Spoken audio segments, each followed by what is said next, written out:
Chapter 1. Attention, all passengers. A safe full of money means prosperity. An unlocked, empty safe could mean many things. It could mean potential. It could mean destitution. For Zoe, the empty safe under her bed meant she trusted the wrong person. It meant someone had to die. Dramatic? Zoe wasn't sure. She pondered her murderous intent as she drove away from her house. It all depended on Ben's expression when she confronted him. His reaction would determine the length of his life. Traffic has a way of slow-cooking rage. With quiet conviction, she entered her clinic and closed the door behind her. Mid-morning LA traffic silenced, sunlight blocked, no pedestrians, no nothing, as she strolled into the pastel-colored, air-conditioned waiting room. It was too early for any patients to sit in the linoleum seats. No witnesses. She waved at the receptionist as she walked past, but then she paused. "Who are you?" she asked with a frown. The young blonde woman behind the desk looked up from texting. "Oh, good morning." She slid her phone away. "Do you have an appointment?" Zoe held back a sigh as the receptionist looked her up and down. She supposed she looked like a patient. Long, dark hair, smooth brown skin, and features that were a genetic blessing, a surgical gift, or a combination of both. Everyone has their secrets. "This is my clinic," Zoe said. "But I don't recognize you." "Huh? Oh, you must be Dr. Chambers," the receptionist smiled. "I'm Heather. Dr. Andrews hired me so Mandy could take some time off." "Mandy's taking time off?" Yes. Dr. Andrews told me this was all normal." "I've been away for a few days," Zoe forced a smile, and she clenched and unclenched her fists. "Is Dr. Andrews in?" "He should be in his office, but he told me—" "What did he tell you?" Heather chewed her lower lip. "To tell him if you arrived." "What?" "Well, let's just keep it our secret. I'm going to surprise him." Okay." Zoe stalked away from the receptionist and into the hall. Dr. Andrews' office lay at the far end. Sunlight streamed through the window, illuminating the gilded letters spelling out the traitor's name. She passed posters of before and after implants, rhinoplasties, lifts, and tucks. She stopped at the supply closet. Should she reach inside and take a scalpel? It would feel good to storm in on the bastard with a blade in hand. So many memories told her it was better to face trouble with something sharp in her hands. How dare he book her a 3-day stay at a decrepit resort in nowhere, California, like he was doing her a favor? She could still see the note on her kitchen counter when she returned. Thanks for the memories. He didn't even thank her for the $50,000 in cash he took from the safe under her bed. She took a scalpel from the closet, and a genuine smile crept across her face for the first time that day. The steel blade tucked into her grip. It felt right. She held it behind her back as she knocked on his door. No answer. She barged in, already picturing the arterial spray. One slice across the throat, and then she would run. Out onto the streets like some murderous hobo. She'd run for the hills, out in the wild, return to her roots. Her grin was manic as the door swung open. But the office lay empty. Her heart sank. She felt sick with herself, contemplating murder over money. Sure, she was in debt, bad debt with the wrong people, but she was better than this, wasn't a savage. She placed the scalpel on his desk and looked around. His office was neat, sterile, and utterly empty. Untouched since the last time the cleaner did a pass. The lemony scent of window spray hung in the air. She picked up the single-framed photo on his desk. Her and Ben Andrews, arm in arm and laughing outside the clinic. The first day of opening, beginning of their future together. 3 years of love, and where did it go? She set down the photo, her heart cooling, hardening, as she knelt and checked the safe under his desk. Door open. Empty. With a heavy sigh and heavier steps, she walked into her own office. Dr. Chambers printed in big, bold, and mocking gold across the opaque glass. She picked out these doors because Ben always said he wanted that old-school touch. The door swung open and revealed her ransacked office. Notes and folders strewn everywhere. The back window open and fly netting pushed out. Sounds of traffic leaking in. Her safe sat empty. $250,000 replaced with a single yellow post-it note. Ben's hastily scrawled handwriting. "Too slow, babe." She screamed. Hash, hash, hash. Even though Ben was smart enough to send her away to a phoneless retreat while he enacted his plan, he wasn't smart enough to hide his emails. It only took Zoe a few minutes to find receipts for 2 tickets to Australia in his name. 2 tickets that took off an hour before she arrived at the clinic. She could guess who used the second ticket. How long had Mandy and Ben planned this behind her back? Zoe told Heather to cancel all upcoming appointments before she hurried back to the apartment she once shared with Ben. Just a small studio while they saved up for a house. The deposit was half the money Ben stole.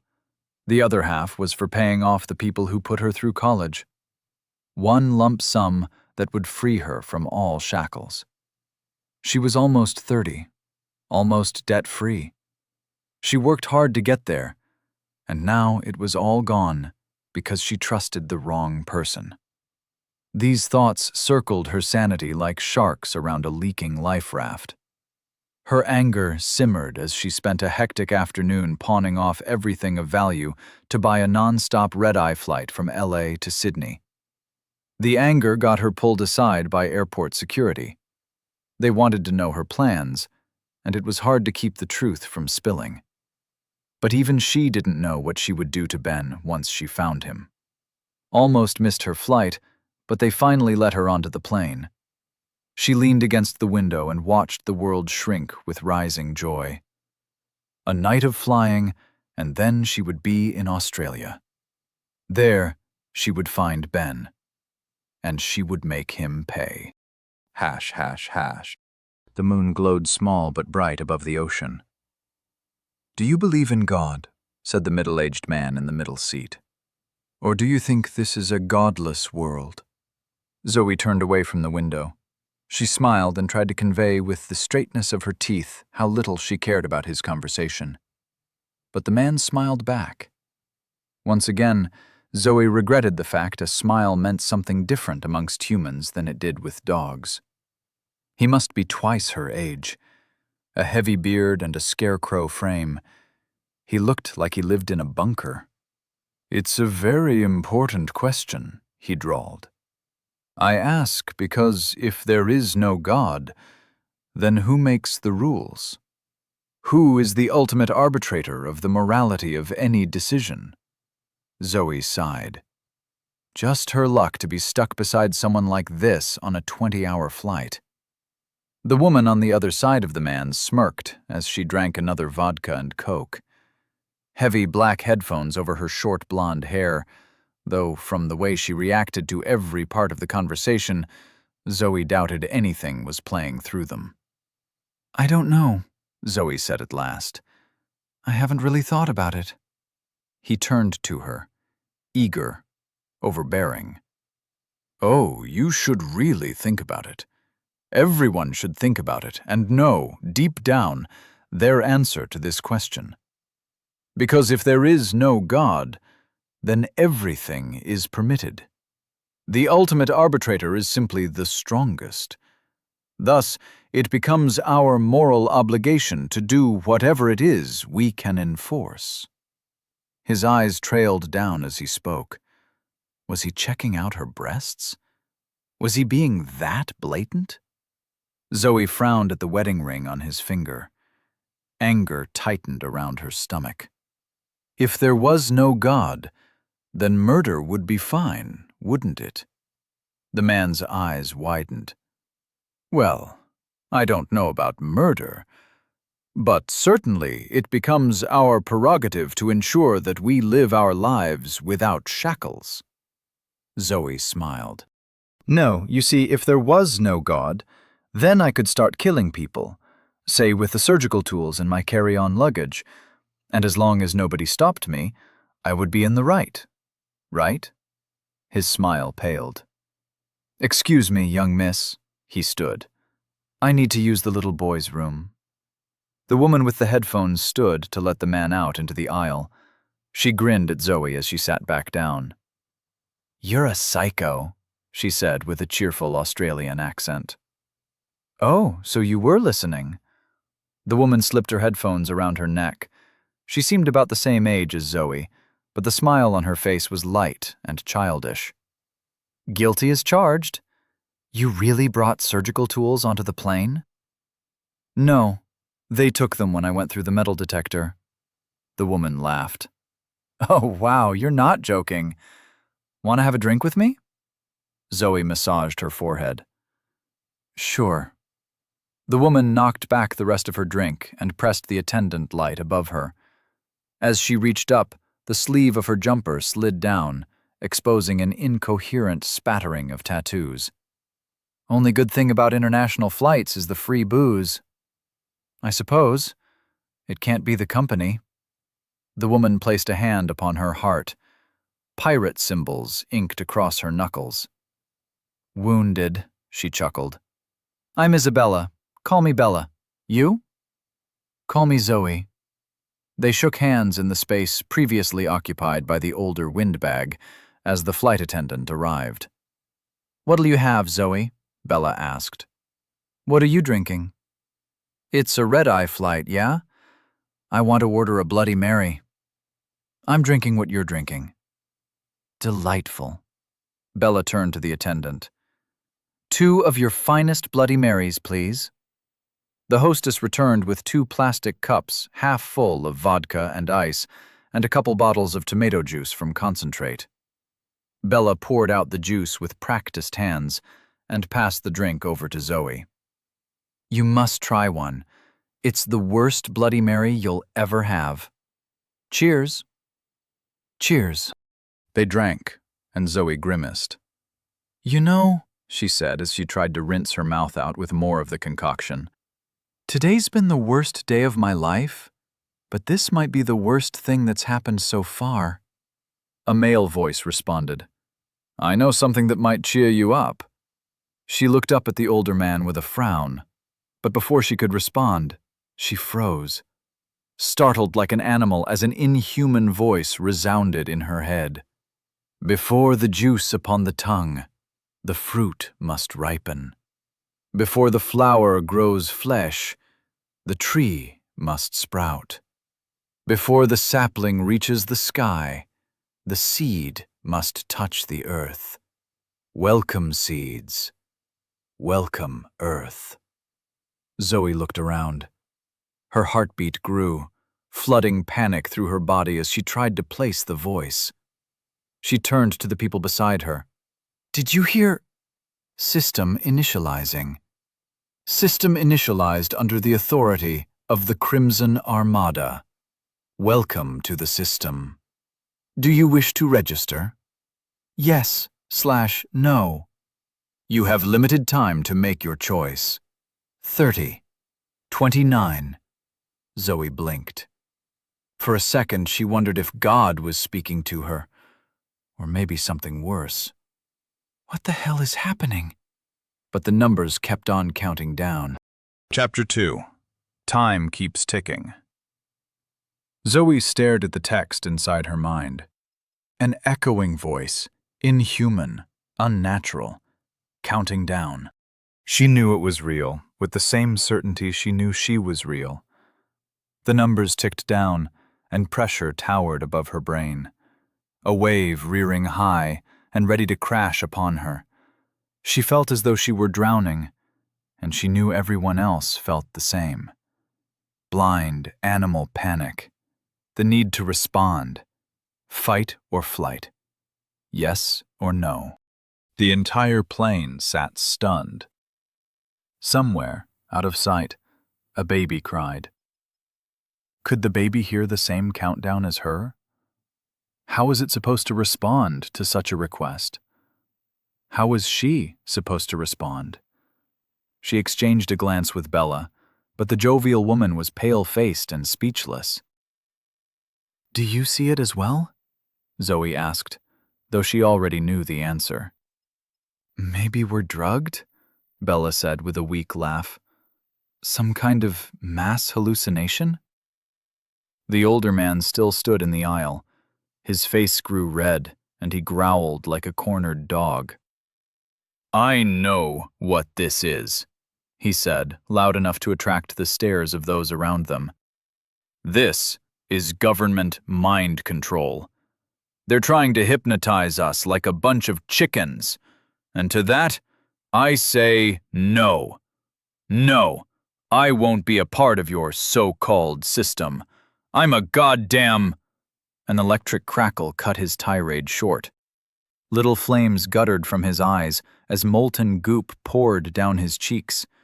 He fell to his knees, a weak breath exhaling from limp lips, and collapsed face first into the aisle. For a stunned second, the baby cried alone. Then, passengers screamed. Chaos upon the plane. She knew it was real with the same certainty she knew she was real. The numbers ticked down, and pressure towered above her brain. A wave rearing high and ready to crash upon her. She felt as though she were drowning, and she knew everyone else felt the same. Blind, animal panic. The need to respond. Fight or flight. Yes or no. "I accept," she whispered so quiet she didn't even hear herself. "I'll join your system." The countdown silenced, and a cold sensation rushed through her, numbed her fear. She doubted it was the Bloody Mary. "Welcome to the system!" The entire plane sat stunned. Somewhere, out of sight, a baby cried. Could the baby hear the same countdown as her? How was it supposed to respond to such a request? How was she supposed to respond? She exchanged a glance with Bella, but the jovial woman was pale-faced and speechless. "Do you see it as well?" Zoe asked, though she already knew the answer. "Maybe we're drugged?" Bella said with a weak laugh. "Some kind of mass hallucination?" The older man still stood in the aisle. His face grew red, and he growled like a cornered dog. "I know what this is," he said, loud enough to attract the stares of those around them. "This is government mind control. They're trying to hypnotize us like a bunch of chickens. And to that, I say no. No, I won't be a part of your so-called system. I'm a goddamn—" An electric crackle cut his tirade short. Little flames guttered from his eyes as molten goop poured down his cheeks. He fell to his knees, a weak breath exhaling from limp lips, and collapsed face first into the aisle. For a stunned second, the baby cried alone. Then, passengers screamed. Chaos upon the plane. The Crimson Armada tutorial presents unique training and rewards. This is a limited opportunity. Would you like to join the tutorial? More electric crackles. Pops echoed out from the plane, each jolt audible over the shrieking panic. The intercom bleeped. "Ladies and gentlemen, this is the captain. Please don't panic. This is—" Oh my God! George vanished! The intercom died. Zoe didn't care. She stared at the numbers. What was she supposed to do? This morning, all she cared about was finding her ex-boyfriend and her money, and now she had some kind of death switch countdown in her mind. Her earlier thoughts of murder made her cackle. And Laughing, she realized she knew what to do. If the old man said no and died, then what choice was there? She hadn't gotten where she was in life by avoiding the unknown. Deep in the back of her mind, a young girl walked alone into a dark forest. She gripped the armrests tight. Tutorial slots remaining 80,000, 54 over 350 million. Tutorial slots remaining 45,102 over 350 million. I accept, she whispered so quiet she didn't even hear herself. I'll join your system. The countdown silenced, and a cold sensation rushed through her, numbed her fear. She doubted it was the Bloody Mary. Bella shrugged. Why dabble when we could double? Tutorial slots remaining 799 over 350 million. Zoe directed her thoughts toward the voice in her mind. I'll... Yes/no. Zoe frowned. Well, that sucks, I think. Tutorial engaged. You will not be participating. Good luck. She glanced over at Bella, who sat in her seat as wide-eyed and sweating as Zoe was herself. The women exchanged a look. 156,780 over 350 million. Bella shrugged. Why dabble when we could double? Safe zones generated. Zoe directed her thoughts toward the voice in her mind. Zoe stared out the window. A golden aura the size of a football field surrounded the plane. It was as though they flew through a bubble of dawn. The dark clouds lit rosy by the welcoming light. She felt safety deep in her core, as though she were curled up and surrounded by puppies. The golden light was enough to make her forget the terror of the last minute, to make her forget the charred smell of cooked brains, to make her forget all the rage brewing in her heart. A calloused hand took hold of hers. She squeezed, and Bella's grip tightened in response. It's so beautiful. Bella wiped away a tear as she looked past Zoe and out the window. What is it? I don't know, Zoe said, but I want to stay here forever. Yeah. Zoe frowned. Well, that sucks, I think. Huh? Zoe's eyes widened. The plane was still moving. If the safe zone was based around their position, then... A golden wall appeared down the aisle near the nose of the plane. Before Zoe could blink, it rushed down the aisle and swept through her. The feeling of warmth and safety vanished. Her heart jackhammered as adrenaline kept at bay slammed back into place. You have left the safe zone. Warning, dangers abound. Title awarded. Intrepid. +5 to all attributes. Zoe jerked in her seat as energy surged through her. It felt like diving into a pool of ice-cold coffee. She was suddenly more... everything. She looked around and saw more in the darkness, the faces of people panicking almost in slow motion. Her fingernails scratched at the armrests, and she felt how cheap and flimsy the plastic casing was under her grip. Through the window, out in the night sky, a dim glow resolved itself into a bloody sphere glowing with unnatural light. Smaller than the moon, but pulsing with the same celestial importance. Bella gripped her hand, squeezing so much it should have made her fingers creak, but Zoe laughed. She felt 10 feet tall and bulletproof. Now I'm sure we got drugged, Zoe said, but Bella kept shaking her. Zoe! Huh? The pilots! What about the pilots? Bella's words pierced Zoe's euphoria, raced through the circuits of her mind. She felt it in her gut, the way the plane tilted. Oxygen masks dropped from overhead and swayed like nooses of the damned. Fired up with energy, with purpose, Zoe stood. She knew how to remain calm in intense situations, cool resolve in her brain like a frozen glove around a fist. Frosty, cracking with each motion, but powerful. She could do anything, as long as she did it fast. Did it now. "We have to get to the cockpit," she said. "If the pilots are injured or delirious, I can help them." She pushed past Bella into the aisle. The plane tilted, swayed, but she kept her balance. On instinct, she crouched and checked the older man's vitals.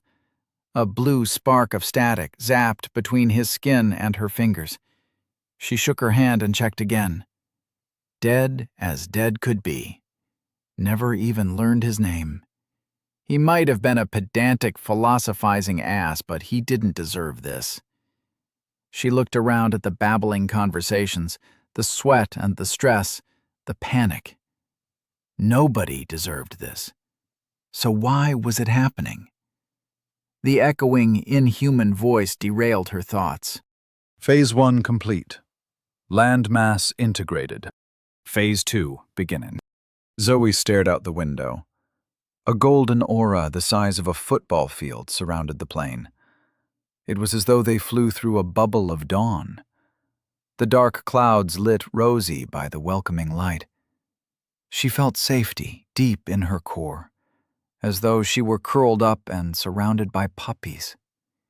The golden light was enough to make her forget the terror of the last minute, to make her forget the charred smell of cooked brains, to make her forget all the rage brewing in her heart.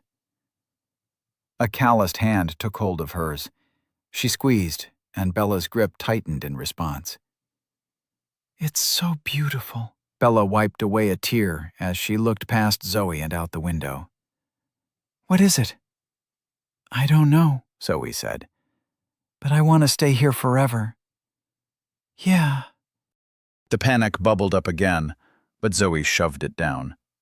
She needed to act. There was no way she would let herself break in this situation, because if she broke now, she might stay broken. The surrounding passengers gave voice to her fears. "Why is this happening? We're going to die! Where did my children go? Have you seen them?" A flight attendant scrambled down the aisle. She kept telling people to strap on seatbelts, but forgot what she was saying halfway through. Her voice a skipping record, scratchy and wobbling. Tears streamed down her face. Zoe pushed past her and charged toward the cockpit. The problem had to be the pilots. If she got to them, she could help. Gales toyed with the plane. Her newfound strength and coordination helped her keep her balance as the aisles swayed and bucked. She gripped headrests and pulled herself forward. Gravity worked against her, but she persisted. Her newfound focus helped her ignore the corpses in the chairs. Blackened eyes leaking smoke, bubbling blood dripping into gaping jaws. Too many corpses. Too many people punished for saying no to the unknown. But more terrifying than the corpses were the absences. Zoe had been the last group to board the plane.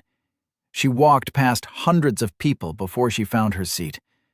Less than half those people remained, and only a couple dozen were alive. She understood the corpses. The fire in their eyes said everything, even if the sight tasted like bile in her throat.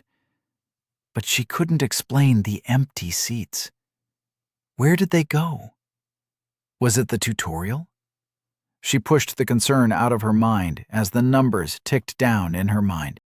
Huh? Zoe's eyes widened. The plane was still moving. If the safe zone was based around their position, then... A golden wall appeared down the aisle near the nose of the plane. Before Zoe could blink, it rushed down the aisle and swept through her. The feeling of warmth and safety vanished. Her heart jackhammered as adrenaline kept at bay slammed back into place. Bella stumbled up behind her. "What's the holdup?" "We need to get inside," Zoe pointed at the keypad on the door. "Go get a flight attendant." Bella nodded and ran back through first class. Zoe glared at the door. Beige, nondescript, impenetrable. Unless... She kicked out with her newfound strength. Her heels slammed into the door and the hinges shook, but held. "Damn it!" She kicked again and again, slammed her fist into the metal. She opened nothing but the skin on her knuckles. Bella grabbed her from behind. "What are you doing?" Zoe shook her head. Bella had found a flight attendant. The same scared, mascara-teared young woman who tried to convince people to wear seatbelts. "It's my first day." She gripped her hands together. "I don't know what to—" Zoe pointed at the keypad. "Open it." The young woman stared at the keypad with numb eyes before she nodded and typed in the code. The keypad beeped, but nothing happened. "You got the wrong code," Zoe said, her heart sinking. The woman shook her head. "No, there's a time delay so the pilot can respond." Zoe jerked in her seat as energy surged through her. It felt like diving into a pool of ice-cold coffee. She was suddenly more everything. She looked around and saw more in the darkness. The faces of people panicking almost in slow motion. Her fingernails scratched at the armrests, and she felt how cheap and flimsy the plastic casing was under her grip. Through the window, out in the night sky, a dim glow resolved itself into a bloody sphere glowing with unnatural light. Smaller than the moon, but pulsing with the same celestial importance. Bella gripped her hand, squeezing so much it should have made her fingers creak, but Zoe laughed. She felt 10 feet tall and bulletproof. "Now I'm sure we got drugged," Zoe said. But Bella kept shaking her. "Zoe!" "Huh? The pilots! What about the pilots?" Bella's words pierced Zoe's euphoria, raced through the circuits of her mind. She felt it in her gut, the way the plane tilted. Oxygen masks dropped from overhead and swayed like nooses of the damned. Fired up with energy, with purpose, Zoe stood. She knew how to remain calm in intense situations. Cool resolve in her brain, like a frozen glove around a fist. Frosty, cracking with each motion, but powerful. She could do anything, as long as she did it fast. Did it now. "We have to get to the cockpit," she said. "If the pilots are injured or delirious, I can help them." She pushed past Bella into the aisle. The plane tilted, swayed, but she kept her balance. On instinct, she crouched and checked the older man's vitals. A blue spark of static zapped between his skin and her fingers. She shook her hand and checked again. Dead as dead could be. Never even learned his name. He might have been a pedantic, philosophizing ass, but he didn't deserve this. She looked around at the babbling conversations, the sweat and the stress, the panic. Nobody deserved this. So why was it happening? The echoing, inhuman voice derailed her thoughts. Chapter 3. Things can always get worse. The dark plane fell through the night sky. Wind plucked at wings, spun them. The craft tilted, rudderless, swaying as it raced gravity to the ocean below. Inside, Zoe groped for the cockpit door. Moonlight through the windows let her make out the outline of the handle, but the tossing plane threw off her aim.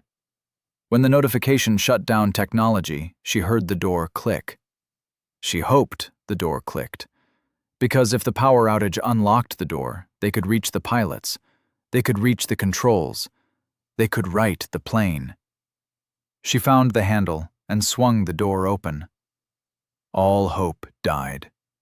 The cockpit sat empty. Both pilots missing, somehow, like all the other mysteriously absent passengers on the plane. The corpses she understood, somewhat. But why were people vanishing?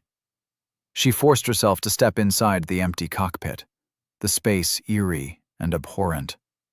She scanned the controls. All dark. She expected blinking lights, lit computer screens. But nothing worked. Her plan's futility sank into her stomach. She was a doctor, a surgeon. If something was wrong with the pilots, she could help. She could fix the flesh. But she couldn't fly a plane. Bella and the flight attendant looked over her shoulder. She turned to them. "Either of you know how to fly a plane?" Bella forced a grin through the panic on her face. "How hard can it be?" She stepped past Zoe into the cockpit and stopped. "Oh, I guess kind of hard? Huh." She grabbed the steering controls. "I know we can glide. We just need somewhere to aim." The flight attendant started hyperventilating. "We're in the middle of the Pacific Ocean. There's nowhere to—" "What's that?" Zoe asked. In the darkness ahead of them, visible through the cockpit windscreen, a fire glowed, a smoldering coal in the endless dark, growing closer. It raged as though a building burned in the middle of the sky. "What in the hell?" Bella said. Is that a mountain? A volcano? It looks like a floating island? With the plane stabilized somewhat by Bella, they could see ahead of them an island. Lit by the flames, it seemed small, a patch of darkness against the starry sky. The moonlit ocean surged far below. The flight attendant looked like she wanted to curl up and pass out. It can't be real. Zoe understood the fear, but refused to indulge the same impulse. If we act like it's a dream, then we'll never wake up, she said. We're approaching it fast. Go see if anyone's a pilot, would you? And hurry. The flight attendant nodded and rushed off. Bella glanced up at Zoe. Don't think I can land this bird? She said through weak laughter. She needed something to do, she said as she gestured over her shoulder at the flight attendant. I have full confidence in you, even though I just met you. I have that effect on people. Say, what do you think spawning monsters means? Whatever it means, I'm sure it isn't. Zoe's face paled as a blood-curdling scream echoed through the plane. Wet, snarling, shuffling footsteps behind her. She turned. The air dragged against her stunned muscles as she resisted the impulse to ignore whatever made the sound. But how often does ignoring fear remove the source? Silhouettes crowded the cockpit doorway. A mob of hands clawed toward her. Mouths groaned, gnashing teeth, wet and hungry moans, inhuman sounds. What do you want? She said, her mouth dry. We're going to land the plane. Are any of you a pilot? The closest figure stepped forward, a man in a plaid suit and a floral tie, face obscured by shadows. He staggered, and the others crowded behind him. The sour stench of bile and bowels leaked from them all. He slurred as he reached up and clawed at his face. Zoe backed into Bella's chair. You need to get out of here if you can't help. Her voice sounded so unnatural, as though she floated outside of herself. You need to leave. The man ignored her. He slipped his fingers inside his jaw and stepped closer. Moonlight lit his face, and Zoe gasped. Charred holes for eyes. Blackened tears of blood down his face. His fingers dug into his mouth, knuckles to his lips, and yanked. Flesh ripped. His jawbone cracked, snapped. Bile rose in Zoe's throat as the man threw his lower jaw to the ground.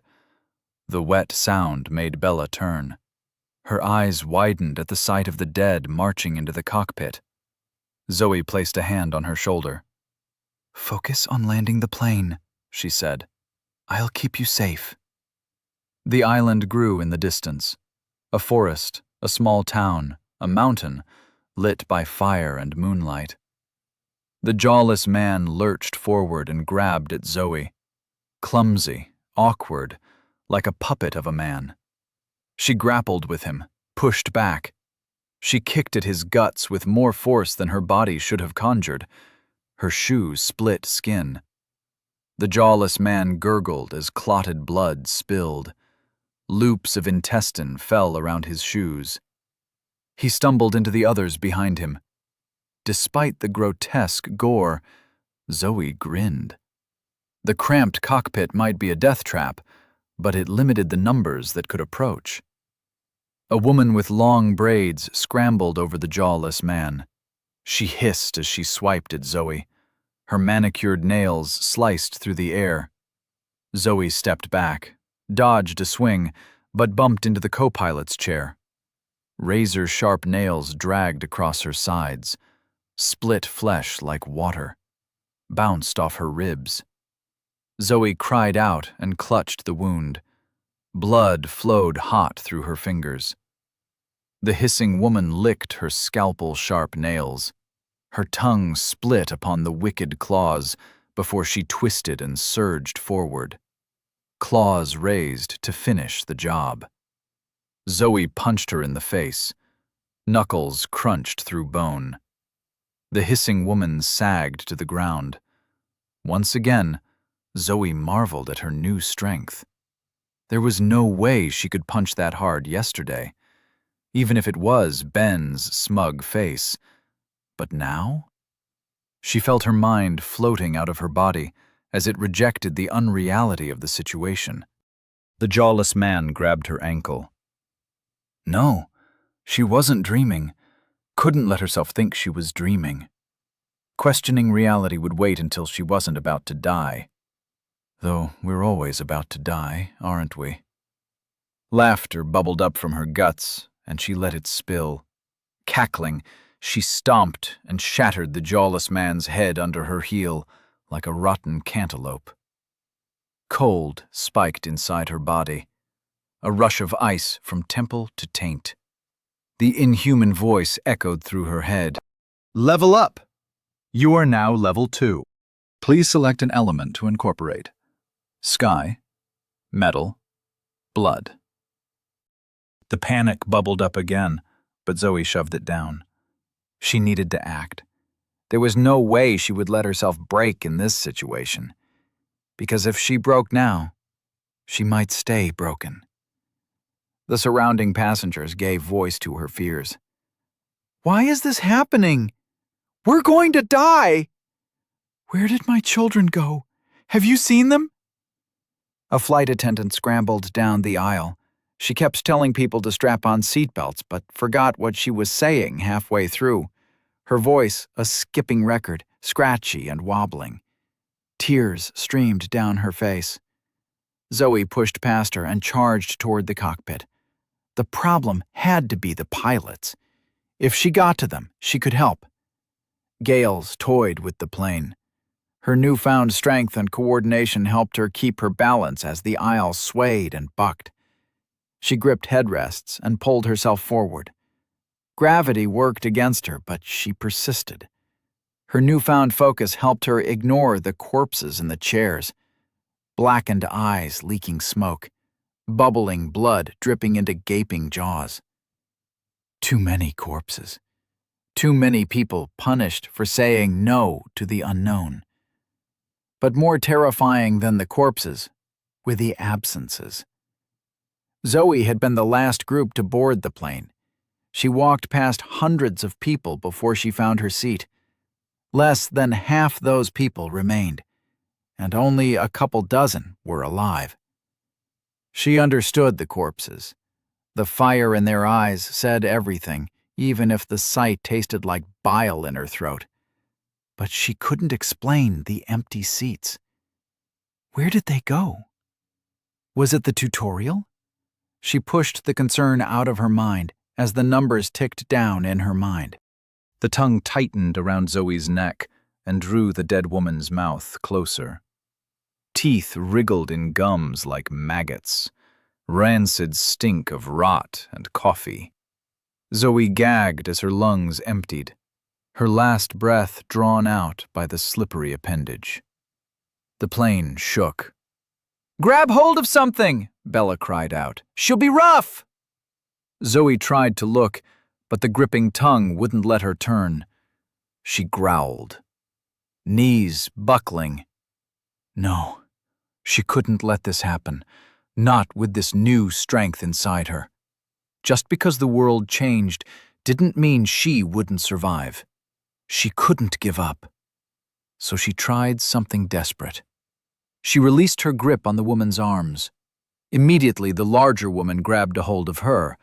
Clawed fingers dug at the bleeding slashes. Zoe screamed as her wound opened wider. She gripped the tongue with both hands and pulled. A wet, tearing sound as she ripped the tongue from the woman's slack jaw. She kicked. Her shoe collided with the woman's knee, shattering bone, but manicured hands continued mauling her side. The tongue slid from around her neck. Zoe gasped, screamed in pain. The woman toppled as her leg gave, and Zoe brought up her knee. The woman's chin crumpled. Black blood oozed. Cold rushed through Zoe's veins. Rainbow light surged. More of the dead-eyed figures stumbled toward the cockpit. Zoe drew a ragged breath and clutched her side. There was no time to worry about them. She pulled herself into the co-pilot chair. The island rushed toward them. So close now, she could see figures running through the streets lit by flame. A golden aura wavered around the town, the barrier of a safe zone. "Hold on!" Bella looked over her shoulder down the plane's aisle, crawling with the undead. "Everybody, hold on!" Zoe strapped on the seatbelt. Fingers wrapped around her throat from behind. A jaw sank into her shoulder. She cried out in pain as she gripped the wound at her side, trying to apply pressure even as her vision spun, as the plane rushed toward the ground. Chapter 4. Choose Your Power. You have entered Safe Zone Gamma 67712. Golden light swept through the cockpit as the plane passed through the barrier surrounding the town. Houses rushed toward them. The fingers around Zoe's neck melted away, scoured by light. She gasped, breathing once again, as the teeth sinking into her shoulder dissipated in a blast of holy fire. For a moment, loving warmth swept away all pain, all fear. The plane slammed into the first building, screech of steel against masonry. She jerked in her chair, blacking out for a second from the collision. Bella screamed beside her. A distant sound, like wind through a memory. Zoe's mouth opened, tried to shout, but remained silent with overwhelming horror. No room in her mind even to pray, to hope, as the plane crashed through houses like a bulldozer. Spiderweb cracks fractured the windscreen. Warning, you are about to leave the safe zone. The plane passed through the golden barrier on the other side of the small town and entered the forest. You have left the safe zone. Warning, dangers abound.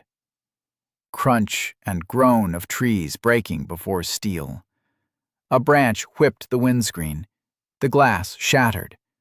Sudden smell of pine under the sky of shifting colors. The plane stopped.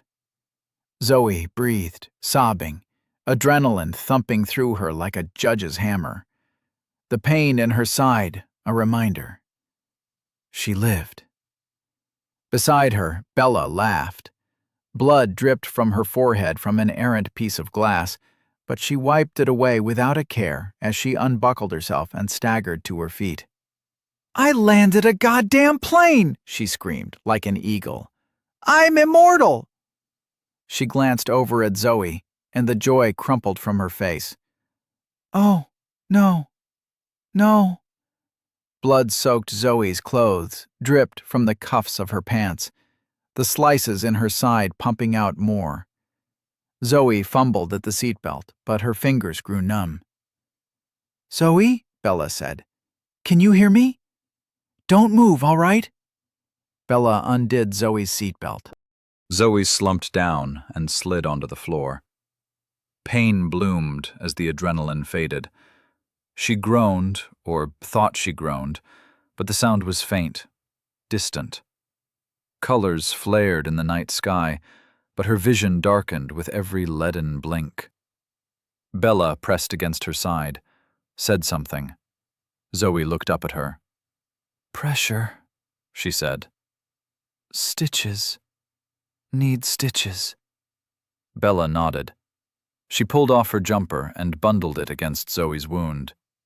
Taking Zoe's hands, she placed them over the improvised bandage. Keep them there, all right? 'Kay. Bella searched Zoe's face, the concern so palpable that Zoe forced a grin. I'm the doctor, remember? I'll find a first aid kit, or something. I'll be right back. Bella rushed out of the cockpit and left Zoe alone beneath a sky bleeding rainbows. What could cause that? The light obscured the stars. Maybe there were no more stars? Zoe inhaled, trying to keep her breathing calm. The scent of pine sharp, the iron tang of her blood. The wind blew cool against her face. A notification echoed in her mind. Level up. You are now level 2. Please select an element to incorporate. Metal, blood, wood. Zoe stared at the words, listened to the echoes, and pondered the thoughts sliding into her brain from an unknown origin. What did any of it mean? The prompt first sounded while fighting for her life. Killing monsters led to a level up. This was all a game? She wanted to laugh, but there was no humor as she clutched at the wound in her side. This wasn't the first time she saw so much blood, but never her own. She tried not to think about the survival rate for wounds like this, especially in the wilderness. Pines swayed beyond the broken rim of the cockpit windscreen. The plane pointed up? Did this even count as wilderness with a town right there? No, there would be a hospital. Without power. No. She shook her head. Can't think like this. She needed to trust in Bella. Needed to distract herself. The prompt blinked at the edges of her consciousness.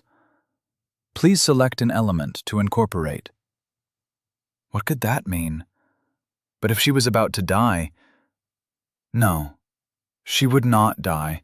Not here, not like this. Couldn't let doubt sneak into her mind. If she was going to sit here and wait for Bella, then she might as well do something. Like select an element. Focusing on the list, she noticed it differed from the one that appeared while she fought off the burnt-eyed dead. She thought it might be hard to remember the difference since she was so preoccupied before, but the words of the inhuman voice were nothing like her own thoughts. The words of the system stood out like a spider crawling across her arm. It was uncanny having thoughts slide into her mind, thoughts that weren't her own. She hoped the voice would stop once the phases were complete, but it didn't seem likely. During the battle, it offered her the choice between sky, metal, and blood. Now, the choices were metal, blood, and wood. Had she lost the choice of sky because she was no longer flying? She closed her eyes and sighed. The sound alone cost her energy. A numb frustration grew inside her. Was she cursed to die confused? What does incorporate mean? Incorporate the energy of the world. Become more than yourself. Grow, and your attributes will follow. Huh? She sat up a little straighter at the words. Can you tell me more? The voice remained silent. She winced as she settled back down. Moving was a bad idea. What were attributes? She dared ask another question. Attributes? Nothing happened. She recalled one of the first messages before everything went to hell. User status? Status. Name, Zoe Chambers. Level, 2. Body, hollow. Attributes. Might, 7. Vitality, 9. Dexterity, 9. Willpower, 6. Insight, 8. Skein, 39/39. Titles: Intrepid, +5 to all attributes. The information appeared inside her mind, neat and organized in a way thoughts never were. Even when she crammed for med school until she saw diagrams when she closed her eyes, it hadn't felt like this. She would have shivered if she had the energy. Actually, she was shivering. Blood loss or the icy wind? She believed it was the wind. Had to believe it. The sigh of the sky matching her leaking breath. Wouldn't it be great if she had a doctor beside her right now? Someone chuckled through her lips. For the first time since everything went to hell, she thought about Ben. Almost missed him. Well, not him, but his skills. Almost as good a surgeon as her. Even she could acknowledge he did outstanding work with her chest. What would it have been like if he never betrayed her? She would still be in LA. Would this all have happened if she hadn't left home? Silly. How important could she be in the grand scheme of things? Of course, the world would be turned upside down no matter what she did. How human to believe all significant events stem from us choosing one path or another. Was Ben even alive? He might have still been in a plane when it all happened. How far ahead of her was his flight, anyway? Maybe he crashed into the ocean with all her money and that damn receptionist. Sank to the bottom of the sea to be eaten by crabs. Maybe he flew over a Sydney that no longer existed. Would she ever find out? A slow, comforting blink. She wanted to stay behind that warm darkness, but refused. No time for idle questions. She focused again on the information spread out inside her mind. The names of the attributes made as much sense as anything else. She recognized the terms, at least. Vitality probably covered her physical health and well-being. She could do with more health. What were her choices? Please select an element to incorporate. Metal. Blood. Wood. She winced as the voice echoed in her head. Was it an echo? Or paint dripping down the wall of her skull? Lights in the sky, hypnotic patterns. She felt herself drifting and took a deep breath. Focus. Blood or wood? These seemed the most obvious choices for vitality, especially since she lacked so much blood right now. Her attention strayed toward blood. Would you like to select blood? Yes/no. She hesitated, just shy of the mental confirmation she felt would trigger the selection. It was feeling like a new sense, this voice inside her mind, this system. Blood made the most sense, as much as anything made sense, but she hesitated at the choice. All her life she had rushed into decisions. Her presence on this plane spoke to that. Did she want to rush this decision as well? Or was she just overthinking this? What was the better choice between rushing in or overthinking? What did her gut tell her? She giggled weakly. Her gut kept leaking blood. A silent but persistent vote. She closed her eyes and remembered holding the scalpel, stalking down the corridor toward her ex-boyfriend's office. The steel blade a manifestation of her will, her desire to cut free the dead weight of her life. Blood might make sense, but metal felt powerful. She didn't want to decide anything out of fear. That was no way to plan her future. She would not die here, so why force herself to decide based on momentary fear? Her numb and sticky fingers slowly crossed. I choose metal. Time slowed. Her last syllable stretched out as she shrank, falling. Her eyes were tunnels, her vision shafts, and down she went. The world, what little she could make out, glowed with a fierce light. Auras surrounded, permeated, rippled out from the world. Swaying trees, metal cockpit encircling her, scintillating sky like rainbow ink in turgid water. The metal cockpit pulsed, and a pulse within her echoed, answered. Some new organ awakening. Cold energy poured into her, out of her, and the metal of the cockpit writhed. Beneath the surfaces of plastic and carpet, metallic tendrils snaked and slithered, like roots buckling concrete. The tendrils flowed toward her. She could not move, could not escape as the tendrils draped themselves around her legs and wrists and wound themselves up toward that mysterious pulse in the center of her chest. The voice echoed, slow, methodical. She heard the practiced, lifeless quality of a surgeon reading from a chart, calling for tools, readying the knife. The flesh is the vessel. Filled with impurities, it shatters under pressure. Replace the foul with a few drops of grace. Know the pain of the journey. Quest now to be whole, or surrender to agony. Metallic roots reared like snakes. They struck, pierced her skin with fangs and hooks, and dragged her up and out of the tunnel of her vision. Smell of crumbling rust. Feel of a thumb along a razor blade before the blood wells. White flash in the back of her eyes, like a tin roof glaring in the sun. Pain brought her into the world. She screamed, but only a gurgle emerged.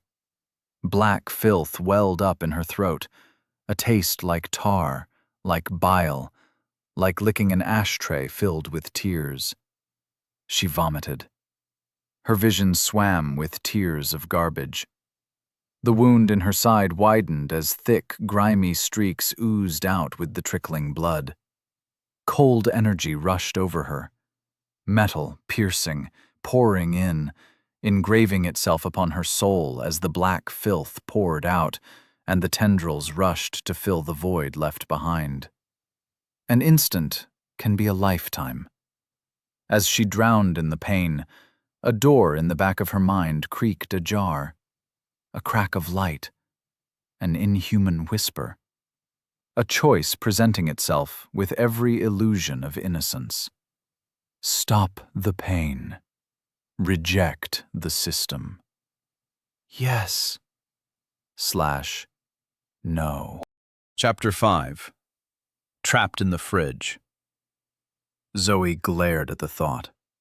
Stop the pain. Reject the system. Yes / no. Not a question, but a statement. A dare. The ethereal voice in her head calling her out for daring to question pain. She didn't survive a plane crash just to quit now. No matter the agony as the tendrils snaked under her skin. She gritted her teeth and forced out a single word. No. The unnatural cold left her. The overbearing pain faded into the pulsing heat of the wound in her side. Title awarded. Lodestone, +5 might, +5 willpower, metal attunement, 200%. The cold rush returned, brief but strong, as the title forced her attributes up. Almost sickening as it swept through her blood, her bones, her brain. She shivered, and the world, the swirling lights, the shifting pines, slowed. Not just a cold of temperature, but true entropy, as each atom in her body stilled, paused, before once more resuming its dance. Power pulsed inside her. She gripped the scalpel once more. She was the scalpel in her own grip. She would cut her way through any problem. Nothing could stop her. She let out a deep and content sigh. Her flesh was her own again. Whatever crucible held her had passed. Despite the hallucinatory nature of the experience, she knew it happened from the state of the cockpit. The metal shell looked like someone pulled a loose thread and left it in tatters. Patches of sky showed through the roof. Trees waved through gaps in the walls. And something moved between the trees. Something huge. Phase 3 complete. Monsters spawned. A keening wail split the air. High-pitched, the bones in her body shook with reverberations. It sounded close. A footstep thudded the ground. Another, coming closer. A silhouette reared up above the trees and blocked out the kaleidoscopic sky. The beast stomped toward the plain. Each heavy step shook the earth. Broken glass jumped as the cockpit floor trembled. Zoe groaned. She tried to move, tried to crawl away from the shattered and open windscreen. Each movement caused a fresh pulse of blood, but she refused to stop. The new strength, new focus that filled her body after leveling up allowed her to move against the pain. She would take any edge she could if it meant not dying. And her death stalked closer.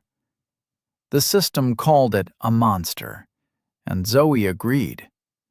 Its insectile outline towered above the treetops, head like a praying mantis cocked in predatory curiosity, large, segmented eyes glinting like cut gems. 7 wings fanned out, 7 membranous blades of frost-laced glass, their magical blue glow entrancing as the heart of winter. The wind passed through the wings and grew frigid. Snowflakes danced toward the cockpit. Goosebumps bloomed across Zoe's skin. Frost branched out across the pool of blood and filth on the floor beside her. A hand on Zoe's shoulder, fingers hot as Bella crouched beside her. "Zoe, oh my God, what is that?" The beast leaned into the cockpit, chattering mandibles the size of oven doors. Pale blue light pulsed around the wings. A serrated limb reached toward her with practiced finality. Bella grabbed Zoe under the arms and dragged her back out of reach. The claw swiped the carpet and left a long groove in the metal below. Bella continued backing toward the plane aisle. Pale blue light flashed. Icicles spiked throughout the cabin. A frenzied carpet of ice swept toward the 2 women. Bella shouted and pulled Zoe toward the cockpit door. The pressure on Zoe's wound slipped, and fresh blood poured out, already cool by the time it touched the floor. The ice raced over the ground and covered Zoe's shoes. Bella tugged, but the ice pinned Zoe in place. Bella kicked at the ice. "No!" Frost coated her legs as she shattered the ice around Zoe's feet. She tugged. Zoe lost her shoes, but the icy sheaths grew up her legs, clung to her skin. Bella pulled her free, and Zoe's skin tore. Zoe hissed at the fresh injury as Bella dragged her into first class and slammed the door closed. The beast wailed and screeched like nails in a blender. Blue light flashed through the cracks in the door. A deep chill emanated from the metal as frost spread across the surface. Bella touched the frozen sweat in her hair. "What was that?" Zoe leaned her head against the plush cushioning of a first-class seat. "I don't know." She closed her eyes. "But we're trapped in here now." Windows trembled as the beast thudded outside. A pale blue light passed from porthole to porthole. Frost grew across the panes. "It's circling us," Bella said. "Do you think we're safe in here?" "I don't know." Phase 4 initiated. Seeding dungeons. "I don't want to know about that," Zoe sighed. She closed her eyes, but the haunting words persisted. Bella crouched beside her. "How's your injury?" "Oh, you know," Bella grimaced. "The medical kit didn't have sutures, but I found this." She pulled a duty-free bag from a nearby seat with a bottle of top-shelf vodka, a bottle of painkillers, and an office stapler. Zoe laughed and winced at the movement. "This equipment would impress a few people I know," she reached for the vodka. "If I survive, that is." Bella helped her remove the lid. You'll survive. I know. Pour this on the wound. You don't want to drink it? Zoe frowned. Not really the best idea. Actually, you know what? Yeah. She swallowed a mouthful. Vodka dribbled down her chin, but she swallowed, coughed. Smoother than a Bloody Mary. Pass me the painkillers. She downed a few pills with another mouthful of vodka. This feels stupid, but I don't care. Bella nodded. Just tell me what to do. Lift my shirt back. I'll hold the wound together, and you'll staple it closed. Questions? Can I have a drink first? After. Bella swallowed, tried to grin, and picked up the stapler. Is this going to hurt? Not you. Bella nodded. Okay. She lifted the shirt, fabric stiff with cooled blood, and grimaced. Oh, this looks bad. Pour the vodka. Bella did as instructed. The clear spirit washed over the wound and flushed away the blood and the blackened filth. Zoe didn't know what that stuff was. She never saw it inside anybody she cut open, and it repulsed her to think it had been inside her at all. A fiery pain overtook her thoughts as vodka cleared the wound, but not as much pain as she expected. Was she faint from blood loss? Or was there another explanation? Choosing metal increased her willpower. Did that mean she felt less pain? Okay, Bella eyed the vodka as she set it down. Now what? Zoe glanced down at the wound. 4 long, red gashes in her flesh, starting under her ribs and curving up. Any further up, and they would have sliced through her breasts. Cleaned with vodka, the cuts seemed too perfect, too clean. Slashes of razors, not nails. Zoe experienced a feeling like vertigo, as though she stared at a wound on a screen. This couldn't be her flesh. She took in a breath, and the wound breathed. She fought down the urge to vomit as she placed her fingers on either side of the topmost cut. Pain. Push the flesh together. It's not yours. Agony. Just keep it together. Now use the stapler. Bella glanced at the stapler. This is a horrible idea, right? Just do it, Bella. I'll get better treatment in that town. I saw a hospital as we crashed through the place. Really? Zoe had been too busy panicking to see anything, but she nodded. It's easy, like stapling paper. She tried to think of something to distract the other woman's mind. Are there any other survivors? A few. Bella placed the stapler against the wound. They think I'm a hero for landing the plane. Congratulations. Bella grinned and pressed the stapler. It clicked, and Zoe winced. I'm sorry, was that too hard? Just keep going. But when Bella lifted the stapler, she frowned. I'm sorry, she said with a sheepish expression. I don't think it worked. Zoe sighed as blood started seeping from the wound. Try again. Bella pressed the stapler down, and it clicked, but the staple didn't enter Zoe's flesh. She tried 3 more times without success before she pressed the stapler against the first-class cushion. It had no issues stapling the fabric. I think something's wrong, Bella said. Zoe nodded. Was it because the stapler wasn't strong enough? Did her skin and blood gum up the mechanism? Or was it something else? She chose metal. That had to mean something. Had to help with something. Some instinctual knowledge scratched away at the back of her mind, akin to the ethereal voice, but less substantial. Please, she thought as she gripped Bella's wrist and guided the stapler onto the wound. Please just work. Try again. Bella nodded, her hand trembling as she pressed the stapler against the wound. Zoe focused on the wound. on the stapler, on the fact she didn't want to die. Inside her, something shifted, like a single thread tugging on the core of her soul. Skein 50/57. The stapler clicked. Bella lifted it away and sighed. It worked. Zoe nodded. Continue. A few messy and painful minutes later, the wound was stapled closed. The crooked, ugly stitch job filled Zoe with mixed feelings of horror and pride. Congratulations, Bella. You just saved my life. Now, I want to test a theory. What?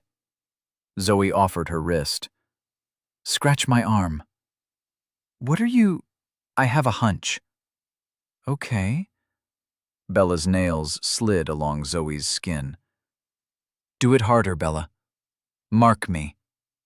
Zoe focused on the tiny thread inside herself, focused on the thought of metal. Bella dragged her nails down Zoe's wrist. Nothing happened. Zoe raised her own hand. She felt drained but not weak as she dragged her nails down her wrist. 4 white lines followed her nails. They faded to pink. She nodded. A slight understanding of what was happening developed within her. The metal had changed her. Well, something's up with my skin, she said. Did that voice tell you that you leveled up? Bella shook her head. I got that message, a man said. Twice.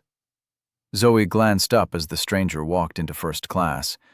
He seemed a little older than her, early 30s, with a shaved head and heavily tanned skin.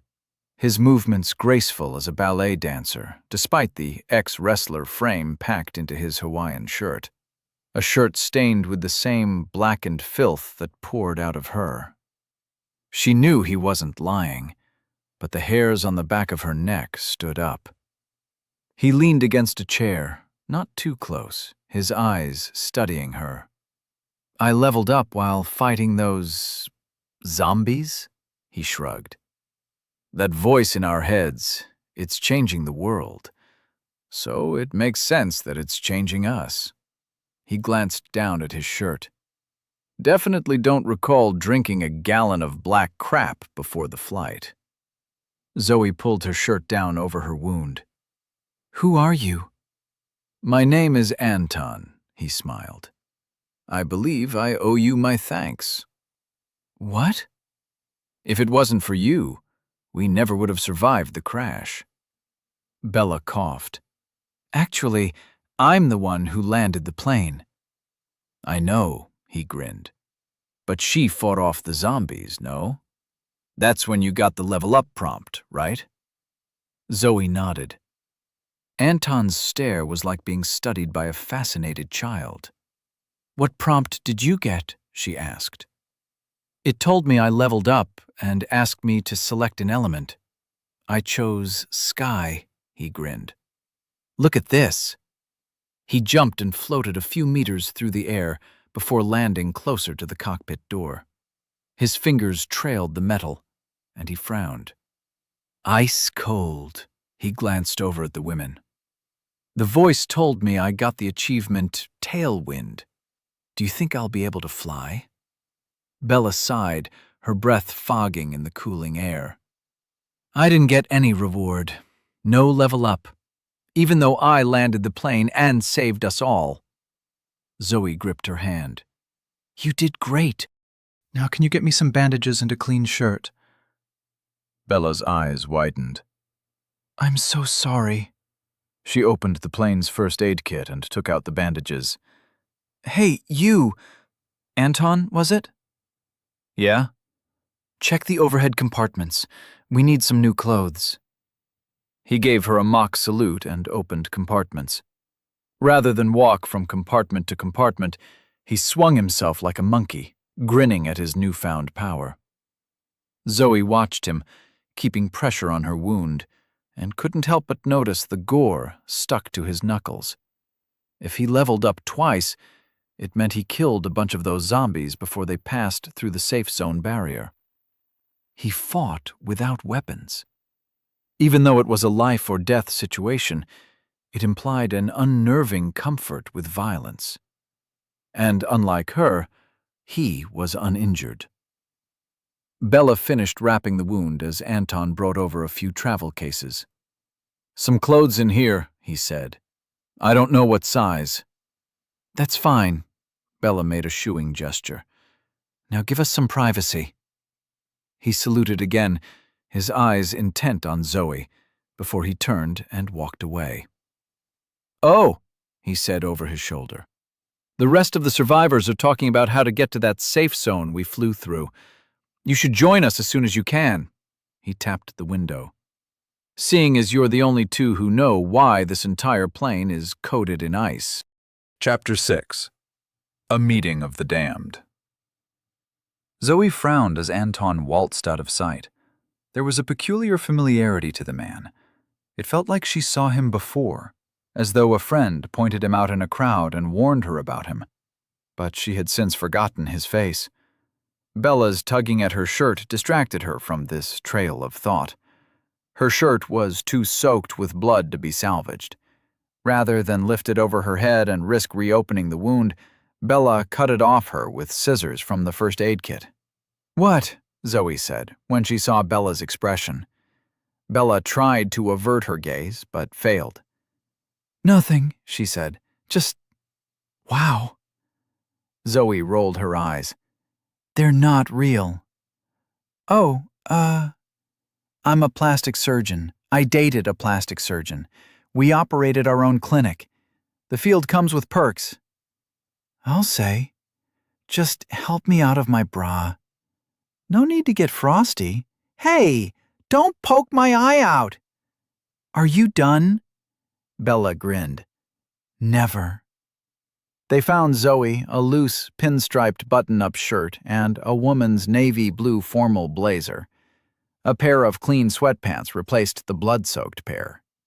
"I don't know if it's business or casual," Bella said, with a critical eye. "It's survivor chic." "How topical." Bella helped Zoe to her feet. "Are you all right to move?" Zoe took a few steps and nodded. "It's weird. I know what blood loss does, and I sort of feel it, but it's like an afterthought. I'm tired, I feel weak, but..." She lifted a full, hard plastic suitcase with one hand. "This feels like it weighs nothing. That's not right, is it?" She tossed the suitcase underhand. It flew down the aisle and crashed open against the wall. Clothes and toiletries spilled onto the ground. Zoe grimaced. "Okay, I'm strong, but moving still sucks. That was a bad idea." Bella's smile faded as she inspected the window. "It's really covered in ice. What if that monster froze the entire plane? There's still the emergency exit. Hinges might be frozen." "We'll cross that bridge when we come to it," Zoe said. "Let's go meet the other survivors." Bella led the way, and Zoe followed. Her mind felt like her body should limp. Why wasn't she dead or dying? She felt some pain, but not enough. It was like waking up after a night of drinking and realizing you weren't hungover. Moving her left arm still hurt, and she didn't want to poke the wound, but she could still move despite the blood loss. They moved through rows of dead bodies. No blackened eyes, only the mauled and battered corpses of those attacked by the undead. It had been less than an hour since the system announced itself, and most of the passengers were dead. A shiver ran down Zoe's spine that had nothing to do with pain. And with that monster outside, how much longer until they were all picked off?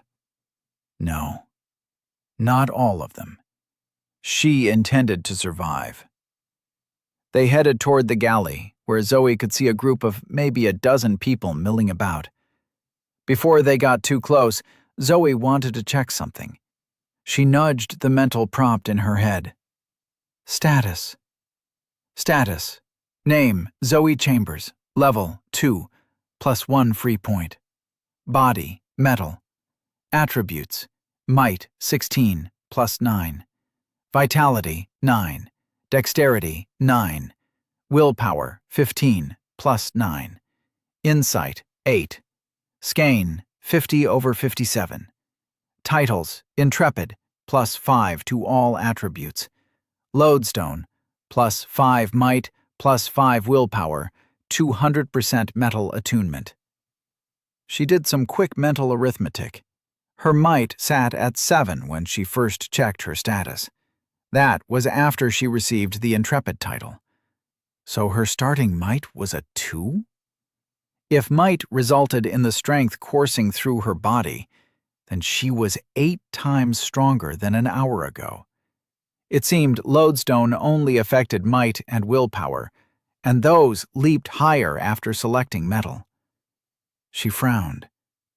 Judging by the Intrepid bonus, her vitality was more than twice as high as before. That might explain why the blood loss wasn't deadly. With that thought, she nudged her internal consciousness toward the free point.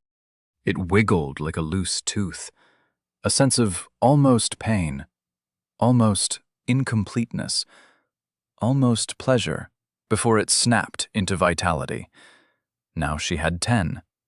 Cold seeped through her, a minor amount, as though she sucked on an ice cube. The pain in her side diminished by the slightest amount. It seemed her theory about vitality was correct. She needed more information if she was going to puzzle out what it all meant. Especially that last stat, skein. It was the total of the other attributes, and it depleted when she concentrated on her attunement, and when she tried to heal herself. If only that minor understanding removed the other mysteries surrounding what was happening. Hopefully she could talk to the other survivors, and they could pool their knowledge. Though she would like to avoid Anton, who watched her as she approached the group. The rooftop screeched and buckled, loud thumps, scratching like nails on a chalkboard, and a wail that shook Zoe's ribcage. The beast was trying to claw its way inside. Survivors flinched as the scraping continued. They cowered by the galley, looked for exits, but where were they to go? Everywhere looked the same. An environment as cornered and destitute as its occupants. The wail faded, and the beast stomped away. For now. Zoe studied the group. Everyone looked wretched. So panicked they passed through tired and emerged in a state of manic exhaustion. The galley spilled open around them. A few packets of frozen food lay open and picked at, but most survivors clutched the tiny bottles of alcohol. From the empty ones on the floor, it looked as though they were going hard. The expressions on people's faces ran from the adrenaline-packed elation of a survivor to stunned expressions of disbelief. Anton stood amongst the small group, leading them in a quiet conversation. Zoe could guess the topic when they all looked over at her. Besides the group, an elderly couple knelt in the aisle. Stretched across the seats beside them was the body of a small boy. Blood dripped from his clothes. Their weeping was quiet, restrained, and without hope. Tears fell. The grief of those who wished for the strength to join their loved ones. Zoe stopped. Her heart sank. She wanted to help, but what could she do? The little body yanked away the curtains of her focus. What was she doing? What was happening? She stared down at her hands, gore on her knuckles. This wasn't surgery, where she wore gloves, where the blood was a prediction, the injuries calculated, intended to heal. Her fingers trembled. Had she killed those people? Those with burned-out eyes? At the moment, she thought about nothing but her safety, hers and Bella's. If she hadn't acted as she did, they wouldn't have landed the plane. They would be just another amongst the corpses. So many corpses, folded and crumpled where the impact threw them. The rich smell of blood crept up from the carpet into her flaring nostrils, and she... A young man walked up to her and Bella. So you two landed the plane, huh? Zoe turned from the grieving couple, her gaze passing over more bodies, mutilated unfairly, broken before their time, and faced the college-aged kid with the scruffy red hair. "You're welcome," she said. But Bella did the actual flying. "Flying?" he scoffed. "You couldn't have at least tried to land us in the town? In the safe zone? Maybe then we wouldn't be—" Zoe slapped him. The blow cracked loud and harsh and sent him tumbling into the seats. He looked up at her, eyes wide and stunned, his hand on his jaw. "What? What?" Her side flared with pain. She held the bandages and grimaced. "That was a mistake." A college-aged Southeast Asian woman with a pixie cut rushed over to him. She checked his jaw and glared at Zoe. "You broke his jaw, you psycho! What the hell is wrong with you?" Zoe felt the worry and concern that threatened to overwhelm her a moment ago receding. More and more eyes looked toward her, like she was a threat. These people who she saved. Well, Bella did most of the saving. But who saved Bella? She felt a grin forming. "He was being an asshole," she said. "Look, all of you. We're alive. If you look around, you can see that's better than the alternative." She felt the gaze of the elderly couple upon her and hid the internal grimace at her words. "Right now, we can't fight amongst ourselves. We have to worry about that giant thing that's outside. If you're wondering why it's so cold, it's because we're encased with ice. And I saw a giant praying mantis generate the ice with my own eyes. Don't ask me how, I know as much as you, but I think it's putting us into a fridge and saving us for later." The group of survivors stared at her with dull eyes. Anton smirked. Bella gave her a wry smile, and the college-aged couple glared at her. "Great speech," Bella whispered to her. "Who put you in charge?" A slim and uncomfortably handsome flight attendant slurred from where he leaned against the galley shelf. "Just because you're crazy strong and crazy, you're telling us what to do?" He swallowed a small bottle of vodka. "You're crazy." Zoe sighed. "I don't want to be in charge," she said. "I'm injured and annoyed. I just want to survive. As for why I'm strong," she raised her hand. "Who here received a prompt saying they leveled up?" 4 of the 11 survivors raised their hands. The pixie-cut woman was amongst them. Anton didn't raise his hand. Zoe frowned, but decided not to deal with that right now. He seemed content to sit back and observe. The bottle in his hand was also full, and with its cap on. Was he pretending to drink? She would deal with him later. "If you leveled up, then you got a prompt to incorporate an element. If you haven't done this, do it now. You'll get boosts to your attributes, and we need those as high as possible if we're going to survive." "How do you know all this?" the elderly woman asked her. "Do you know what's happening? Do you know why my—" Her words dissolved into sobbing. Zoe shook her head. "I'm sure we can figure it all out together," she said. "I just know we need to get out of this place." "Oh, no, no, no. Don't rush away. No, no, no." Zoe turned to the raspy voice behind her. She started. A withered head grew from the shadowy wall behind her like a fungal growth. An old man's head, smiling, and between his crooked yellow teeth, a bottomless pit yawned. He had no body, only fingers growing from the stump of his neck, fingers that gripped the airplane wall with ragged nails. "No need to rush out into danger," he said with the charm of a car salesman. "No, no, no. Better stay safe. Why not make a deal? Once-in-a-lifetime deal." Chapter 7. The Sweet Poison of Helplessness.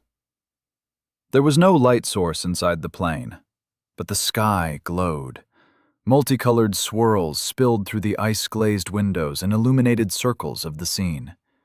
A group of tired survivors, gashed, bruised, on their last legs, all huddled around alcohol-fueled normalcy. Now, they huddled closer as creatures crept from the shadows. Aberrations of nature. Slow and methodical, they inched out like spiders. Crawling faces, withered and old, men and women, and from the back of their thin-haired scalps sprouted a series of fingers. Long, swollen, knuckled fingers gripping the plane walls like tarantulas. The survivors stood back to back against these new intruders. Zoe stepped toward the face that spoke from where it hung on the wall. She grabbed an in-flight magazine from the pocket of a seat, rolled it up, and swatted the face. The magazine passed through the creature as though it were nothing more than the shadows it crawled from. "Scary, scary," the face grinned. "You strike at those who wish to help, but might as well strike at despair. Yes, yes, strike at despair." The dozens of faces all grinned, all chimed in with their voices like desiccated paper. "Yes, yes, strike at us and learn." Zoe swatted, and again the magazine passed through and struck the wall as though the creature wasn't there. She stepped back. Her heart rattled. The wound in her side ached. She refused to show the fear on her face. "What?" Zoe cleared her throat. "What do you— Hey! Leave them alone!" She stomped toward the elderly couple who hadn't left the side of their dead son. 7 of the crawling heads had surrounded them. A pair crawled up the legs of the mother, who merely wept and let them ascend. Up her shirt, onto her shoulders, near her ears. The faces watched Zoe approach. They brushed their fingers through the mother's tears, collected droplets on their yellow nails, and drew them greedily into their withered lips. "True despair," they crooned. "Unfortunate, unfortunate, unlucky, unlucky." "Leave her alone," Zoe clenched the useless magazine. "Tell us what you want." "Want deal, deal, delicious deal," the leader said. "You feel the despair of your situation? Black pit yawning, yes? The 7-winged frost mantis stalks your metal cocoon. You have no escape. We offer escape. We offer you life beyond this night." The pixie-haired college student scoffed. "We can't listen to these things. They're too creepy.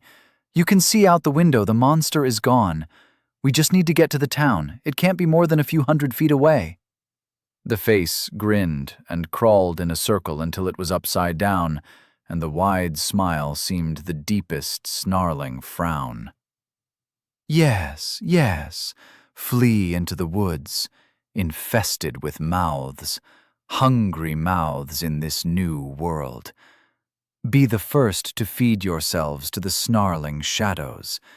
Yes, yes, or no, no. Make a deal and live." Zoe narrowed her eyes. "What deal?" The face rotated once more. A beaming, grandfatherly smile perched atop 10 wrinkled fingers. "Always reward curiosity. Yes, yes. Deal is simple. Join us and live. Become us and crawl through shadow toward safety." The college student gagged. "Become like you?" The survivors murmured, some disgusted, others perplexed. Zoe felt a deep revulsion.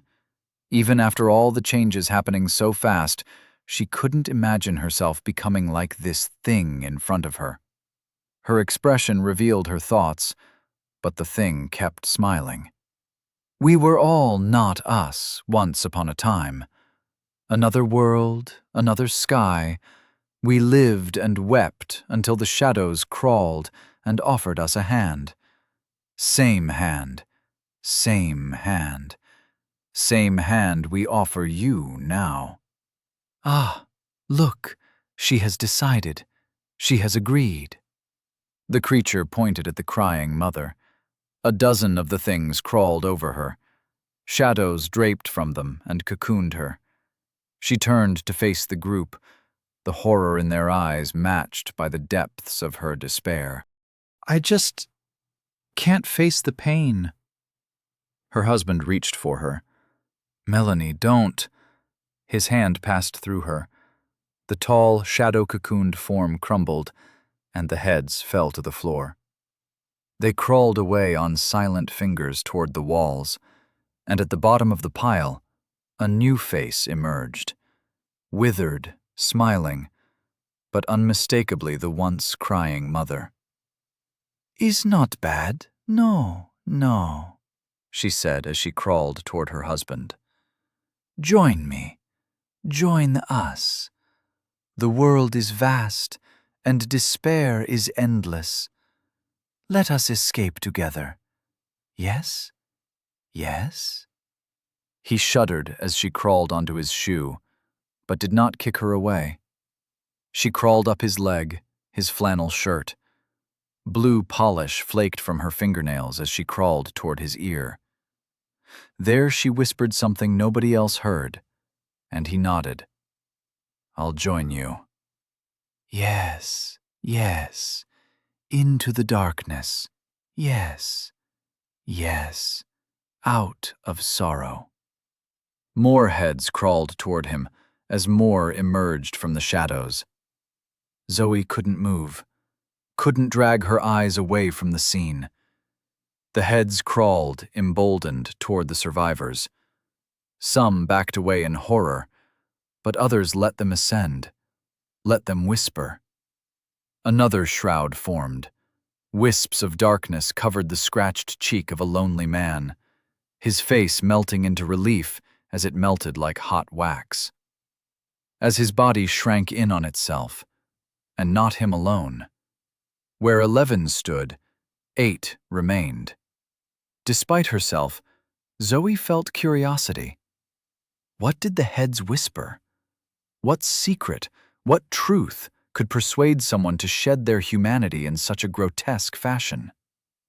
A head crawled toward her across the floor.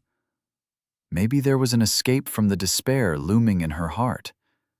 The tide kept at bay by a crumbling wall of willpower. Willpower can't last forever. Every wall collapses in the end. Best not stand on the wall at all. And if there was a way off, how could she ignore the easy way out? Just because life was hard didn't mean it should be hard.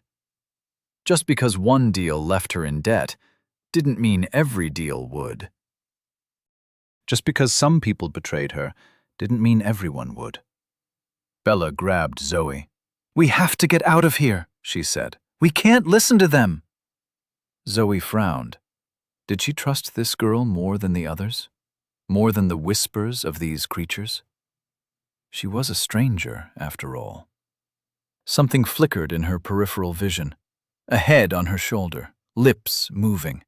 Whispers synced with her thoughts. Sweet poison of helplessness dripped from its gray, decrepit tongue. Zoe's eyes widened. Horror. Repulsion. She recoiled, physically, mentally, and wished with all her will that the creature was gone. Something wriggled within her. She thought of the steel tendrils, the threads of power stitched into her flesh. She bared her teeth, and the creature flinched. She shouldn't fight. No. No! Why fight when she could surrender and join the swarm?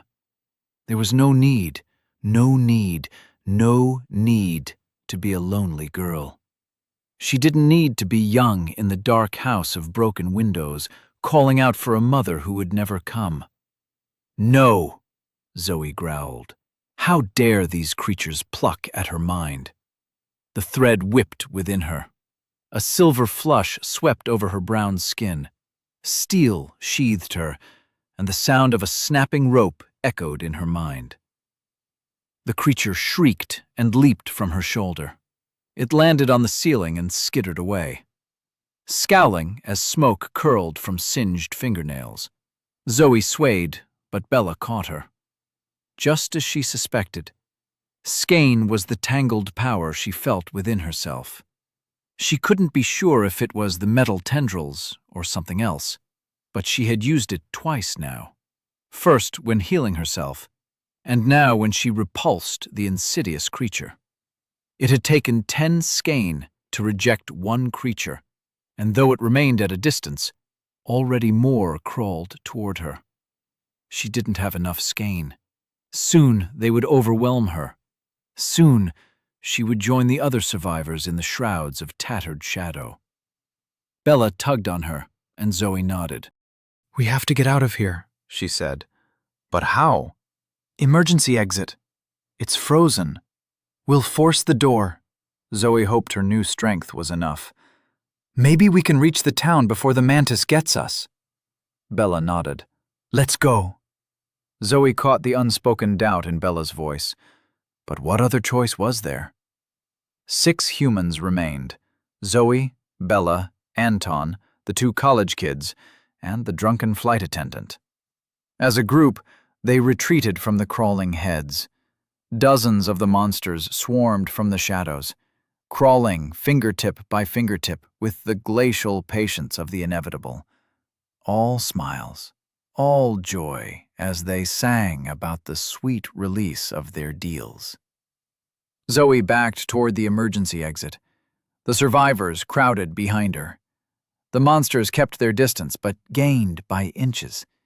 Hesitant to approach her, the singed one remained at the back. Zoe glanced at Anton.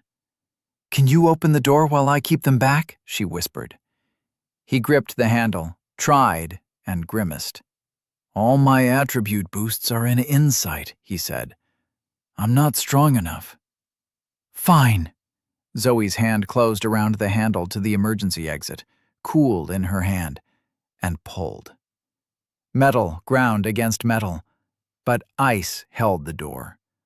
The lead head, with his thin, long hair and crooked teeth, snickered. "You would leave us? Leave us? Into the dark and into the trees.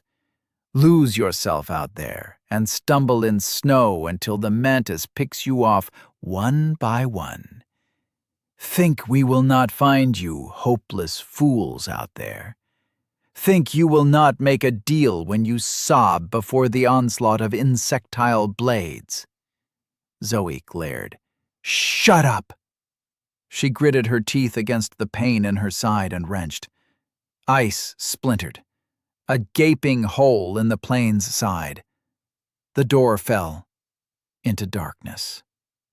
Beneath the colorful sky, a pine forest, suggestion of the town through the trees, brief glimpse of flame-lit smoke. Frozen ground reflected the sky, but did not dispel the thick shadows between the trees. Out there, somewhere, lurked the mantis. Zoe hesitated. The distance seemed so short, but she had no doubts about the danger. She ignored the survivors pushing against her back, urging her as the heads drew closer. None of them saw the mantis.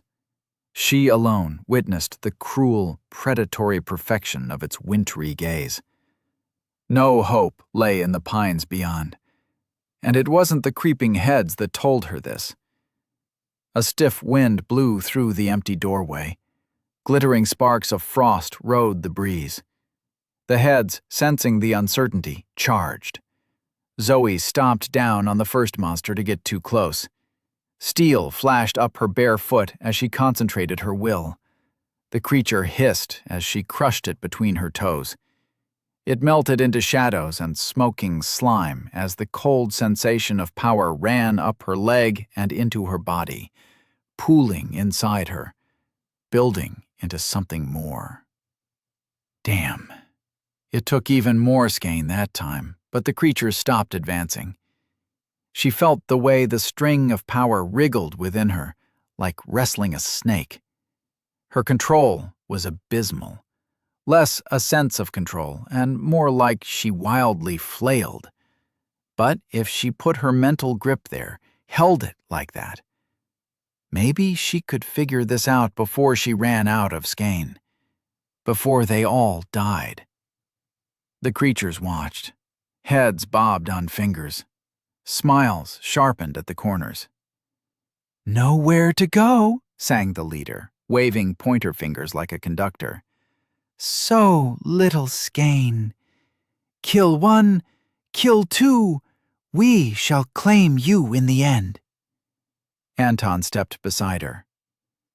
"How did you do that? Can I help?" Zoe shrugged, still glaring at the leader. "I don't know," she whispered. "Just focus on the stringy thing inside you and lash out. But it takes skein, and I don't have enough for all of them. I think we either run or we lay down and die." He chuckled, and Zoe's skin prickled. He had a laugh that belonged in an alley, behind you, on a moonless night. "I don't love these choices, but what else can we do?" Phase 4 complete. Dungeon seeded.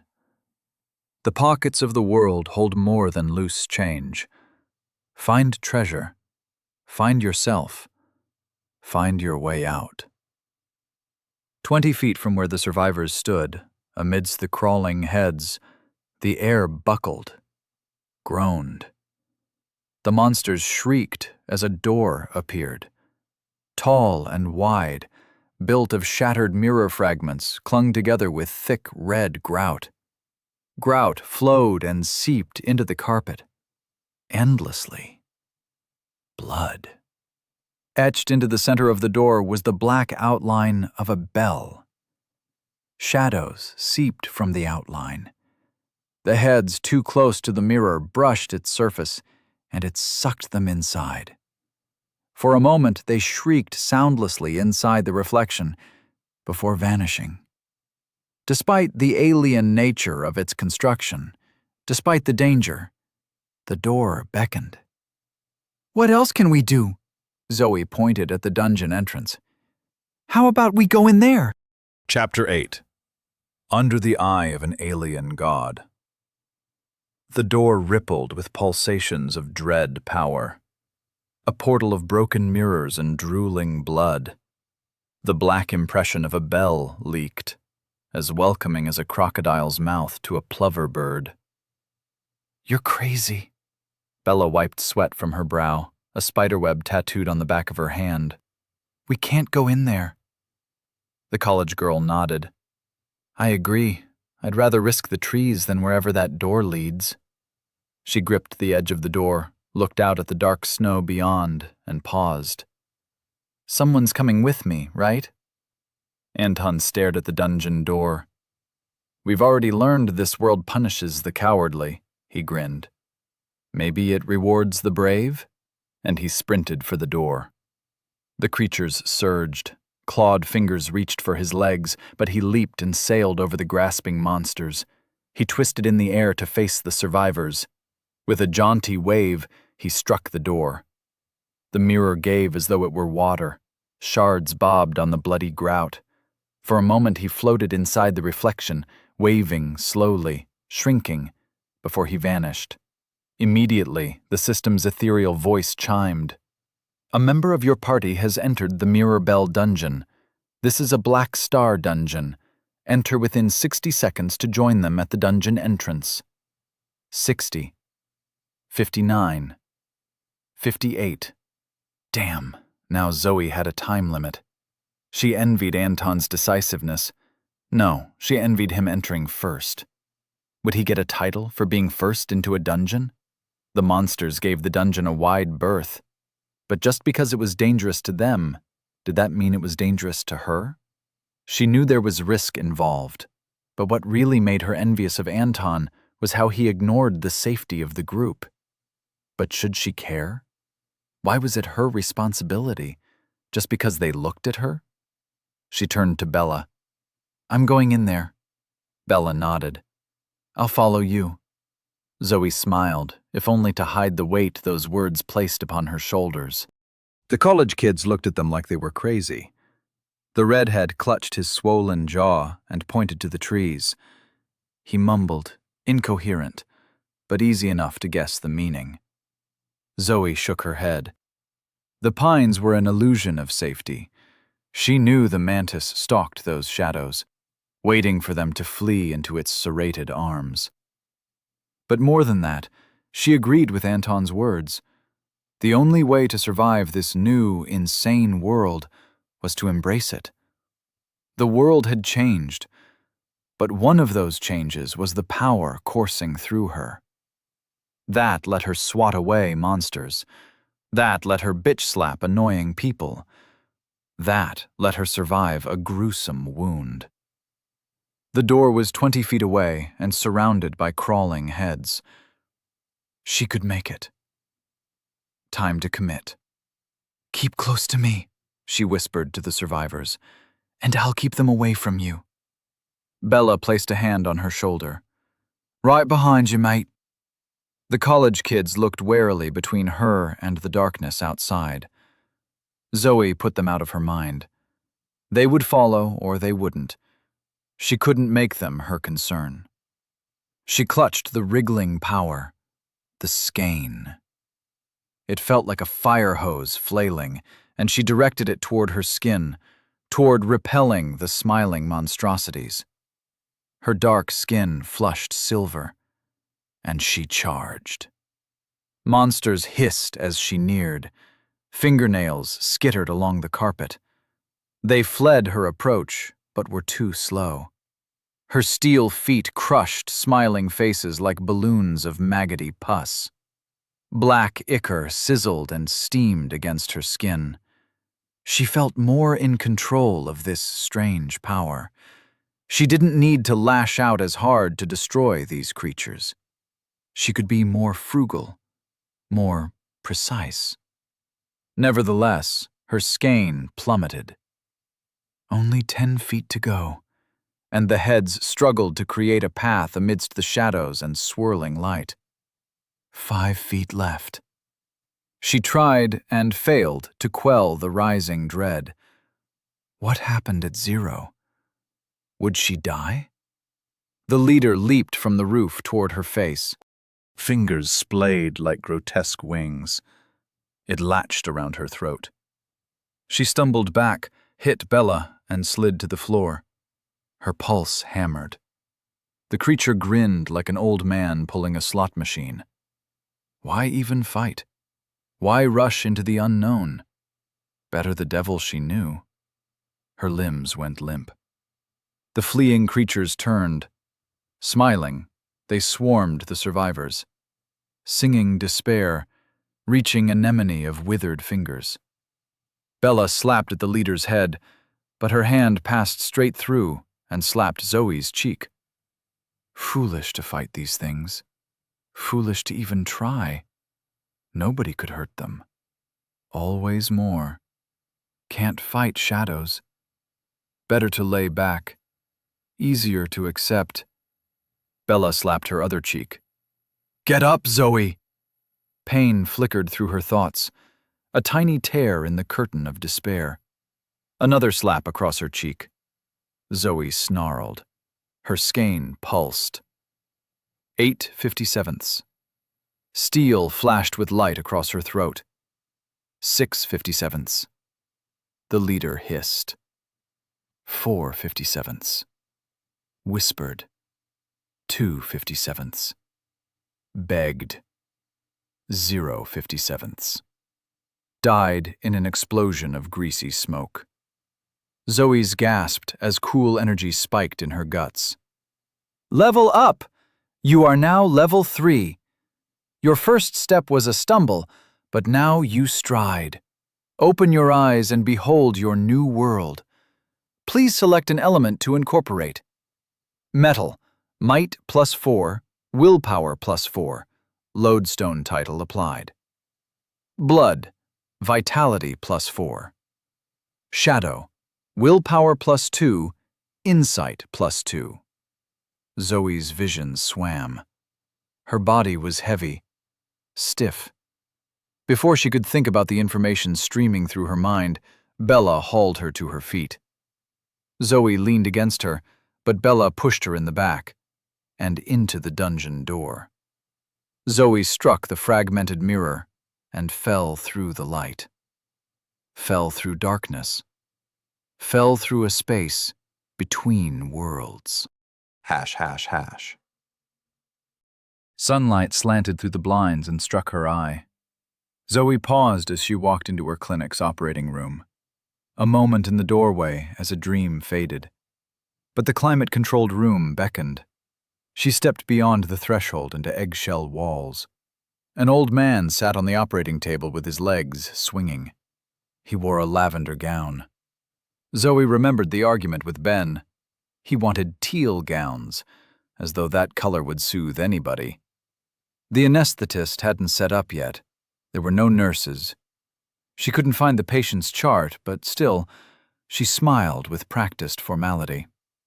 "Hello, sir. Are you ready for your procedure?" He smiled, a tired thing, gray eyes weary as a sinking ship.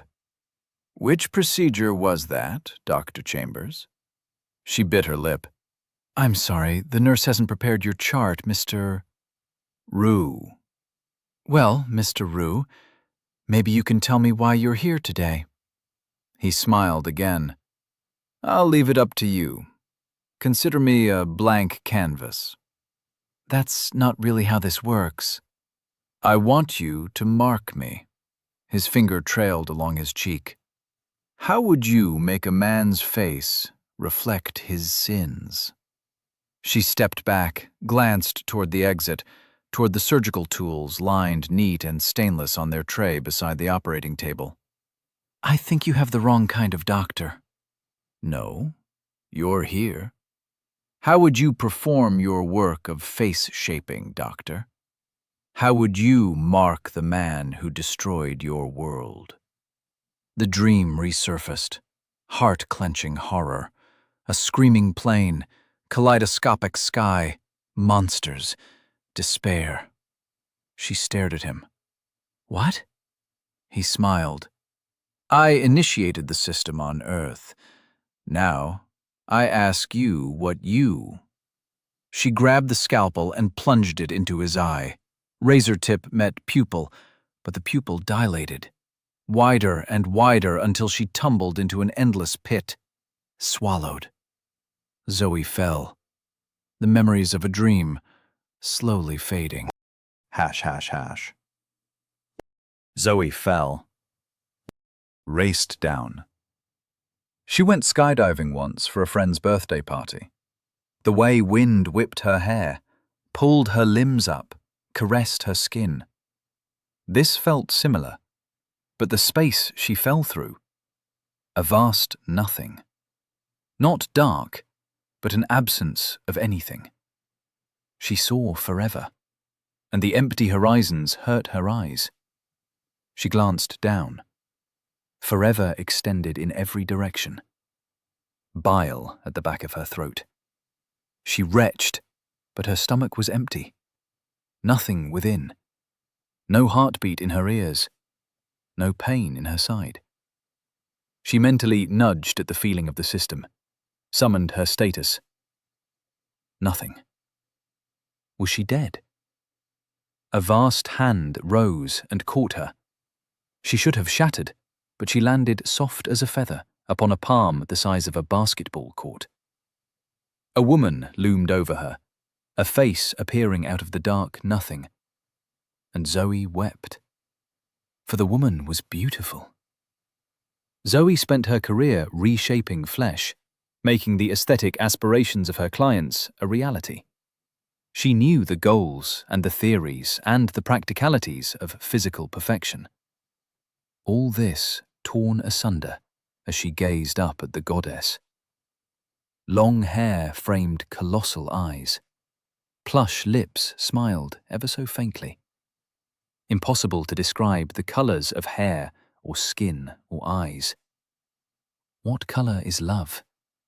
What color is affection? What color is tantalizing desire? It should be horrific, seeing a face wrought so large, so out of proportion. But Zoe only felt disgusted with herself, that she should appear before such a being. The goddess laughed. A joyous ripple passed through Zoe and cleared all doubts and revulsion, as though a monsoon swept away cobwebs. "You should have been one of mine," the goddess said. "You lingered on blood, even as it flowed from your side. And yet you dismissed me?" She laughed again. "I should be dismayed." Her vast eyes twinkled, and Zoe fell in love with that gaze. She never considered another woman like this before. But those eyes. They didn't see the grimy, calloused fist, but the golden coin clenched so tightly. So fiercely clutched against the grabbing horrors of the world. Zoe knelt, tried to speak. "Who are you?" The goddess smiled. "Just an observer for now. Later, who knows?" But before Zoe could voice the hope sparking in her breast, the goddess's palm tilted. Zoe tumbled head over heels and fell once more into the endless nothing. .. A wooden floor appeared beneath Zoe. Before she could blink, she smacked down. The impact blew the air from her lungs. She rolled over, stunned, wheezing. Nothing felt broken, but everything hurt. The wound in her side spiked with every heartbeat. It took a moment, blinking tears from her eyes, before she realized where she lay. What she mistook for a wooden floor was a table. She stood. The table stretched out, flat and even, as wide as an island. Surrounding her, tall as trees, were glass bottles. She couldn't recognize the symbols or designs on the labels, but the overpowering smell was unmistakable. She stood on a table surrounded by bottles of beer. This must be the perspective of an ant. Vaporous alcohol warped the rims of the bottles. She felt lightheaded just breathing. Or maybe that came from the impact of landing? Her whole body pulsed with pain. She looked about, walked a few paces, scouting. She wasn't alone. Where there is beer, there are drinkers. She saw them, and her jaw dropped. Faint as mountains. 6 titanic figures surrounded her. A strange haze surrounded the table, like the blue atmosphere of distance that prevented her from seeing them too clearly, from hearing them. One of them was the goddess with the face of love. Sensuous mouth opened with laughter she couldn't hear. 4 of the other figures she couldn't recognize, their skin faint with color, heads and limbs in shapes her mind refused to understand. But one figure sat unclouded. He leaned forward until his head filled the sky above her. A young man with a handsome face and ancient eyes. Eyes as tired as a sinking ship. She never saw this face before, but she recognized him in an instant. The way one recognizes a person in a dream. The one who called himself Rue. The one who destroyed her world. Chapter 9. The Final Boss. Rue leaned forward, his face otherworldly, slender, skin like faint copper with dull, gunmetal eyes. A robe of malachite scales open to reveal lean musculature crisscrossed with scars, like a battle-marked mountain. He smiled, just as sad as in the operating room when he wore the skin of an old man. Was that a dream? Zoe couldn't be sure. He towered over her. Zoe backed away and craned her head like staring up at a skyscraper. High above them all was a night sky, stark stars like chips of diamond, not a hint of atmospheric twinkling. Amongst them, slightly larger, a green and blue gem burned with light. Earth? Terror filled her.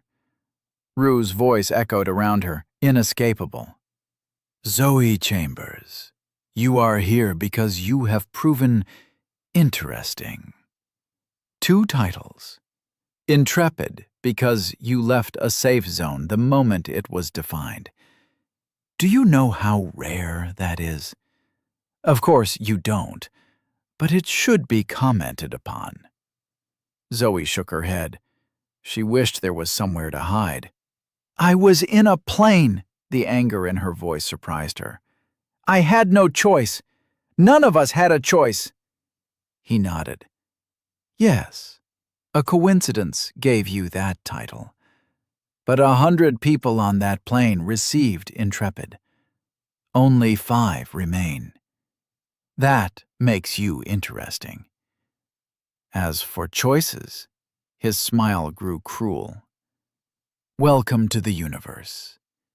You have a name, and your world has a name.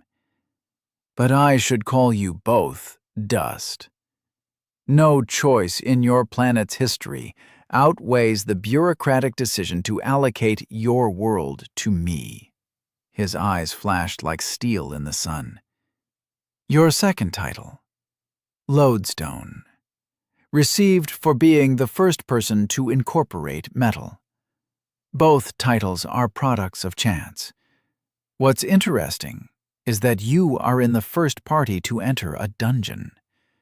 Most people wait until level 10.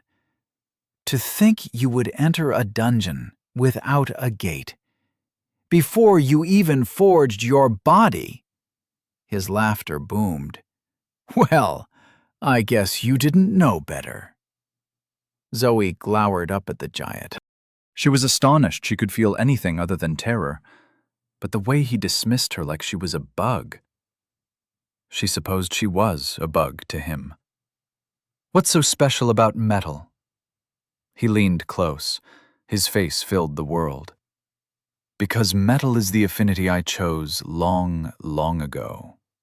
You were the first person on this planet to follow in my footsteps, and I wonder if you can follow that path to the end. What's at the end? He smiled and leaned back. His arms rested on the back of the couch. A mountain-sized man relaxing. Why, me, of course. She gazed up into his tired, metallic eyes. I don't understand. We have changed your world for one purpose. He luxuriated in his pause. To create a champion of champions. Why? Ruse smiled, saddened. My cohort. He gestured to the 5 indistinct figures. We have waged war longer than your civilization has existed. We are tired. We want to die. This world was gifted to us by the admirals as a vacation spot, a safari zone. They hope to persuade us to keep fighting, but I hope, and he glanced at the other figures, I hope that one of you will rise up and slay me. Zoe trembled. Fear, rage, insignificance. She never believed in aliens or God, and now faced something that could be both. She forced herself to speak through the constricting fear. Why not kill yourself? And deny the universe a splendid battle?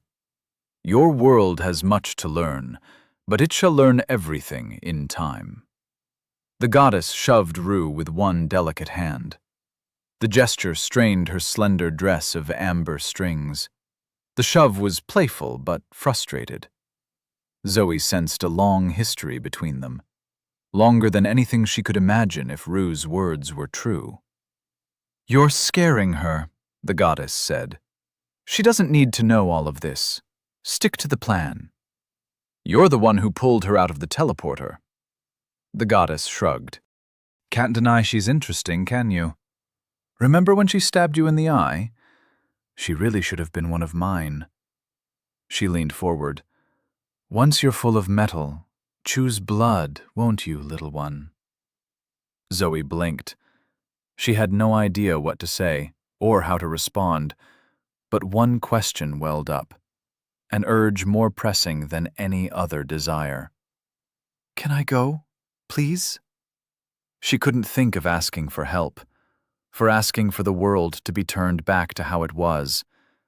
She couldn't think of anything like that. She just wanted the situation to be over. She wanted to be far away from the overwhelming pressure of these beings. She wanted to flee these gods who looked down at her like a bug. Rue glanced down with surprise. "You want to leave? I suppose I should let you go, but first—" The goddess placed a hand on Rue's shoulder. "Rue? Don't worry, I'll go easy on her." He turned to Zoe. "Let me give you a quest, as a reward for catching my eye. You have been offered a quest, the burden of being interesting. Reward, conditional. Time to complete, variable. Do you accept?" "Yes/no." Zoe flinched as the prompt appeared in her mind. The unearthly voice ranged clearer, as though she drank a stream from its source. She wanted to clarify the strange, vague offer, but more than anything else, she wanted to leave. She nudged the prompt in her mind. "Quest accepted." Rue laughed and clapped his hands. The slap of thunder knocked Zoe to her ass. Her ears rang. Blood welled up in her mouth, flowed from her nostrils. "Wonderful," Rue said. "Simply wonderful. Maybe you'll be the one to kill me, but for now, I'll let you go with a simple bit of advice. The brightest stars are the ones who explode." Zoe shook her head, trying to clear the pain. "What?" He clapped his hands again.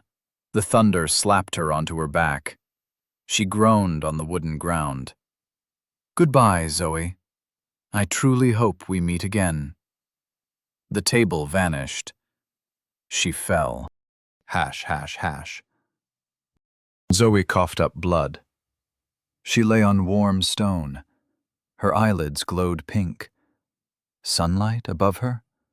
Warmth across her body, blood dribbling across her lips and down her chin. She didn't want to open her eyes. She didn't want to see what fresh hell awaited her. Everything hurt. Pain and shame flushed through her. How could she have cowered before the one who defiled her world? What happened to the woman flying across the ocean to get revenge on her ex? She couldn't handle the self-recrimination, and so she retreated into her mind to examine the pile of notifications. "Congratulations! Your party is the first to enter a dungeon. Title awarded, Fools Rush In. Incomplete. Complete your first dungeon to receive full title." She couldn't decide if she liked the sound of that or not. It was certainly interesting. She grimaced. That word left a sour taste in her mouth. She would have preferred a straight and simple boost to her attributes, but that was what her other prompts were for. "Level up! You are now level 3. Please select an element to incorporate. Wood, dexterity +2, vitality +2. Mirror, insight +4. Sun, might +2, vitality +1, insight +1. She groaned. If she selected metal before she passed through the door to the dungeon, then she could have made use of the 200% boost provided by lodestone. She wasn't sure which to choose from the options presented here. Increasing might felt right. She liked the strength to walk through an injury, and her willpower helped fight off the depressing compulsions of those strange, crawling heads. She held off for now. Better wait until she found metal to incorporate. But the goddess in her dreams mentioned blood. If only she chose before she went through the mirrored doorway. She swore to never let an opportunity slip through her fingers. Though, to be fair, she probably would have died if Bella hadn't thrown her through the portal. She swore to never let an opportunity slip through her fingers, unless it meant certain death. This neatly explained why she didn't fight the cosmic gods that abducted her. Even if they wanted to die, a bug like her couldn't perform the deed. First, she needed to get stronger. After meeting the goddess, she wondered what would have happened if she chose blood. Had those been dreams? She wanted to believe they were, but an ethereal voice whispered the truth. You have accepted the quest, the burden of being interesting. This is a multiple-step quest. Step 1. Objective. Keep your meeting with the cohort a secret. Time to complete. Until the completion of Phase 7. Step 2. Objective. Reach level 20. Time to complete. 6 days, 21 hours, 23 seconds. Step 3. Objective. Claim ownership of a settlement polyp. Time to complete. Pending. Reward. Conditional. Failure. Failing any aspect of this quest will cause the death of your party. Will you let down others as you have so often been let down yourself? The notifications drifted through her mind. A sense of impossible pressure settled upon her. She didn't even know what a settlement polyp was, and that last line was so pointed. This quest was aimed directly at her, but how was she supposed to complete it? Zoe? Bella's voice called. Zoe opened her eyes and flinched. For a moment, she thought she was back on the table of the gods, but a panicked moment later she realized it was just Bella looming over her, face filled with concern. Dusty sunlight streamed through the cracks in the weather-worn boards of the angled roof. Zoe sat up and wiped the blood from her lips. I'm fine. Where are we? Bella sighed with relief. Some old abandoned church. The door took us here. Thick dust covered the floor. Zoe's nose itched just looking at it. The pews were simple and creaking. Veins of vibrant moss spread from the wooden walls to the pews. Golden sunlight spilled through holes. A scene of lush decay. I thought we were in a dungeon. Bella nodded. Can you stand? The others are already outside, but I wanted to wait with you. Zoe clasped Bella's hand. Thank you. Was I out long? A few hours. Zoe froze. Hours? Her memory was fuzzy. She recalled falling through an endless void. Who knows how long that took? Time to focus on the present. The countdown ticked away at the edge of her consciousness. Time to complete quest. 6 hours, 20 minutes, 57 seconds, 35. 6 hours, 20 minutes, 57 seconds, 34. 6 hours, 20 minutes, 57 seconds, 33. 6 hours, 20 minutes, 57 seconds, 32. 6 hours, 20 minutes, 57 seconds, 31. She forced her attention away from the clock. Help me up? Bella helped Zoe to her feet. The wound in her side flared with hateful pain. Was it too much to ask for a god to heal her after dragging her into space and back? Well, she hadn't asked. Fear held her throat. She gritted her teeth. No longer. She walked with Bella to the open doors of the church and out into the sunlight. Time to complete a dungeon. Status. Name, Zoe Chambers. Level, 3, plus 1 free point. Body, metal. Attributes. Might, 16. Vitality, 10. Dexterity, 9. Willpower, 15. Insight, 8. Skein, 30/58. Titles. Intrepid, plus 5 to all attributes. Lodestone, plus 5 might, plus 5 willpower, 200% metal attunement. Fools rush in, incomplete. Chapter 10. The Graveyard of Those Who Failed. Sunlight struck Zoe's eyes as she left the church. She squinted with surprised relief. The familiar yellow orb burned in a pale blue sky, no longer the brightly colored swirls from before they entered the dungeon. She turned to Bella with excitement. "The sky's back to normal?" Bella shrugged. "I don't think we're on Earth right now. Not technically." She pointed behind Zoe. "The rules are different here." A shimmering film obscured the church's open doorway. Zoe, hope quelled by Bella's response, poked at the barrier. A tingling field of static prevented her from pushing after about an inch. She removed her finger as a notification appeared. "Welcome to Mirror Bell Dungeon. Objective: retrieve the stolen bell and return it to the church. Bell fragments collected, 0/4. This is a Black Star dungeon. The exit will remain closed until you complete the quest. There is no time limit." "You finally woke up," said a voice behind her. Anton grinned from his perch atop an ancient gravestone, the pitted marble inlaid with shimmering mirrors. His eyes tracked her motions as she limped toward him. More stones jutted up from the withered grass like pale teeth. Light bounced from the mirror fragments decorating the mossy stones. Marble crosses leaned in the distance. A slight wind carried a smell of spice, and tall trees provided thin strips of shade. Small pink fruit hung in clusters amongst the dark green leaves. In the distance, a tall wall encircled the dusty grove. And there were corpses. Ancient and desiccated skeletons hung on crude crucifixes of wooden branches. Scattered amongst the gravestones like scarecrows, dozens of them encircled the church. Zoe passed Anton and stepped closer to one of the crucified bodies. The bones gleamed in the light. A mirror-like substance coated them, perfectly reflective. A distorted version of her face stared back from the curves of the skull. The clothes of the figure were sun-bleached and paper-thin. At the feet of the crucifix, a sheathed sword and a flared helmet crumbled into rust.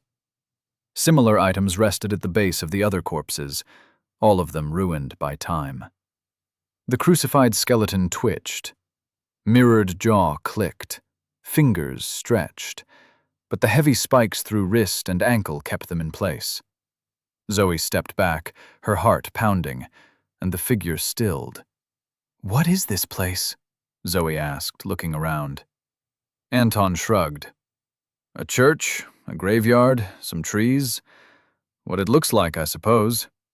There's a well behind the church, and Bella says the fruit is edible.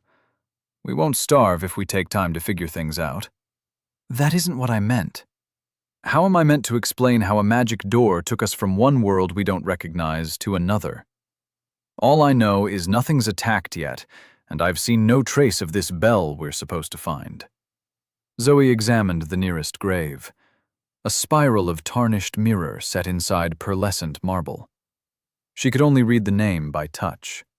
Who's buried in a place like this? Previous adventurers who didn't cut the mustard. Adventurers? You reached level 2 on the plane? Yeah. You should have received a prompt about your vision. Look at those corpses again. Zoe peered at the nearest suspended corpse. Tatters of a dress hung from the mirror-coated skeleton. She nudged the part of her brain connected to the system. Fallen adventurer, room 2. A lone warrior of the spear, proud of her strength, her lack of allies sealed her fate. The prompts faded away and left Zoe with a feeling of emptiness. Not even a name to record whoever died here. She couldn't let that be her fate. Bella handed her a handful of the pink berries. You should eat something. Are these safe? Bella popped one into her mouth, chewed. Yeah, there's a tree in every garden where I live in Australia. They're called lily pillies. Super tart. Zoe tried one. Her lips puckered at the fruit's sourness. but it was something to eat. Not so bad once you got used to it. She couldn't believe only a few hours has passed since the system first arrived. Her whole body ached. She needed time to rest. That was the first thing she told her patients after the ordeal of surgery. The entire world needed rest after the surgery the system performed. Gazing at the other crucified bodies brought up more of the same. Each was a fallen adventurer. Beside their name was the room they reached, the highest being room 4. None said room 1, but she solved this mystery by gazing at the nearest tombstone. Here lies one who failed to enter the gate. She raised an eyebrow. What's the gate? Anton pointed as he chewed one of the tart fruit. A part of the wall stood taller than the rest. Dark doors spread to reveal a dark tunnel.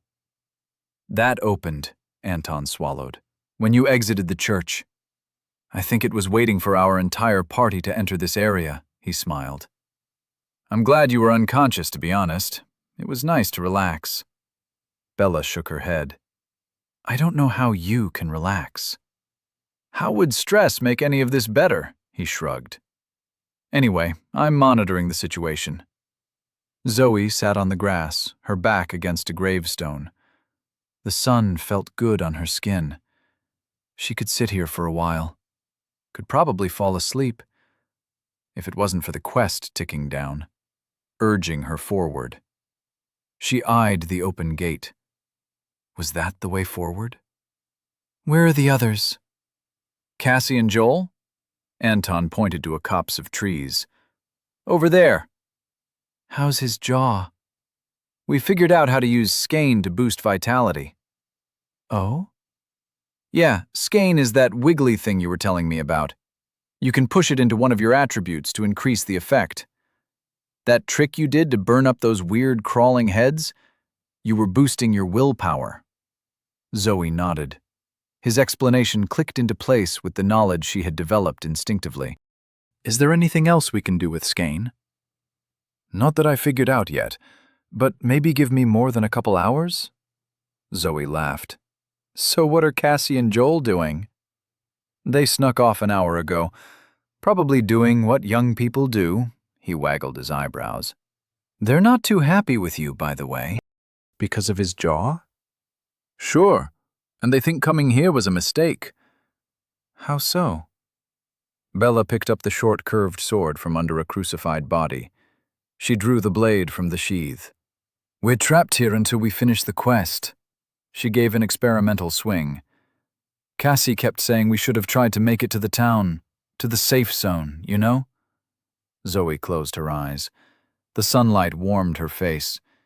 In the subtle, red-tinged darkness, she tried not to think about the ticking clock, tried not to think about the looming mountains of gods, the sword dangling over their heads, tried to give herself a simple minute of rest before she thrust herself back into the fire. Was the dungeon the right idea?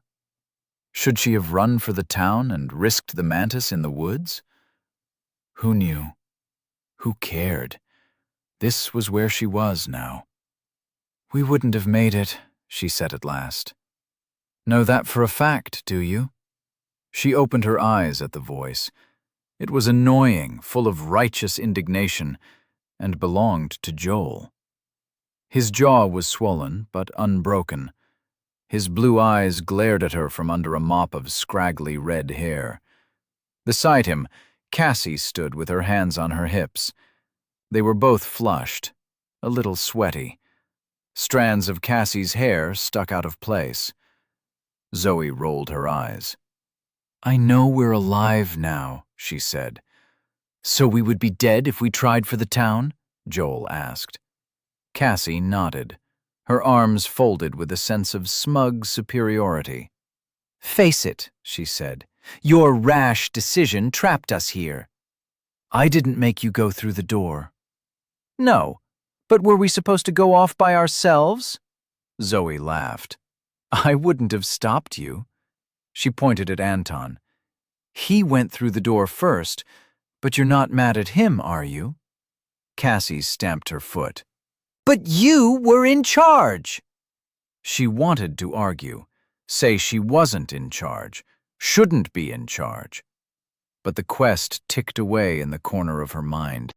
The quest that would kill all 4 of the people watching her, the people waiting for her response, if she failed. So she stood. Fine, I was in charge, and we came here. Now I'm still in charge, and I say we continue. Joel sputtered. You can't just decide that. I can, and I did. If you don't like it, stay here. She glanced over at Anton and Bella. You 2 ready to head on? Cassie grew red in the face. Why did you ask them and not us? Zoe glanced at Cassie and Joel. You seem like you want someone to take charge. So, go grab as many weapons as you can find. Bring them to me. You've got 5 minutes. Now chop chop. Joel's mouth opened and closed a few times, but Cassie tugged his hand and led him away. They whispered something that Zoe didn't catch, but started checking the bundles of weapons. It seemed Joel was happy to step in line or had some future rebellion planned. She would wait and see, and so she ignored the glares sent her way. For now. You sure told them, Bella grinned. But what's the rush? Zoe forced down the need to share her private quest with the others. She kept secrets before, so she could keep this one. For all she knew, they received quests similar to hers. The secrets could be another test from the system. I want to get through this dungeon. Maybe see what that Fool's Rush In title means. Did you 2 get it? They nodded. More than that, Zoe tested what she was about to say in her mind. It should be fine. I want to level up again. I want to feel that power. It feels invigorating, addicting, and I think we'll need to be a lot stronger. If my suspicions are correct, there should be rewards inside, monsters to kill as well, and I get the impression this place is just watching us, waiting to strike. Bella frowned. Like it's alive? Anton grinned. I was wondering when you 2 would notice. You know, you can share things you see with the rest of us. I know. Zoe gritted her teeth. Want to share your insight with the rest of the class? He looked at her with that strangely intense curiosity. Sure thing, boss. Don't call me boss. Bella clapped a hand on her shoulders. Too late, boss, she said with a laugh. So, boss, what do you want to do about that? What? Bella pointed at one of the crucified skeletons. Light flashed from its mirrored bones as it twitched and pulled itself free of the nails driving it into the wooden cross. It fell to the ground, hunched, creaking, and rose. Baleful green fire burned in its eye sockets. It took a jerking, shaking step. Another. It grabbed a long-handled sickle from the base of the crucifix and marched towards them. A trickle of sweat ran down Zoe's back. She stood. Were her hands shaking? No. She breathed, forcing them still. This was a chance to advance. Her quest wouldn't complete itself. More skeletons shifted on their crosses. Was it all of them? Out in the second ring of crucified skeletons, Cassie crouched and picked through a pile of scrap. Above her, the skeleton dragged its wrist free from the heavy nail. It raised its hand high. Bony claws flashed with mirrored sun. Zoe sprinted toward her. Cassie, move! Cassie glared at her. I'm going as fast as I... The skeleton's claws struck her in the neck, dug into flesh. She tumbled to the ground as blood squirted from the wound. Chapter 11. Grinning Skulls. The skeleton crouched over Cassie like a fleshless hen. Blood soaked the parched grass as Cassie gasped for air. A pile of ancient weapons lay on the ground, spilled from Cassie's arms, and the skeleton reached for a spiked club with contemptuous ease. It raised the rusted weapon high. Zoe sprinted. She could imagine the club falling, a pendulous arc ticking down time, ringing in the end of Cassie's life. A life deemed her responsibility by the quest in the back of her mind. She devoured the distance, bare feet crushing dry grass to dust. 30/58. By her calculation, her skein recovery was equal to her vitality score every hour. 30 felt like a lot, but she knew how fast it burned.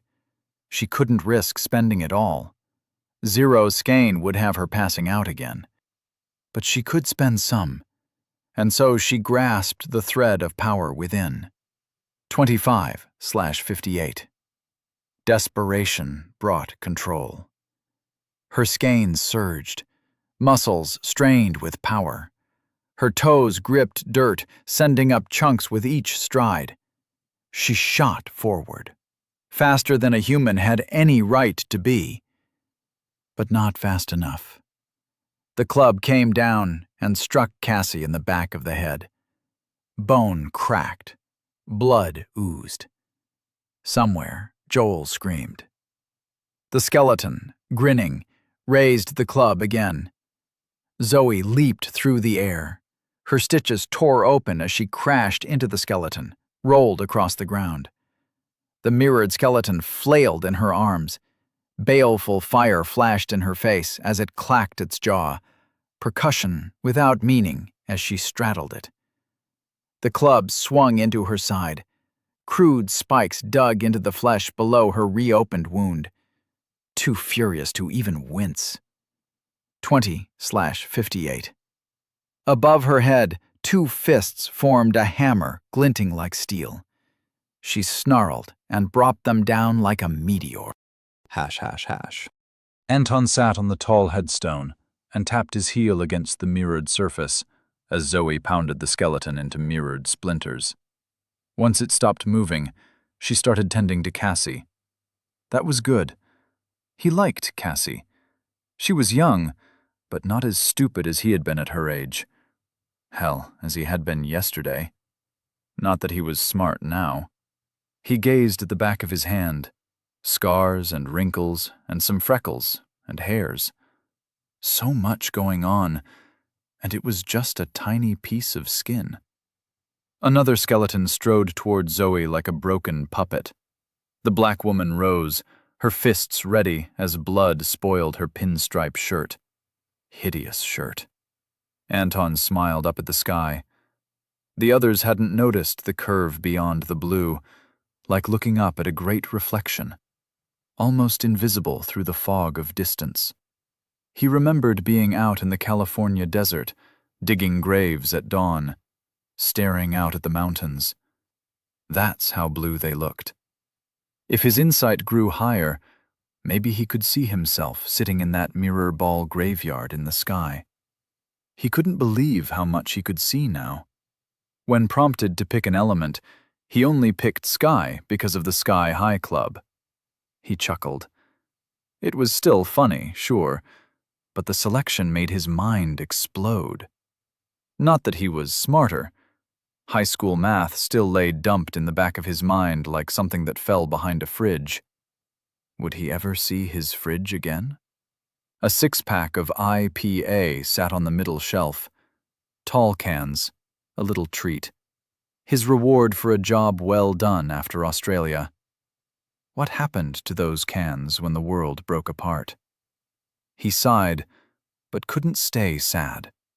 Insight unfolded the world like a flower. He understood what people meant by smelling the roses. Everything was gorgeous, dripping with anticipation. Zoe ducked the swing of a sickle. Her knee crushed ribs. She grabbed the reflective skull like a bowling ball and ripped it free. Snap of vertebrae like a chrome socket falling on concrete. The skeleton fell to the ground, and Zoe panted over to the bleeding-out college kid as Joel rushed over. Damn, Zoe sure was a fighter. How was Anton supposed to kill her? Well, same as anyone. From behind. In the dark. Or something like that.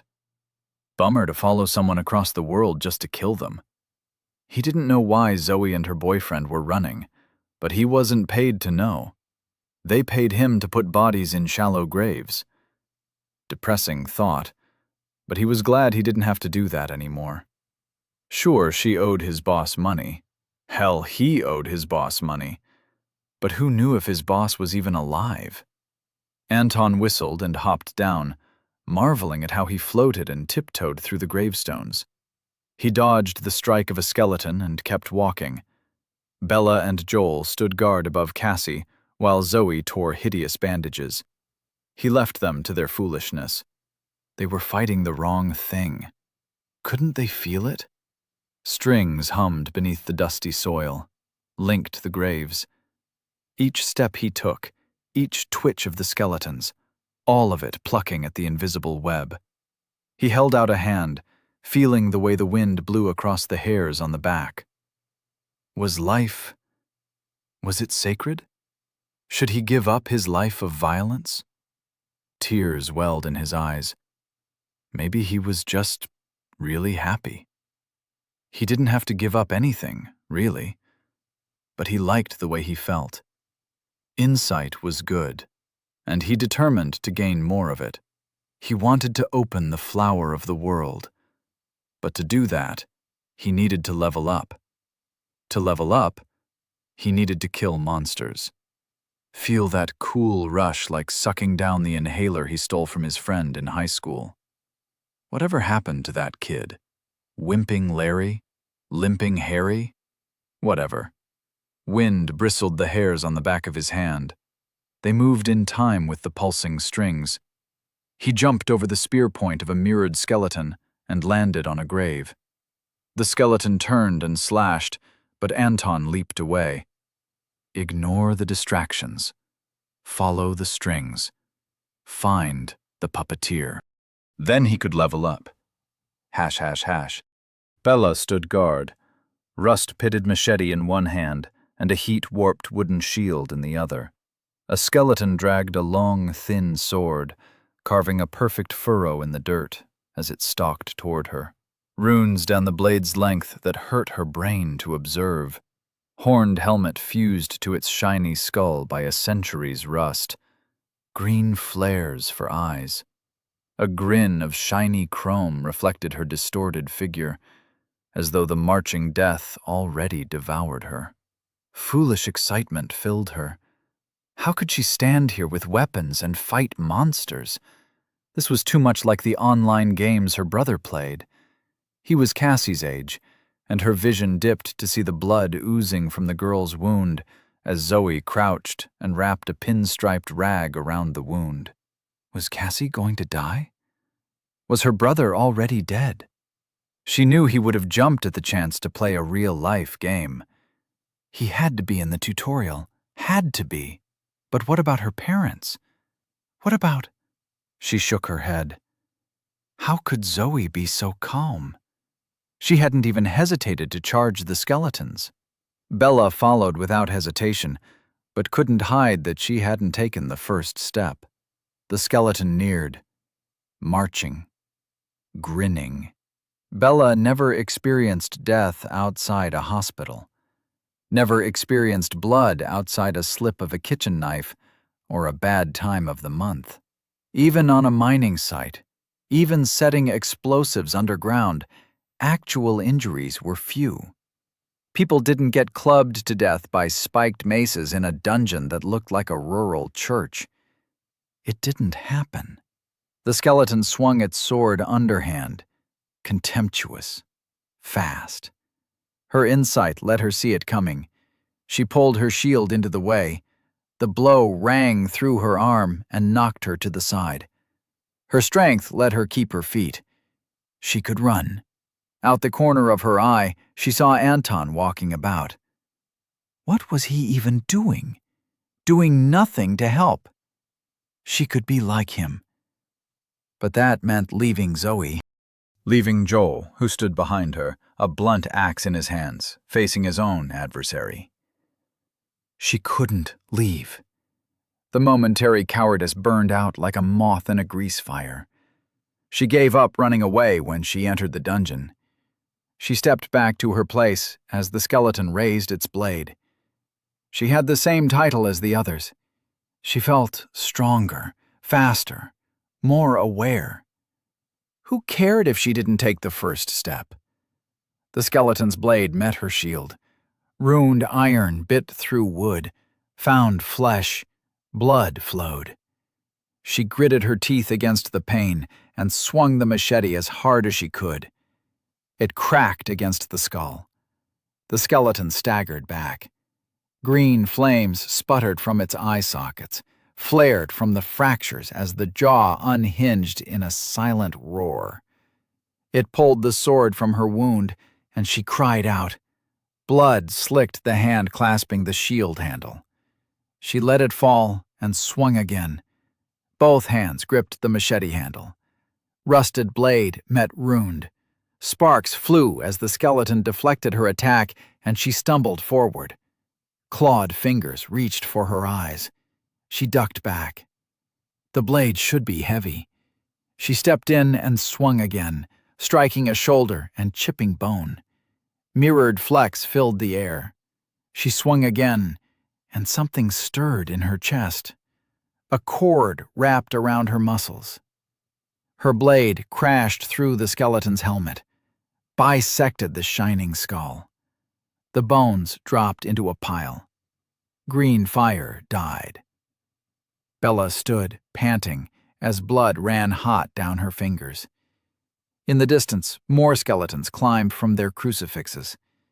Empty crosses stood like beacons of danger.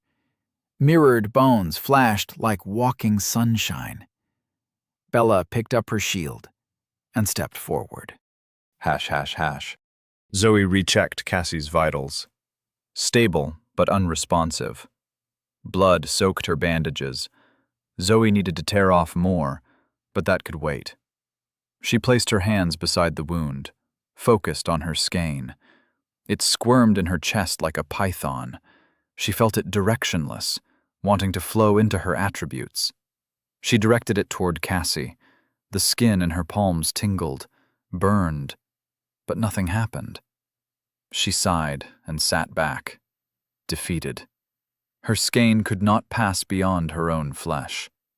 How long had she ignored the clashing of metal and mirrored bone?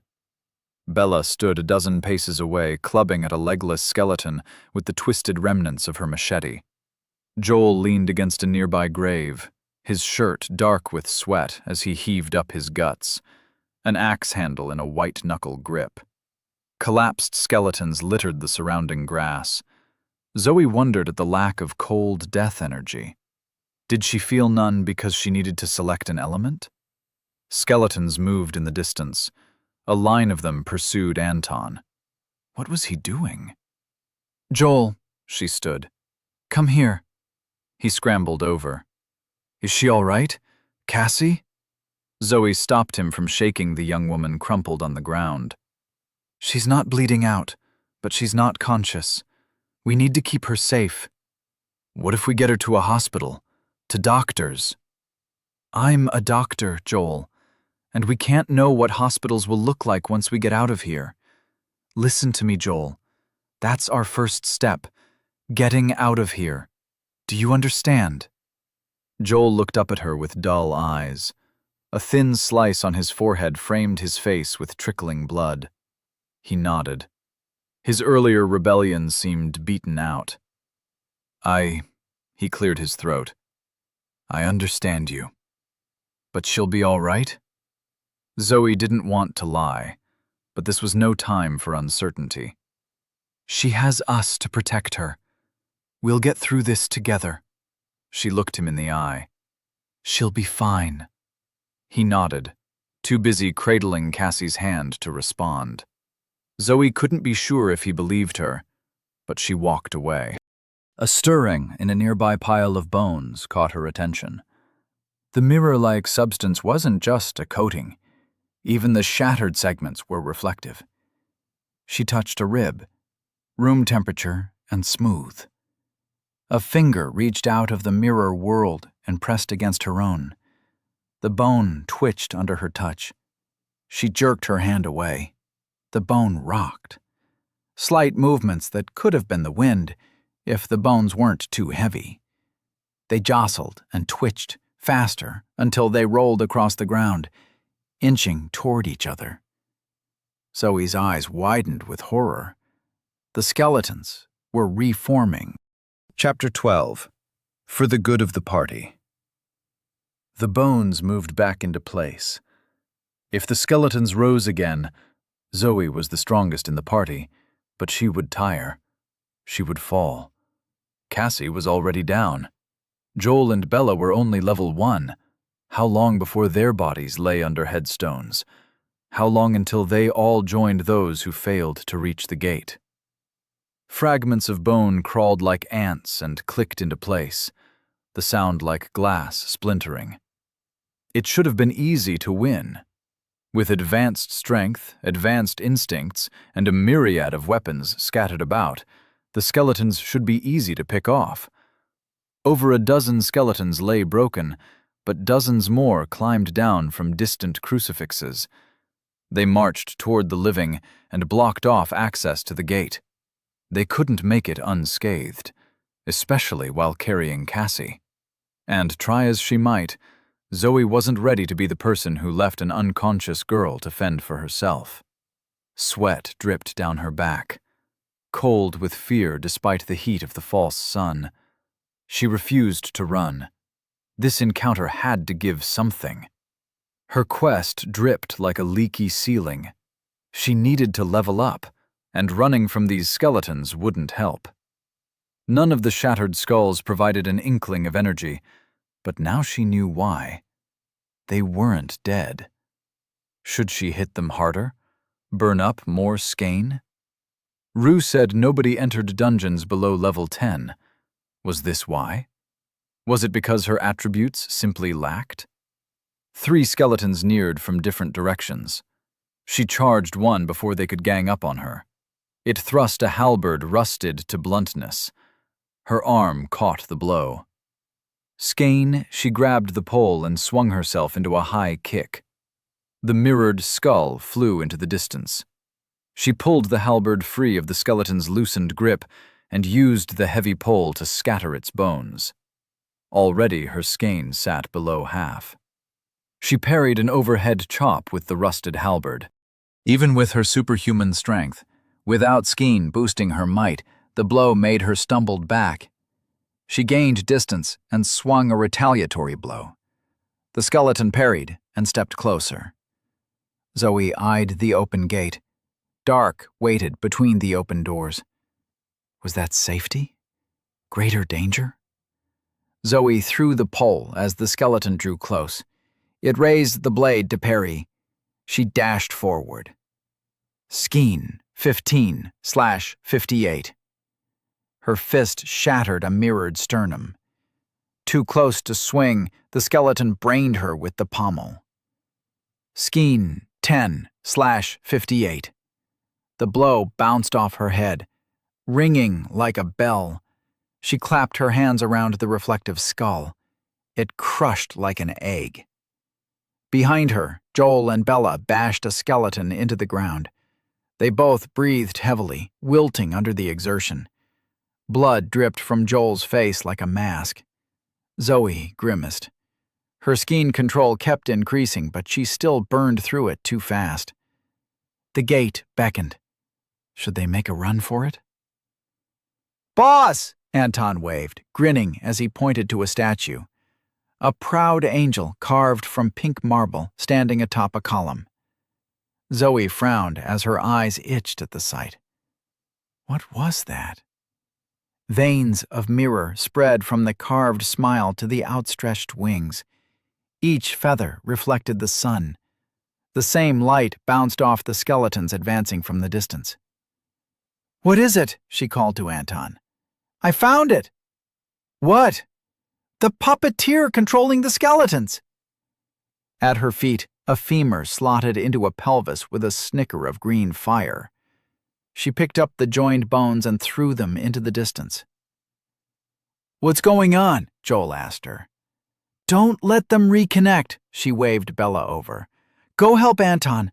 We'll protect Cassie." Bella nodded and hurried toward the waving man. Zoe picked up the club that bashed Cassie. Spikes sticky with blood, but still the most intact weapon around her. She felt the metal like a tingling extremity. An after effect of incorporating metal? The scrap on the ground called to her like a magnet calls a compass. She could incorporate it now. That's why she tasked Cassie and Joel with collecting weapons earlier. The boost to her abilities, to her skein, might shift the balance of the fight. But as slow as the skeletons were, she knew she wouldn't have time. She didn't want to be on her knees puking sludge as an axe whistled toward her neck. Patience. She needed to trust her allies. Until then, she raised her club as the skeletons marched closer. The grim face of inevitability. Zoe no longer saw their laconic motion as easy pickings. It was the apathy of a pit trap, of a trash compactor, of an endless desert wind. A cruel force certain to grind them down. Hopefully, Anton and Bella found a solution. And soon. .. Bella swung her stolen sword into the soil. The iron blade broke grass roots and loose rocks. Beside her, Anton dug with his hands. Strengthened fingernails scooped out clods of earth. A cloud of orange dust drifted over both of them. "Can't you feel it?" he said, with childish enthusiasm. "Feel it panicking?" Bella ignored him and stabbed the ground. A sword is not a shovel, but she refused to toss aside the rune-inscribed blade. Bella stabbed and pried up clods. "They're coming," Anton said. Green, fiery eyes fell toward their digging. She couldn't feel the threads Anton mentioned, but the extra attention from the marching dead confirmed his theory. Something lay under this soil, something the skeletons wanted to protect. With frenzied blows, she hacked at the soil. Deeper, shoulders burning with exertion. She thrust, and her sword pierced something squishy. Thick blue blood coated the tip and dripped onto hewn soil like dollops of blueberry cream. Anton cheered. "We found it!" He swept away a layer of azure mud. Something pulsed, a wrinkled mass of pink flesh. An invisible string brushed across Bella's face. It recoiled, and she tasted fear. Anger.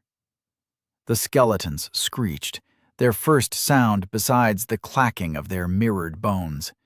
6 undead warriors charged toward her with rusted weapons raised. Anton dusted off his pants. "Give me your sword." "What?" He reached out his hand. "We can't gain levels fighting those skeletons. They aren't even real. This is the puppeteer. Let me kill it and the skeletons will stop."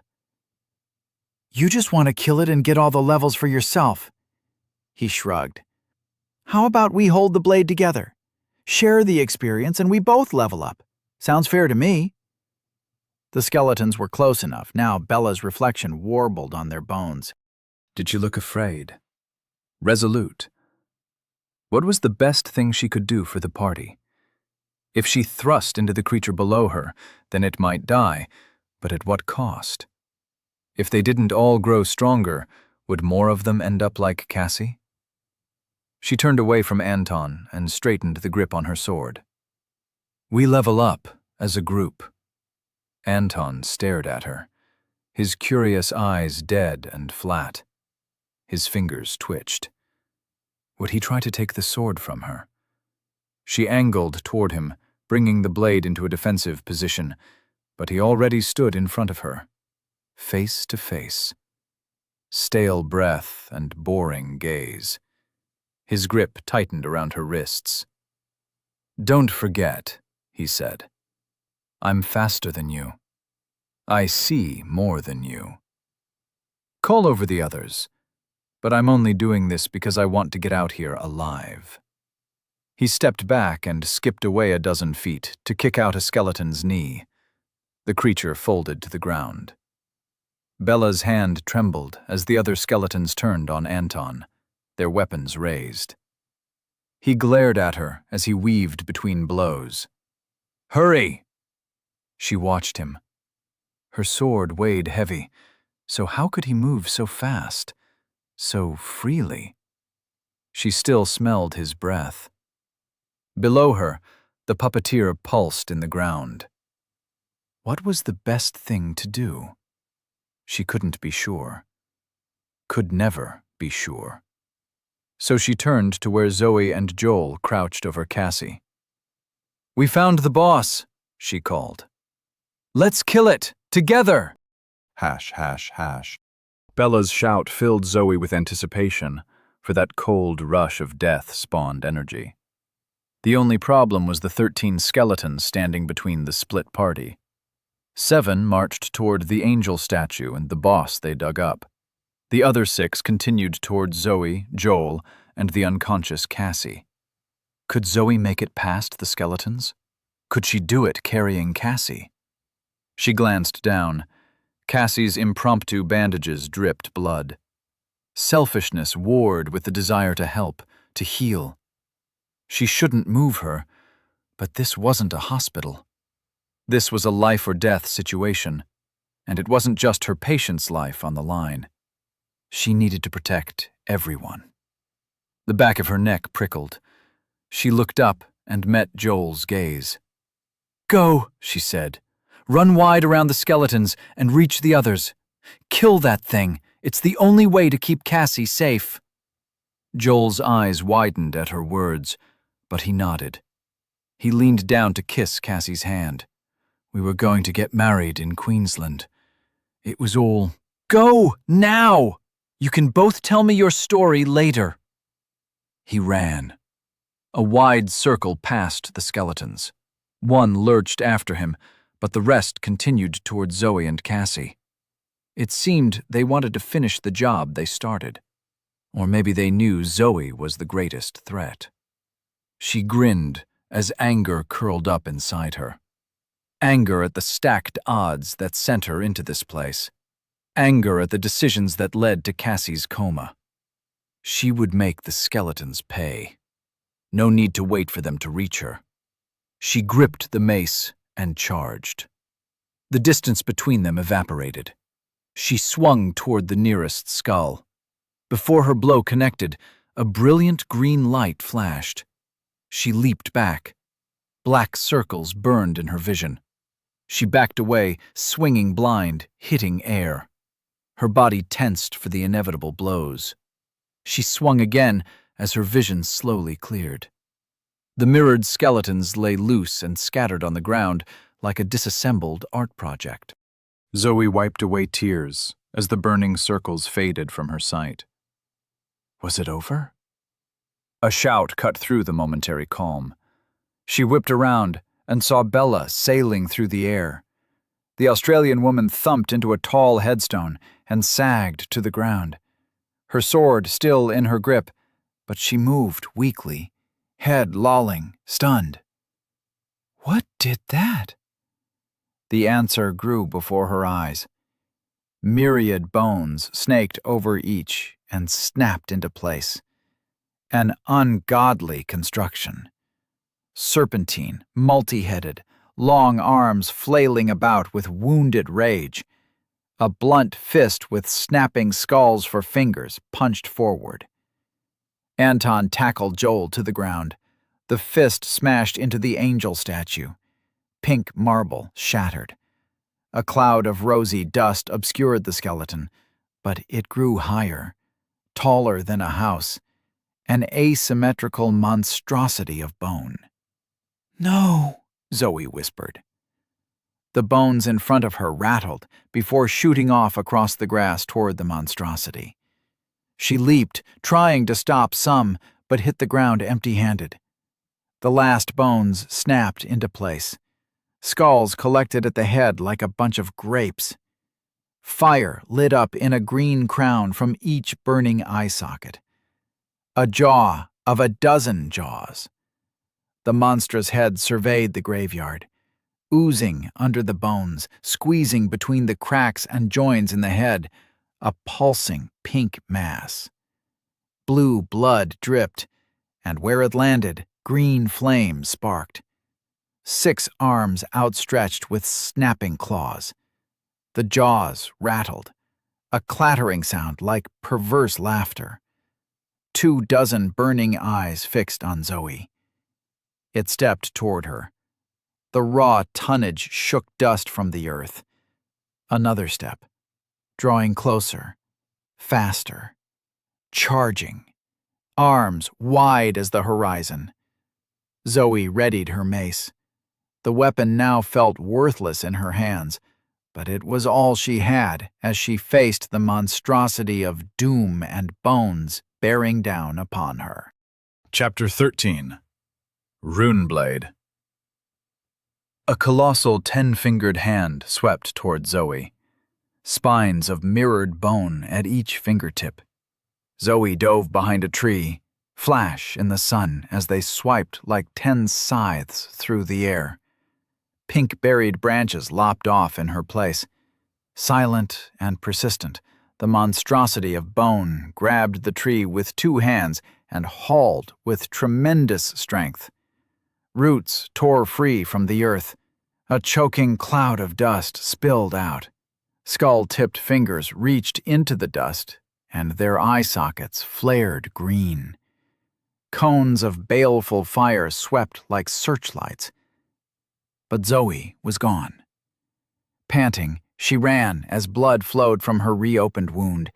Inhuman vitality staved off the symptoms of blood loss, for now. She crouched behind a gravestone. The mirrored surface bounced warm sunlight onto her brown skin.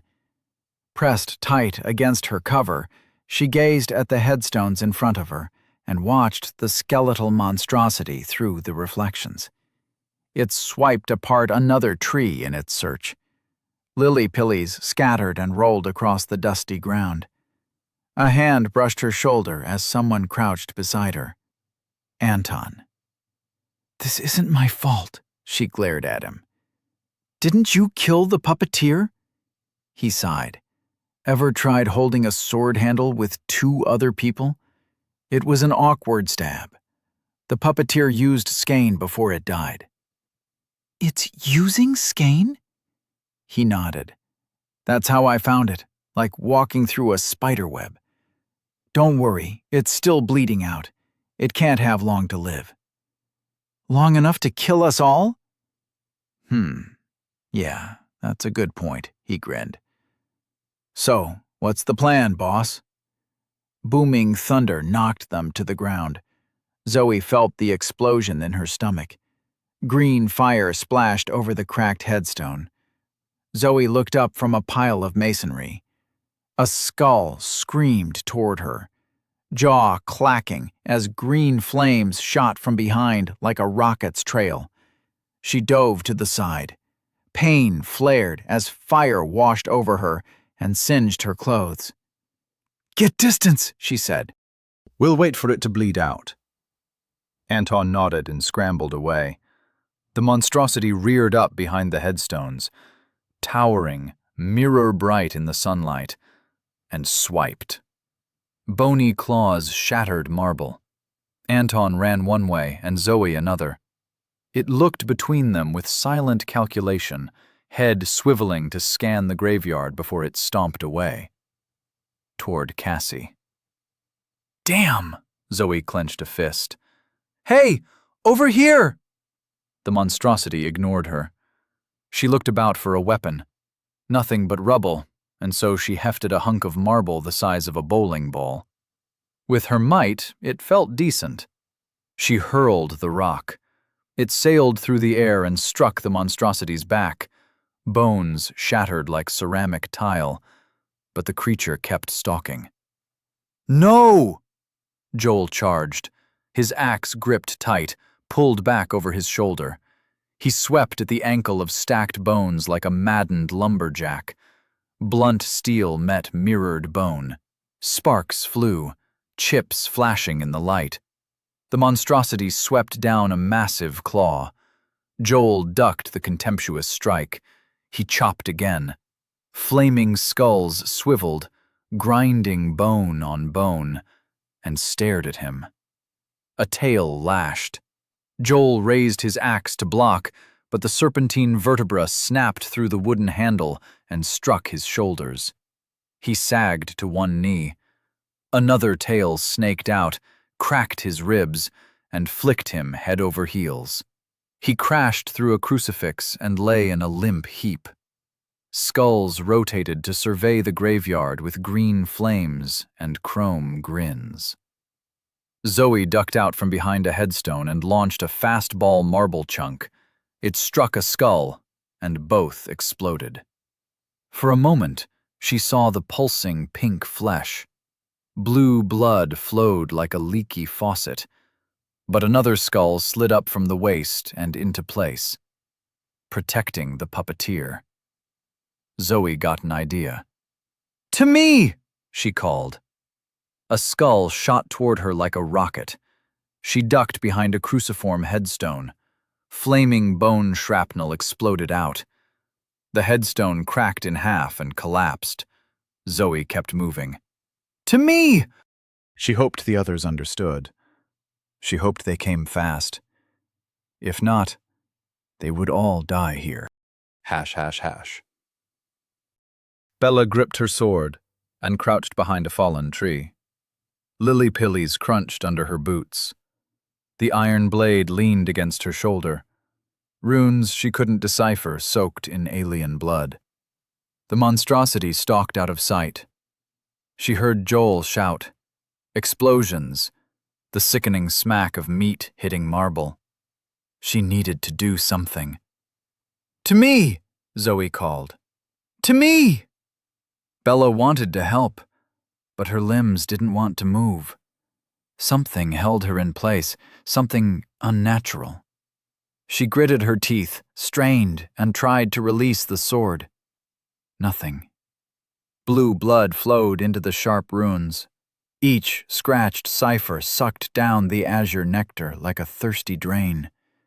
A prickling pain blossomed in her palms, grew like the scratching of thorns, pierced her flesh. She screamed through gritted teeth as something wriggled into her hands. Tendrils scraped the bones in her palm, down her wrists, toward her elbows. She stared down, literally unable to look away. Thick growths bulged and writhed under her skin. Tears blurred her eyes as the tendrils snaked up her arms. Another scream choked into burbles as her mouth filled with drool. "Congratulations! You have bonded a rune blade."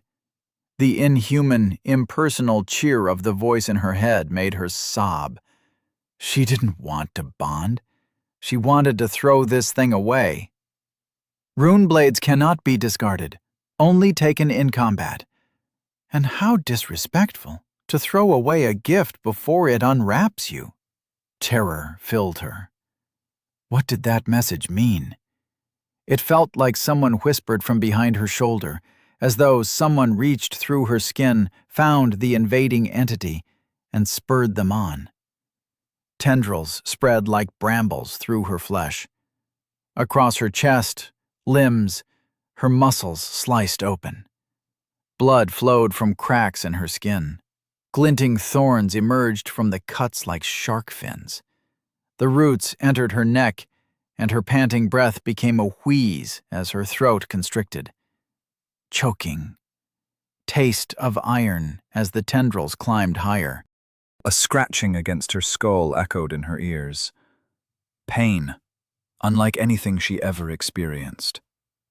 For the first time in her life, she wanted to die, just so it would stop. Finalizing bond. Please hold.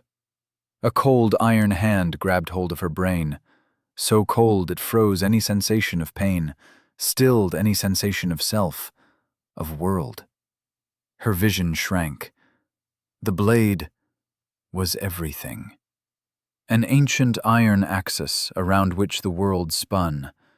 Combat, explosions, cries of pain, shouts for help, all faded, all unimportant.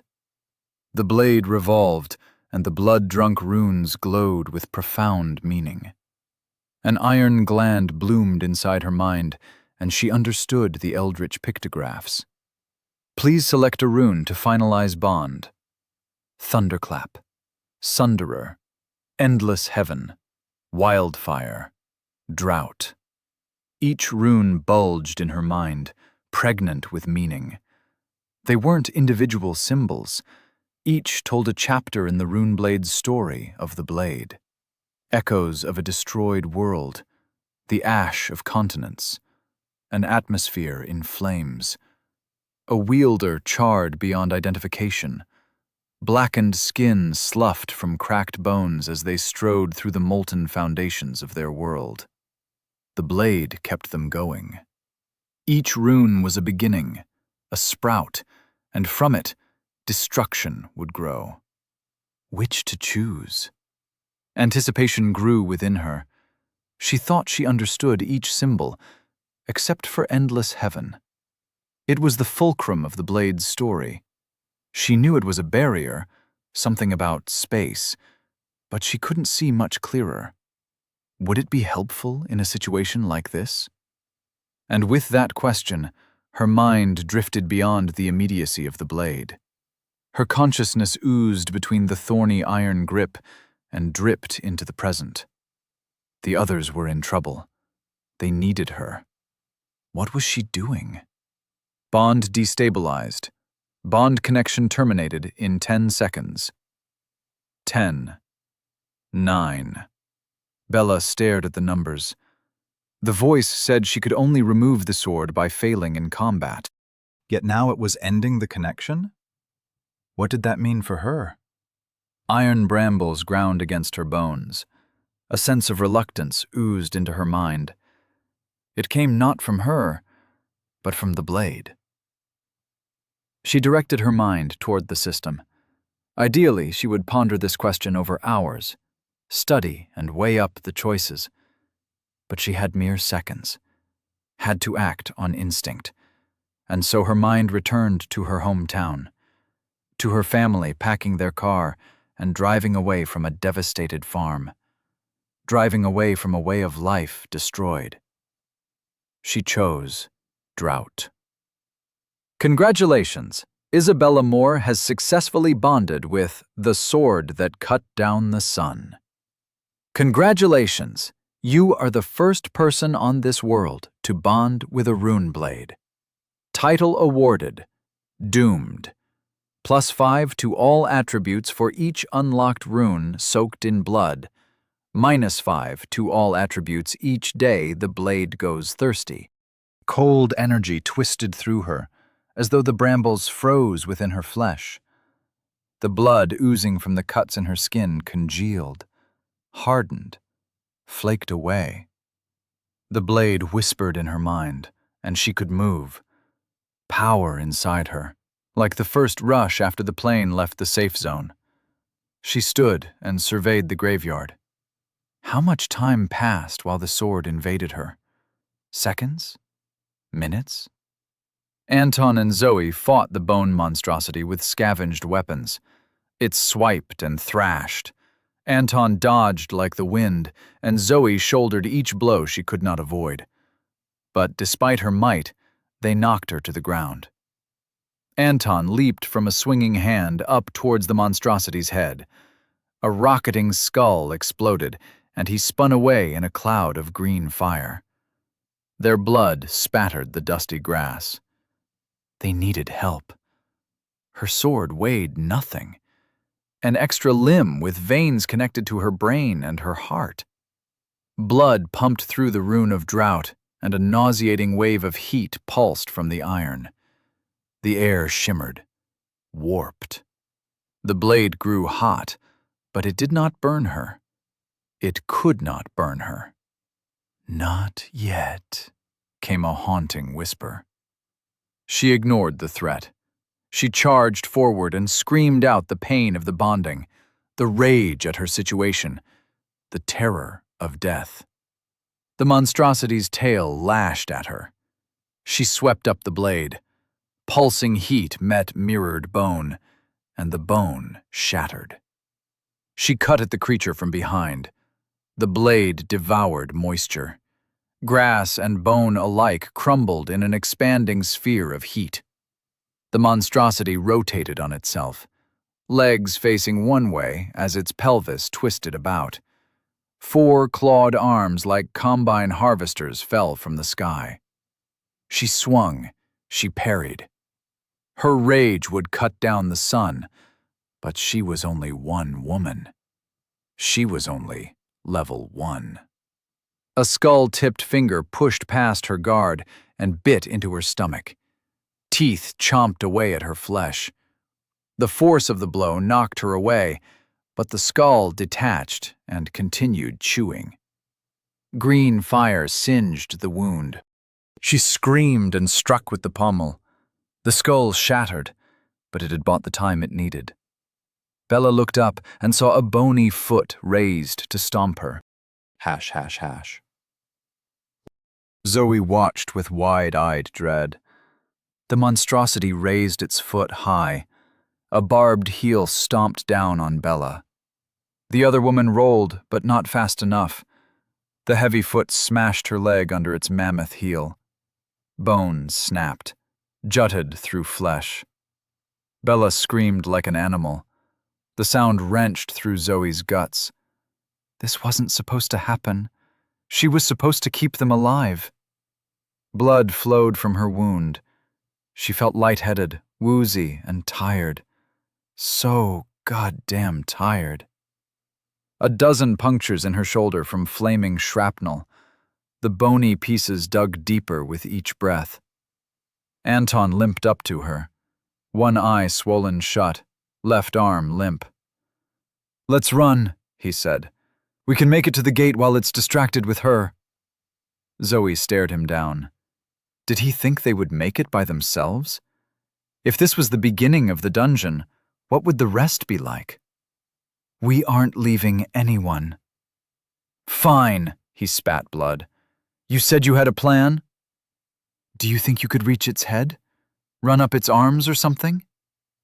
He looked at her like she was crazy. Even without the look, that's how she felt. Down to her last few skein, she had to make something work, or she would pass out and never wake up. She beckoned him closer. "How much do you weigh?" "What? Why?" Zoe grinned. "I'm going to toss you." If she was crazy, then the universe was crazy. Best go out swinging, and swinging hard. Chapter 14. The Puppeteer of Bones. With the last of her strength, Zoe lifted Anton off the ground. Inhuman power coursing through her muscles. Even numb with pain and leaking blood to the point of collapse, she was stronger than any human before her. That thought alone kept her going. She nudged her free point into vitality. Cold flickered across her ribs as the bleeding from her wound slowed. Now she had 1 extra skein. Anton weighed nothing, like a helium human balloon. She blinked to clear her vision, clear her head, and aimed at the bone monstrosity towering over Bella's broken body. The once smiling woman still breathed, ragged gasps spitting blood into the air. Zoe hoped she would live. She prayed they would all live. Her plan had to work. There was no other option. "I toss," she said to Anton. "You jump." "I get it." He stood, balancing in her palms, and cupped his hands around his mouth like a megaphone. "Hey, you ugly bastard!" The monstrosity turned. Green eyes flashed with rage, and Zoe heaved. She wished she hadn't spent so much skein on the airplane. She wished her control was better. Lashing out when a small amount would have sufficed. Maybe then the others wouldn't lay cast about, broken and dying. But even the small boost of skein to her might made her muscles bulge, increased her strength, made her godlike. Anton leaped from her hands at the last moment. The force of his kick sent her hands shooting back. He sailed through the air like a human javelin as dark spots bloomed in Zoe's vision. No skein left. She was fading out. Consciousness slipped like sand through fingertips. But she gripped her mind with willpower alone, forced herself to focus and watch. This had to work. Anton struck the monstrosity's head. The clustered skulls snapped at him, but he ignored the chrome-like teeth crunching on his flesh and thrust an arm through the open jaws.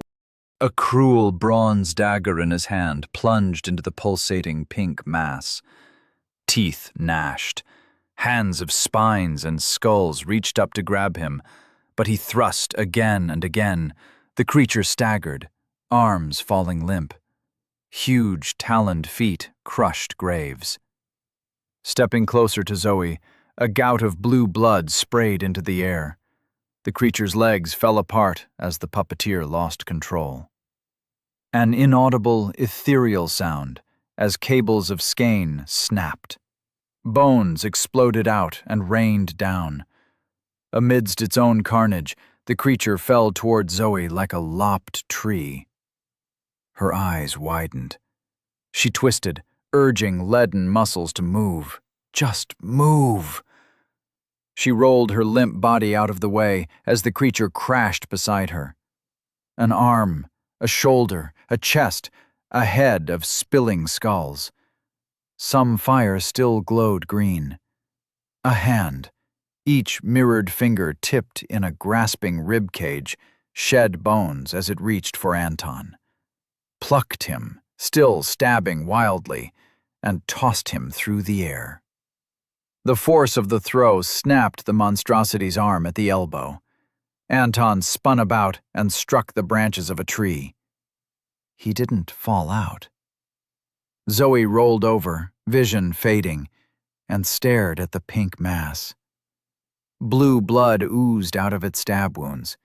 The flesh quivered, pulled back like a slimy hood, and revealed a set of grimy teeth. Human-like, grinning, the puppeteer hissed. A wet and squelching sound Zoe heard inside her head as much as her ears. "I am not yet dead," the words formed from ill intent alone. "But you soon will be." Weak strands of skein cast out from the wrinkled creature. They flopped on the ground, slapped down beside the scattered skeletons. Mirrored bones rustled, rattled, and drifted closer to the monstrosity. No, Zoe couldn't let it happen. The creature bled, slowly dying. She couldn't give it one last chance to strike at them. She crawled closer, each movement almost impossible, her limbs sluggish as warmth filled her. Darkness swept. She closed her eyes, couldn't even feel the torn dirt under her arms as she crawled. Sleep beckoned, but she refused. No skein, no strength. But she had one last trick up her sleeve. Her fingers closed around something smooth, a mirrored bone, and she reached for the system inside her mind. "Level up! You are now level 3. Please select an element to incorporate. Earth, vitality +4. Mirror, insight +4. Sun, might +2. Vitality +1. Insight +1. The boost to vitality would help heal after the fight, help survive the dungeon to come. But if that was how she thought, she would have chosen blood back on the plane. A boost to might was compelling, as always. She could admit to herself the gains in strength were addicting. But, as much as they tempted her, she glossed over earth and sun. Attributes weren't her current priority. "I choose mirror." The whispered words left her mouth, and frigid cold replaced the warmth in her limbs. She gasped. Her eyes snapped open. The world seethed with information. The mirrored bones glowed with a translucent, reflective aura. She breathed, and that aura bent toward her. Long wisps, ribbons of pure reflection flowed towards her mouth. The pulsating mass radiated fear. Teeth chattered, but she heard no words. The mirrored bones frayed, split, became a tangle of mirrored tendrils slithering toward her tired body. She felt, could see, the cords of skein sent out by the puppeteer. Sigil-lined portals opened upon its skin. From them, cables shot out and wrapped around the mirrored bones, entangled them, tried to keep them from sliding away. But the monstrosity was dying, and the system's confirmation of her choice reinforced Zoe's will to tear the bones from her enemy's control. The puppeteer's skein frayed under the combined weight of her willpower and the ethereal consciousness that spoke inside her head. Though the puppeteer animated the bones, they were not living. They were just raw materials, and Zoe wanted it for herself. She would take it. Though the puppeteer poured the last of its skein into its spell, it didn't stand a chance. The mass of bones split apart, disintegrating into mirrored snakes that slithered toward Zoe. They wrapped around her, sinuous across her flesh, and poured into her wounds. She screamed, writhed on the ground, revenge forgotten, her plan forgotten. Only pain remained as mirror replaced her substance. Black gunk oozed from the wounds.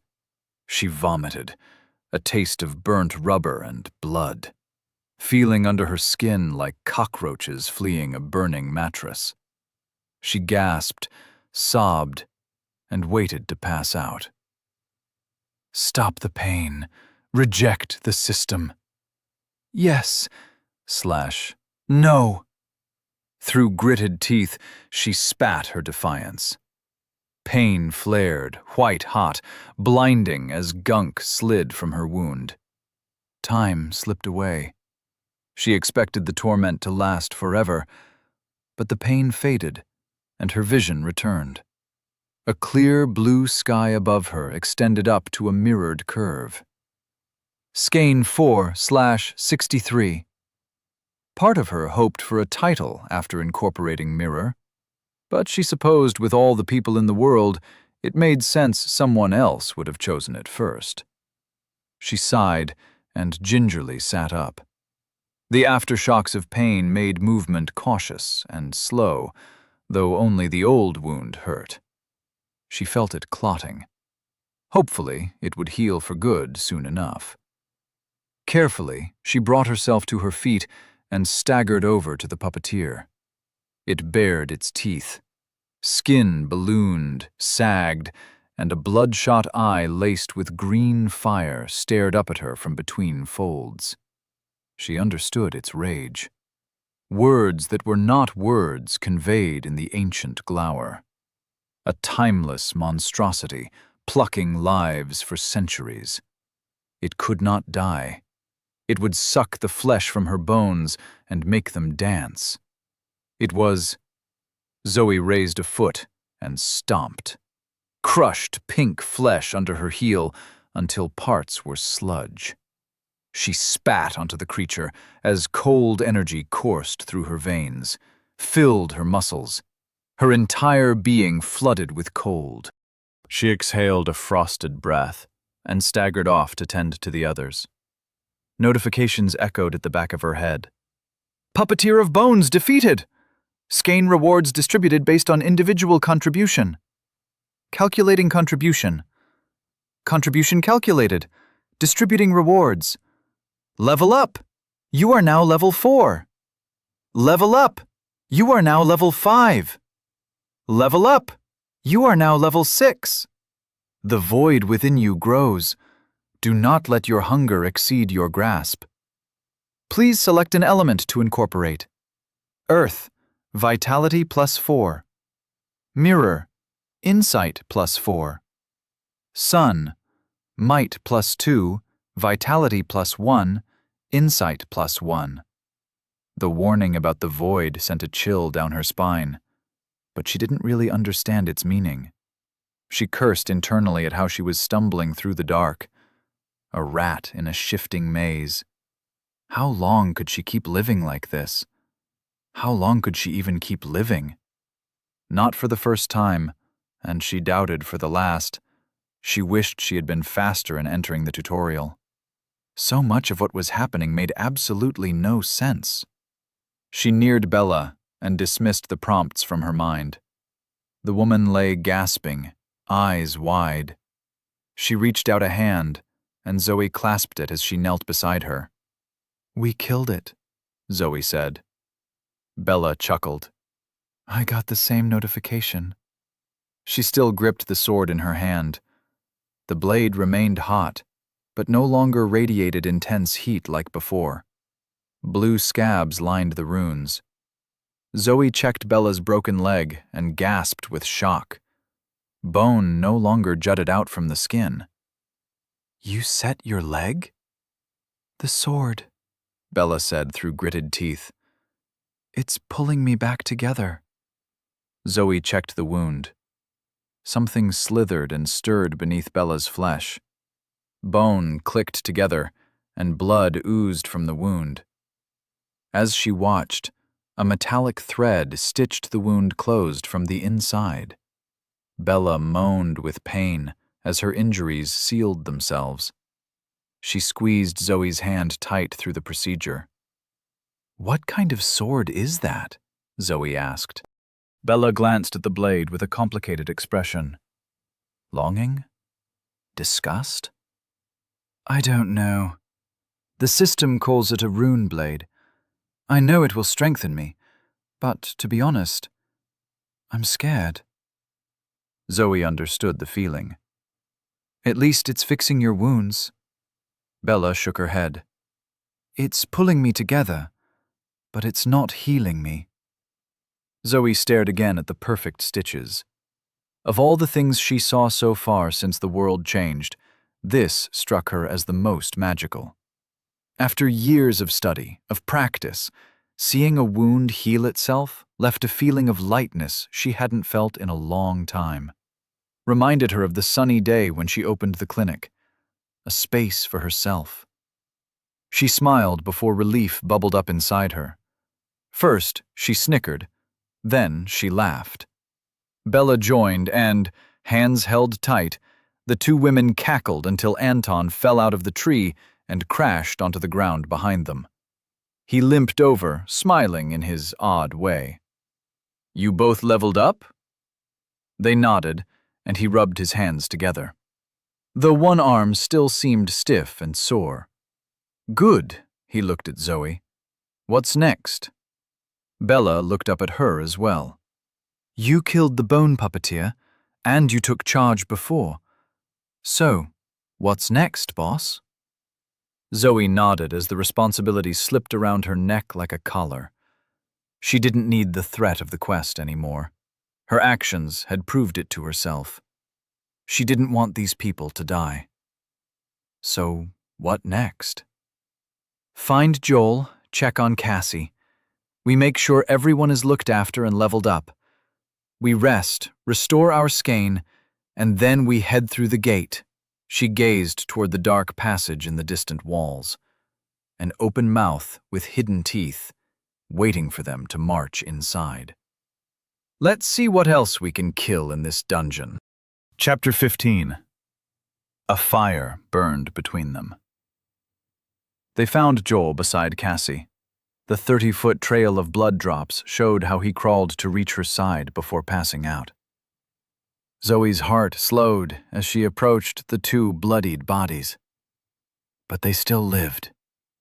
She felt relief, even though these two were strangers to her. Hell, she was surrounded by strangers. Maybe all that time as a doctor led to her disliking death? Despite this, part of her mind viewed them as liabilities. Had any of them even really helped beyond serving as distractions? Could any of them offer more than a place as a meat shield? That wasn't the route she wanted to go, not if she could help it. She dismissed these thoughts and tended to the two college kids. Joel was simply exhausted. Bruised, battered, but otherwise fine. He woke when they checked on Cassie, and begged Zoe to do something magical. She nodded, but there was nothing she could do. The young woman remained unconscious. She didn't want to call it a coma, not yet, but she felt useless as she helped Joel carry her over to the side of the church they were using as a makeshift camp. As it became clear there was no more danger, Zoe burned her skein, boosting her vitality. She continued burning as it recharged into the night, and her wound slowly closed. For the sky deepened from pale blue to indigo, and a wind rose that whistled through the scattered bones of the fallen. It grew cold. Not as cold as the power that came from killing, but enough for them to seek out any form of shelter they could. With the help of Bella's sword, they dried branches into firewood. Anton still had a lighter and a crumpled packet of cigarettes. He used both to set a fire going, and they sat around, roasting lily-pillies, smoking, and reminding themselves that they were still alive. If anyone needed water to relieve themselves, or solitude, they would wander off, but for a while everyone sat in silence and let the silence grow. Emma sat with her back against the wall.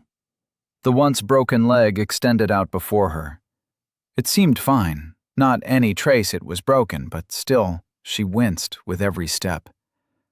The sword lay across her lap, unsheathed but cleaned of the crusted blood. Not once had Zoe seen Bella set it aside. Even now, her fingers traced the patterns of the runes. The silence, broken only by crackling fire and howling wind, grated at Zoe, choked her like a leash. How much responsibility did leadership entail? Did they expect her to start conversation as well? The thought ate at her, and she wondered what they were thinking, which caused her to pause. She had no family, but that wasn't true of everyone. Joel and Cassie were traveling together. Bella was returning home. Anton, she wasn't sure, but the filthy Hawaiian shirt he refused to abandon meant he was going on some kind of holiday. Just because she had nobody except a crooked ex-boyfriend didn't mean everyone else was alone.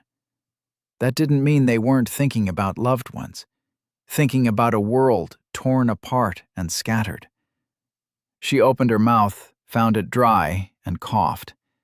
Everyone looked at her. She bit back a sigh and said the first thing she could think of to fill the silence. "Anyone want to know why I was flying to Sydney?"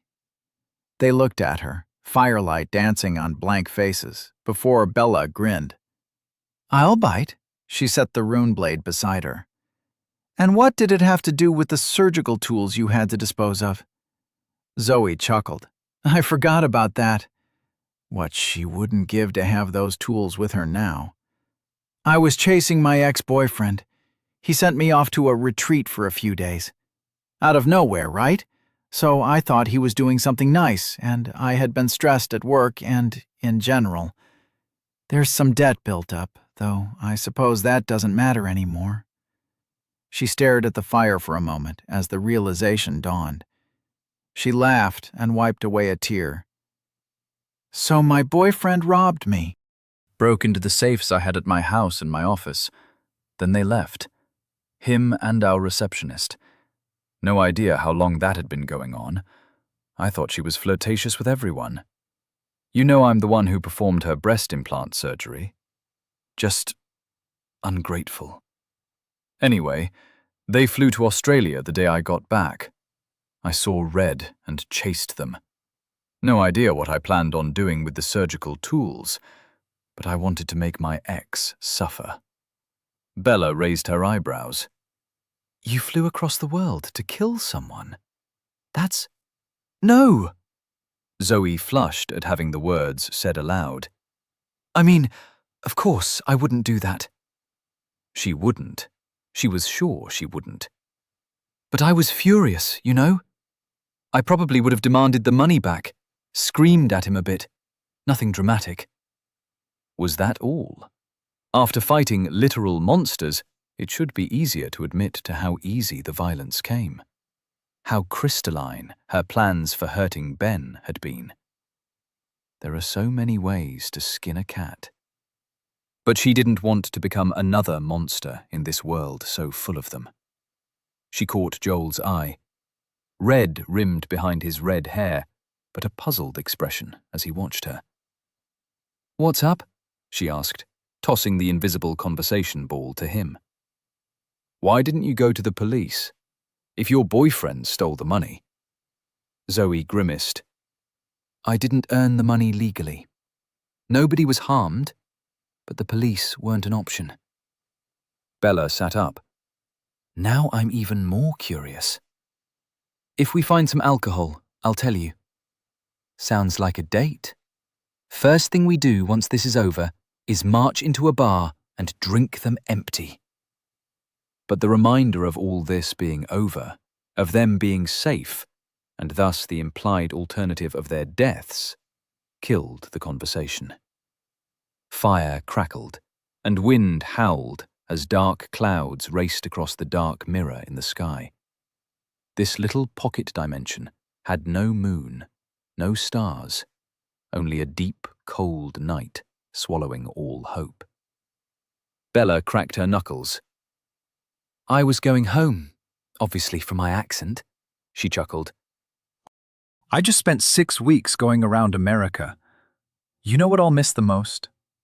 "What?" Joel asked as he stroked Cassie's palm. "Ranch dressing." "Oh, boo. No way." Zoe shook her head. "I'm with him. That's atrocious." Bella laughed. "It's great on pizza, and I never see it in Australia. Honestly, you Americans know what you're doing when it comes to your sauces. Best mayonnaise in the world." "Ranch isn't mayonnaise." Joel threw up his hands. "You know what? I can't." "Why were you on the plane?"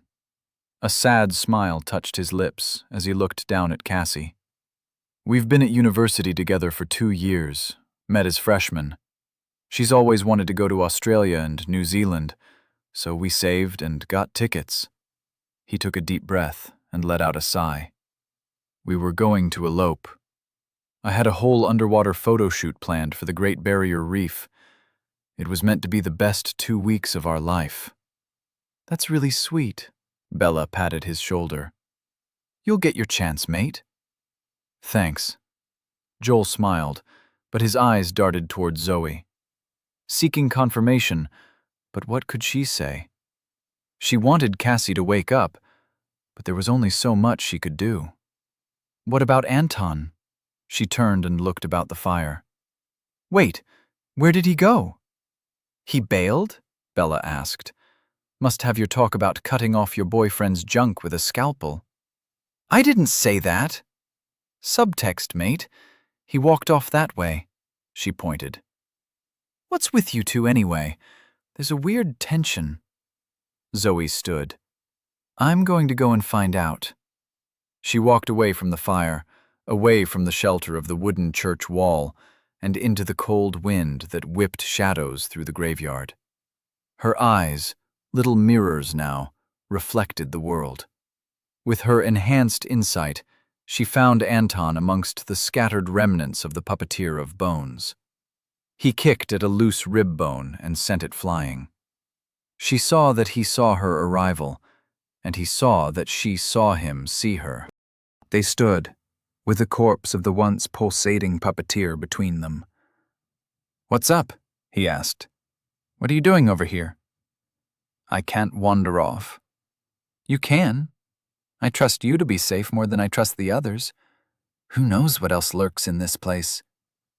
He shook his head. "I think I understand this dungeon. We cleared out this room, so now this room is done. Can't you feel this place staring at us? It's waiting for us to move on." "I suppose I feel that." Zoe parsed some watchful intent from the all-encompassing. "But tell me, were you really going to abandon us and run?" He stuck his hands in his pockets. "Maybe. I don't want to die. All this power we're getting, stronger, faster, and I can see more than ever before. My mind's exploding. I can't give this up. Do you?" "No," Zoe didn't hesitate. But I don't want the others to die. I mean, sure, I don't want them to die either, but why should I die in their place?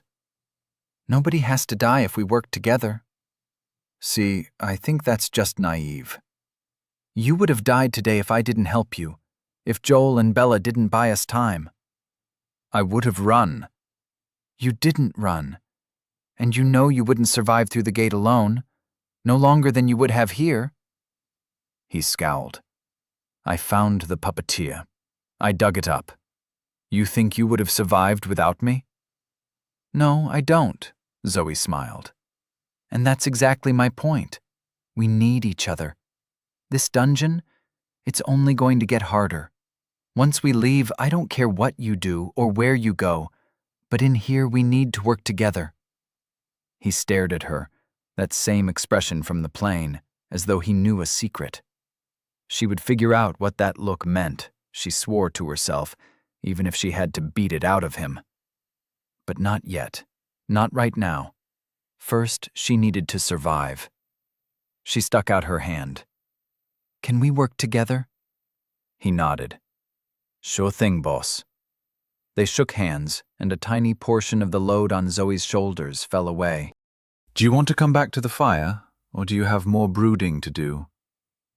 Actually, he rubbed a hand through his hair, I leveled up twice during the fight. I want to find some elements and incorporate them. Good idea. What are you thinking, if you don't mind me asking? He reached out and stroked a mirrored headstone.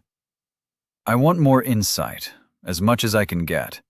So mirror for one, but I also want more of the lightness that sky brings.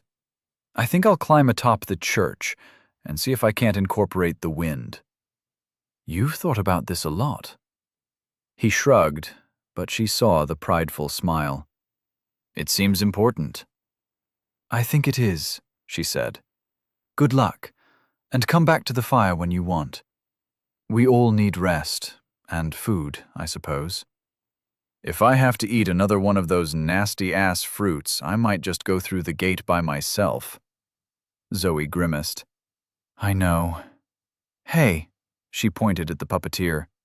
Do you think that thing is edible? Only one way to find out.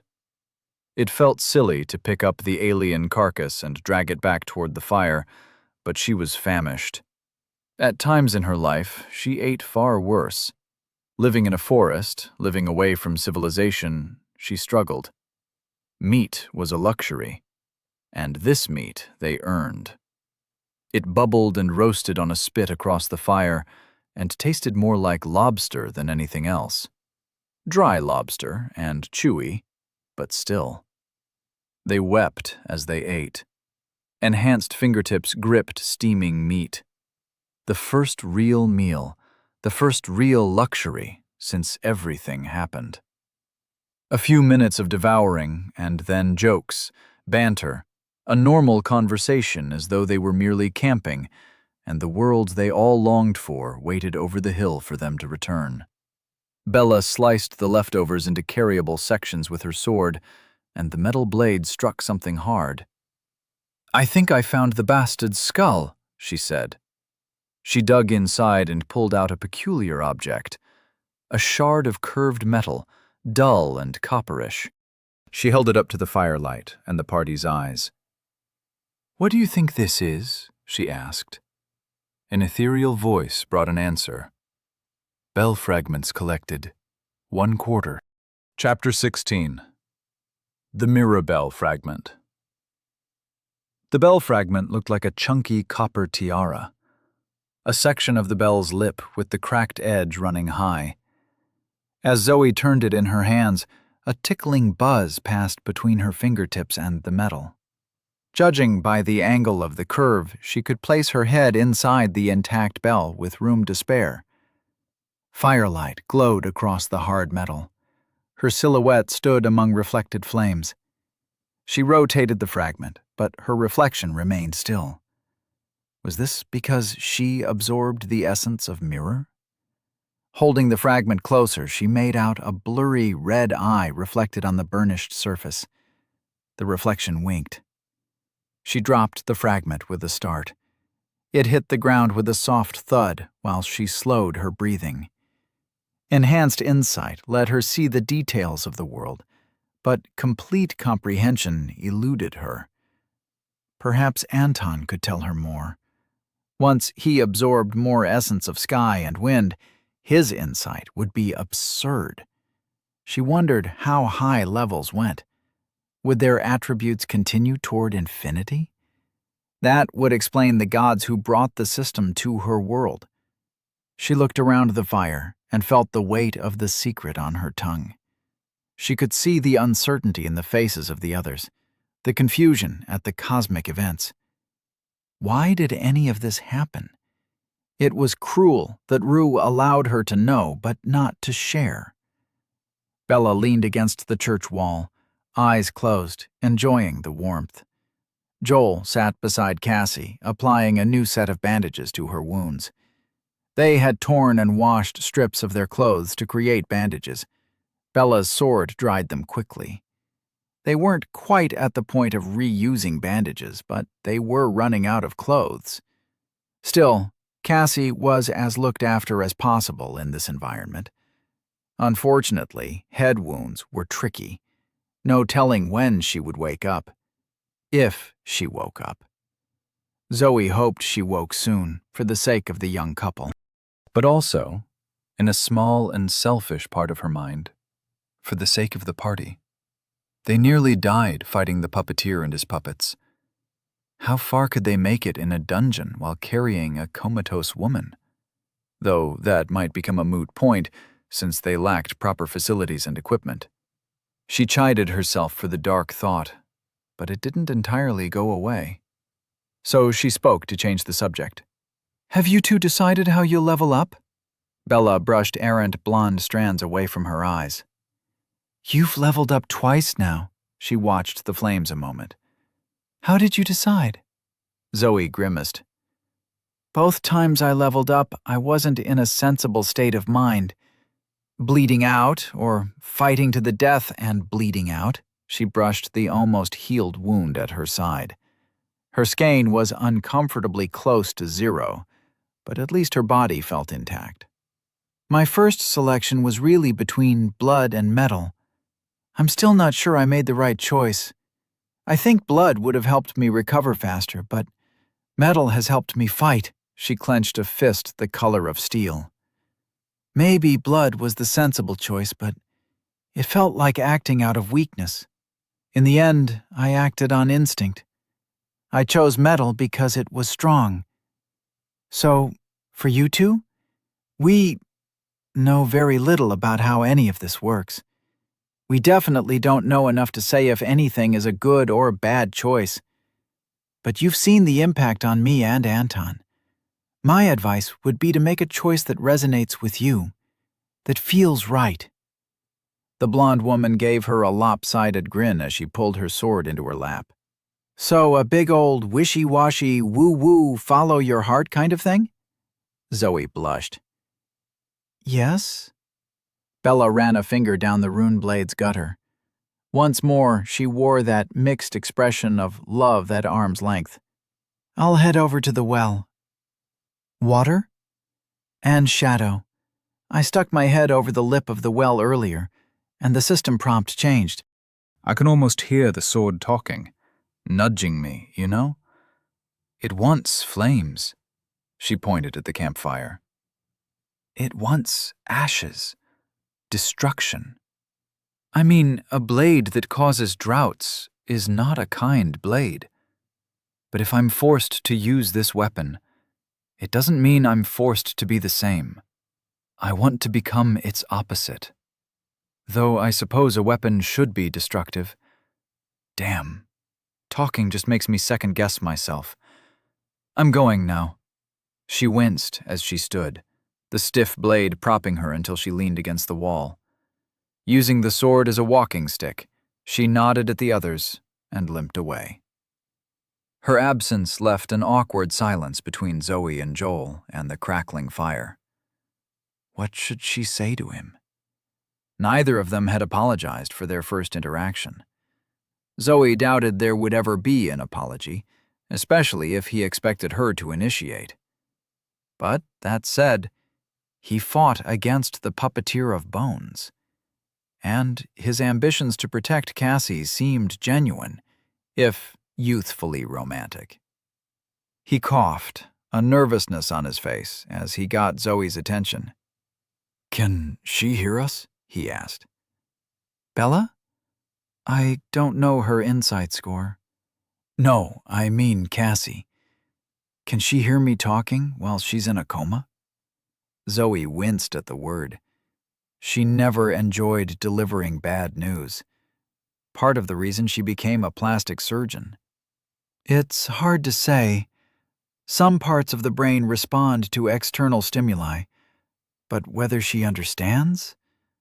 All I know is that talking can help you both."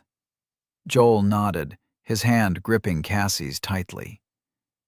"Do you think we can help her select an element?" Zoe frowned. "I'm not sure. Without levels, we're fragile. Cassie took one bad hit, but I saw you shrug off half a dozen. She leveled up back on the plane, defending me against those undead people. But if we help her incorporate an element, she'll become stronger. If we boost her vitality, she should wake up. She has enhanced vitality because of the Intrepid title. She's already recovering faster than normal." And I'm sorry, but I don't know how to help her select an element. That process is purely mental. If she hasn't done it yet. Joel nodded. "I'll try talking to her. Thank you." What about you? He pointed at the campfire. "I've always wanted to shoot a fireball for real." Makes sense. The conversation dropped off. Zoe nodded and stood as the awkwardness increased. "I'm going to go level up." The words fell clunkily off her tongue. She left the fire, and with it the option to incorporate the heat and flame and ash into herself. It was tempting, especially after seeing how helpful Bella's sword was during a fight. But she chose metal first, and it was time to take advantage of her lodestone title. She would take any edge she could in this dungeon. It would not be her grave. ###. She walked through mirror-lined gravestones. The campfire was the only light, but the darkness was not all-encompassing. Limp, ethereal tendrils, pale as a snowman's mucus, draped across the stones. Not quite light, but the glow helped her move between the graves and empty crucifixes. It amazed her how Skane changed their bodies, their minds. She couldn't have noticed this environmental magic without boosting her insight, without incorporating mirror. Even now, she felt the urge to reflect upon her actions. The addition of mirror differed from metal's impact on her mind. She saw more, same as with the Intrepid boost, but everywhere she looked, she stood in the center. While willpower gave her the drive to commit to an action, insight helped her question whether that action was correct. She ruminated on her actions during the campfire, the boss fight, the plane crash. Every single day before that last morning in her ransacked clinic. Some introspection was helpful, but she could see how an abundance of mirror would drive someone to a level of neurotic self-obsession. Whether that would prompt nervousness or narcissism, she supposed, would depend on the individual. Metal's change felt less intrusive. Was she more in tune with that element? It symbolized her desired self. Perhaps she already possessed a metal mentality? Or maybe it changed her mind, and she hadn't noticed. A shiver ran down her spine as she followed the pallid ghostlight to where the battle began, where Cassie took the first hit. The blow that put her down, and down she stayed, where a pile of rusted weapons lay on the grass, a resource begging for use. Zoe sat and crossed her legs, back against a slab of cool and ragged granite. She breathed, tried to relax, but her heart beat like a blacksmith's hammer. She wanted more power, craved strength. And so, she accessed the system. Level up! You are now level 6. Please select an element to incorporate. Metal, might +4, willpower +4, lodestone title applied. Mirror, insight +4. Stone, dexterity -2, might +2, willpower +4. As she suspected, the lodestone title boosted her selection if she chose metal, but it restricted her choices if she wanted to optimize her power. She wasn't sure how she felt about that. The wind carried Bella's whimpers from the direction of the well. What would it be like to have a body incorporating water and shadow? She glanced at the fire. What could those flames do for her? But these were idle thoughts. She couldn't justify any other decision. Metal had served her well, and she couldn't overlook the boost to her skein. She closed her eyes, breathed in the rusted weapons, some still sharp, most forever dull. This was not the same metal as on the plain. Aura leaked in a grim cluster of vicious edges, translucent rust threaded with veins of black and clotted blood. Metal. Compressions shot through her chest, gnawed at her core. 3 levels worth of emptiness unlocked inside her body. She wept at the agony. As each tear fell, blades of rusted aura shivered and angled toward her like barracuda scenting prey. They flew toward her, heavy and decrepit blades, each one breaking into tendrils, but slowly, barely unspooled by the time they struck her body. She gasped at the first blow, like a karate chop to her sternum. Black spittle flew from her mouth. Immediately, new instincts shouted out to cancel the magical operation, but that was not in her control.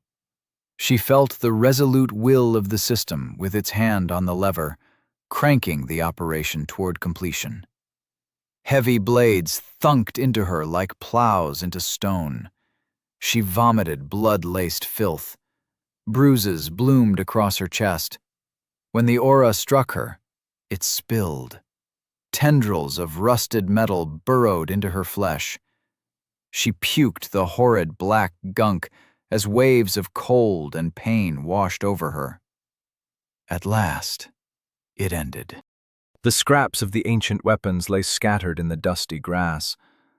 A handle, the head of an axe, pieces of blades, like a discarded jigsaw never to be complete.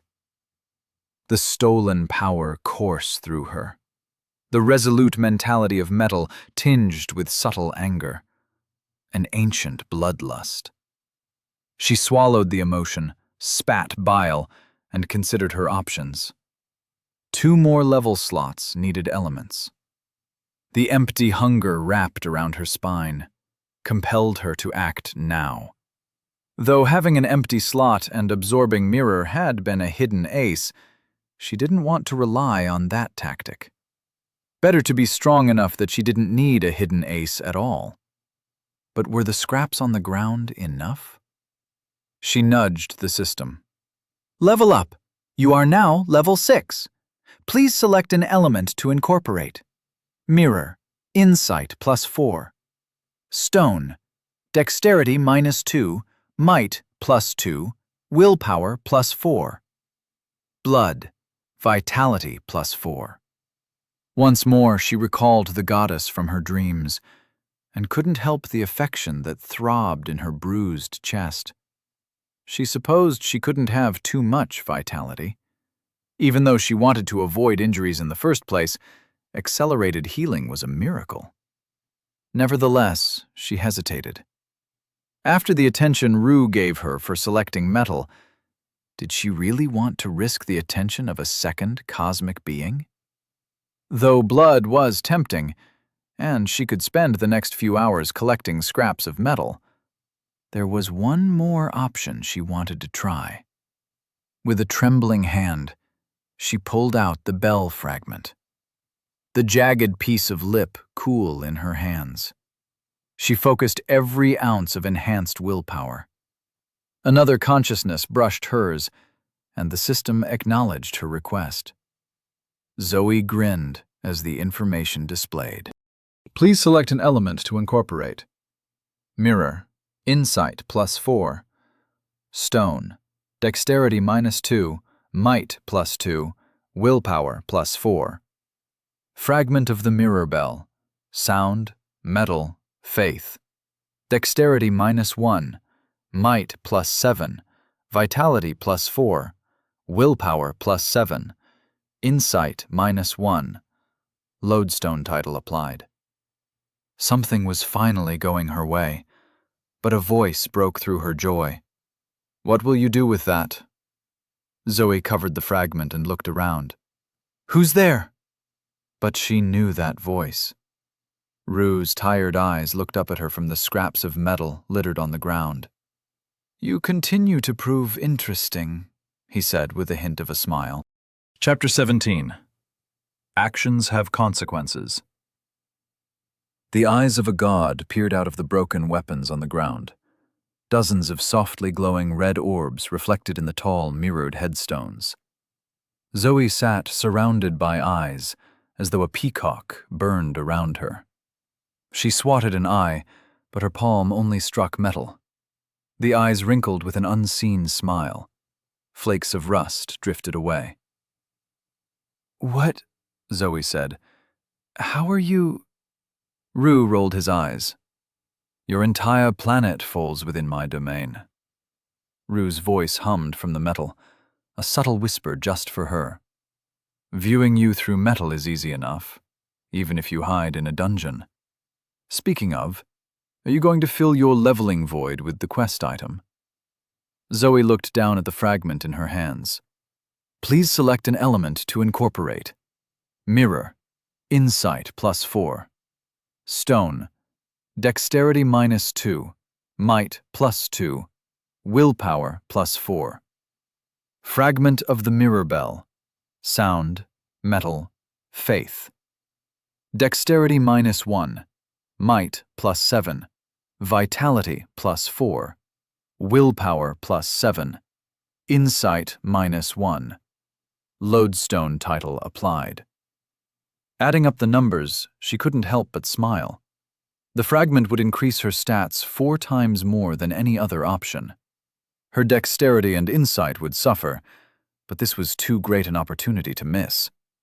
The greed lit a fire of regret for her wasted earlier choice, though the system hadn't displayed the option to integrate the fragment until she made the connection herself. Was this a hidden method? More likely it was common knowledge for the aliens who ran everything. Damn tutorial probably explained everything. But the tutorial wasn't the only source of information. Is there something wrong with using this item? She asked the eyes. Every action has a consequence. You can't help me more than that? What about me being interesting? You plucked me onto your table and burdened me with that quest. The least you could do is some advice. There is only so much I can share, and then there is only so much I will share. Do not mistake this visit for something else. I merely wish to observe. Zoe glowered. The fragment weighed heavy in her hands. If a god came down to watch her, was this a mistake? Or a more glorious opportunity than she realized? Maybe I won't incorporate it, she said slowly. Maybe I'll wait for a better opportunity. It can't be safe if you want to watch. One piece of advice, he said. That is more than fair. Would you like to hear it? Zoe wanted to spit in Rue's many eyes, but she swallowed her pride. Yes. Do not wait to incorporate your element. The longer you delay, the greater the draw of the void, the more danger to yourself and the people around you. If the void takes over, there is no coming back. She arched an eyebrow. You're trying to pressure my decision. Not subtly either. You stumble around a dark world full of cliffs and spit at the light. I gave my advice. Now you must act. Rue's tired eyes were a reminder of the ancient cosmic power he wielded, the power that let him steal Earth. Zoe wanted to punish thieves. She selected the fragment without hesitation. Her decision pinged out, and time crawled. Warning: incorporating the fragment of the mirror bell will interrupt the mirror bell dungeon quest. Do you wish to continue? Yes/no. So the quest would change? What would that matter if she was stronger and able to face the coming challenge? She couldn't doubt herself, not after the ordeal of incorporating the rusted metal. There were challenges to this world. She couldn't avoid them, so she wouldn't try. Did she wish to continue? Yes. Warning: incorporating the fragment of the mirror bell will reduce dungeon stability. Do you wish to continue? Yes/no. Zoe hesitated. The scraps at her feet vibrated. Look at you. Rue's eyes gleamed. Incorporating enchanted items, changing quests, destabilizing dungeons, and it's only your first week with the system. But now you face the fundamental question of our journey. What will you sacrifice for power? Zoe couldn't speak. Her jaw moved too slowly. System notifications blinked through her mind in fractions of seconds. She could listen to these godlike beings, but if she wanted to respond, yes, she needed the system. Unspooling fragment of the mirror bell. Bright aura flared, stinging her eyes. The bell fragment glowed, unraveled into twisting, cascading rivers of bleached and milky steel. The tendrils surged toward her. A feeling of sick dread rose in her stomach as the world trembled. Dungeon destabilized. Black Star incursion, 35%. Aura speared her body, seared her skin with a burning light, rang through her skull like echoes through an empty church. The black gunk inside her body burned and squealed as the essence of the mirror bell subsumed her flesh. Before, she took essence into her body and pushed out the foul toxins. Now, the essence coiled and spread itself throughout her flesh, while the foul toxins fled. She was a battleground, torn apart and coughing blood. Pain fell into frigid, numbing cold as her attributes surged. Her skin paled, her fingers trembled, and frosted breath blew past her rigid grin. The power was hers. A thin sheen of frost spread across bluing fingertips before steaming away. Her flesh warmed, but her heart rate didn't stop. She flexed a hand, muscles and creaking against bones. The potential left her exhilarated and terrified. Her hand darted for a nearby rock. The piece of marble cracked under the touch of her fingers. She frowned at the clumsiness. The dexterity loss was low, but with the might boost, her stronger muscles propelled her in a way she struggled to coordinate. Her plans for maximizing certain attributes might have to change. She picked up half of the broken rock and squeezed. It crumbled. Dust slid between her fingers. Broken pieces of rock scratched her, but they were mild cuts. Zero let out a tremendous sigh and grinned. She could already imagine how much easier the battle with the bone puppeteer would have been if she had this strength. Rue's laughter shattered her reverie. "Counting your spoils?" he asked. "I can't believe you're not scared." She scowled. "I did like you said, didn't I? I absorbed the fragment before the void did whatever it does. What else do you want?" "You don't feel it?" "No, your insight is far too low." "What are you talking about?" "The system is calculating your consequences." "What consequences?" Anger made shouting at a god seem wise. I'm only doing this to survive the quest you gave me." You accepted that quest, just as you accepted the consequences of your actions. The system filled her mind. You have internalized the fragment of the mirror bell. The knowledge of the quest shivered like a dangling cyst inside her brain. It pupated, split. Dungeon objective updated. Assist Zoe Chambers in absorbing the remaining fragments. Bell fragments absorbed, 0/3. With the same uncanny knowledge of the system, she knew the entire party received the same update. They would all know what she did. What would they think of her actions? She glanced over toward the fire. Joel leaned over Cassie. Bella and Anton were still out of sight, going through their rituals of integration, but neither of them had acted against the party she was supposed to be in charge of. Did that give her the right to take power for herself? She shook her head. No, she couldn't have known what the consequences would be. But the system was not done. Congratulations! You are the first person on your planet to change a quest. Title awarded, Quest Breaker. Increased chance of revealing hidden objectives. Condolences. You are the first person on your planet to be cursed. Cursed? What does that mean? But Rue's eyes no longer watched from the metal scraps. She leaned her sweat-soaked back against the cool marble stone as the cooling of her attributes spread. First to the soup pot is the glutton. You shall know them by the burns on their lips. Title awarded, Gluttony. +1 to all stats. Hunger increased. Pain like hot oil splashed across her lips. She screamed, but the movement only split the bubbling flesh. She gripped her skein and boosted her vitality by instinct. Her skin throbbed as she burned skein. The bruises across her flesh faded, but the pain in her lips only increased.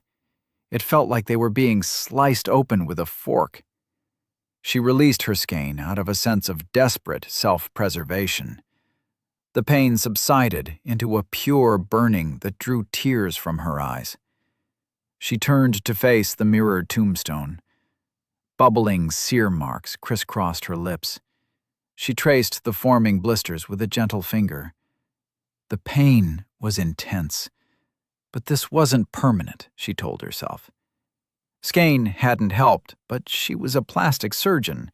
If she couldn't figure out how to remove unsightly scars, then what was she even doing? She tried to believe. A calming breath slipped from her, interrupted by a choking sob of pain. She had an awful few days ahead of her. That's if the wound healed normally. Hopefully, her advanced vitality would assist her.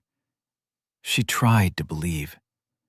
She placed her head in her hand and exhaled again, trying to calm her breathing through the pain.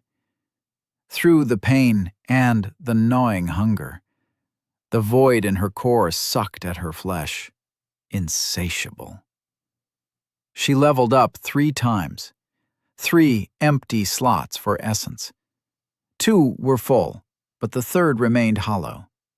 It needed filling, or it would consume her from the inside. A pinprick in her abdomen, an internal itch, a sharp pain that only grew as it swallowed her guts a pinch at a time. Black gunk trickled from her nostrils. Heat grew in the back of her eyes.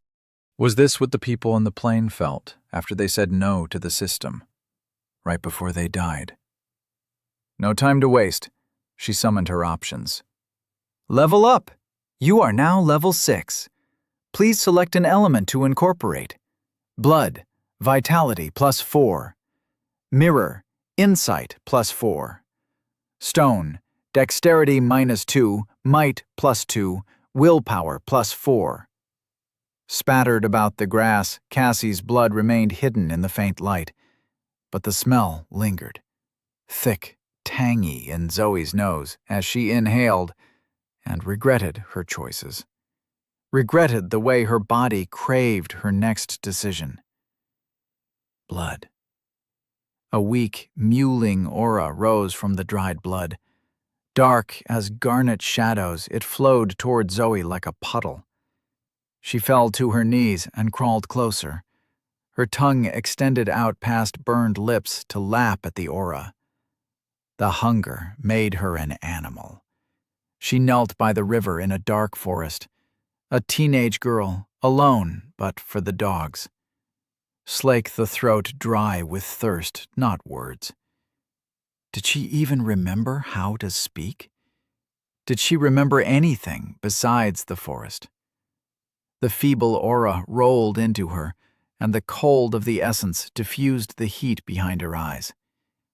She spat out gunk, but the trickling from her nose stopped. She felt human. After all, what could be more human than overwhelming self-loathing and disgust? She shuddered. Over by the fire, Bella sat beside Joel, her face wan but resolute. Zoe shivered. She did not relish speaking to them. How could she explain how she acted? She followed her instincts. Was that such a crime? Her lips throbbed, and she wiped away a tear. It would help if she understood how they felt.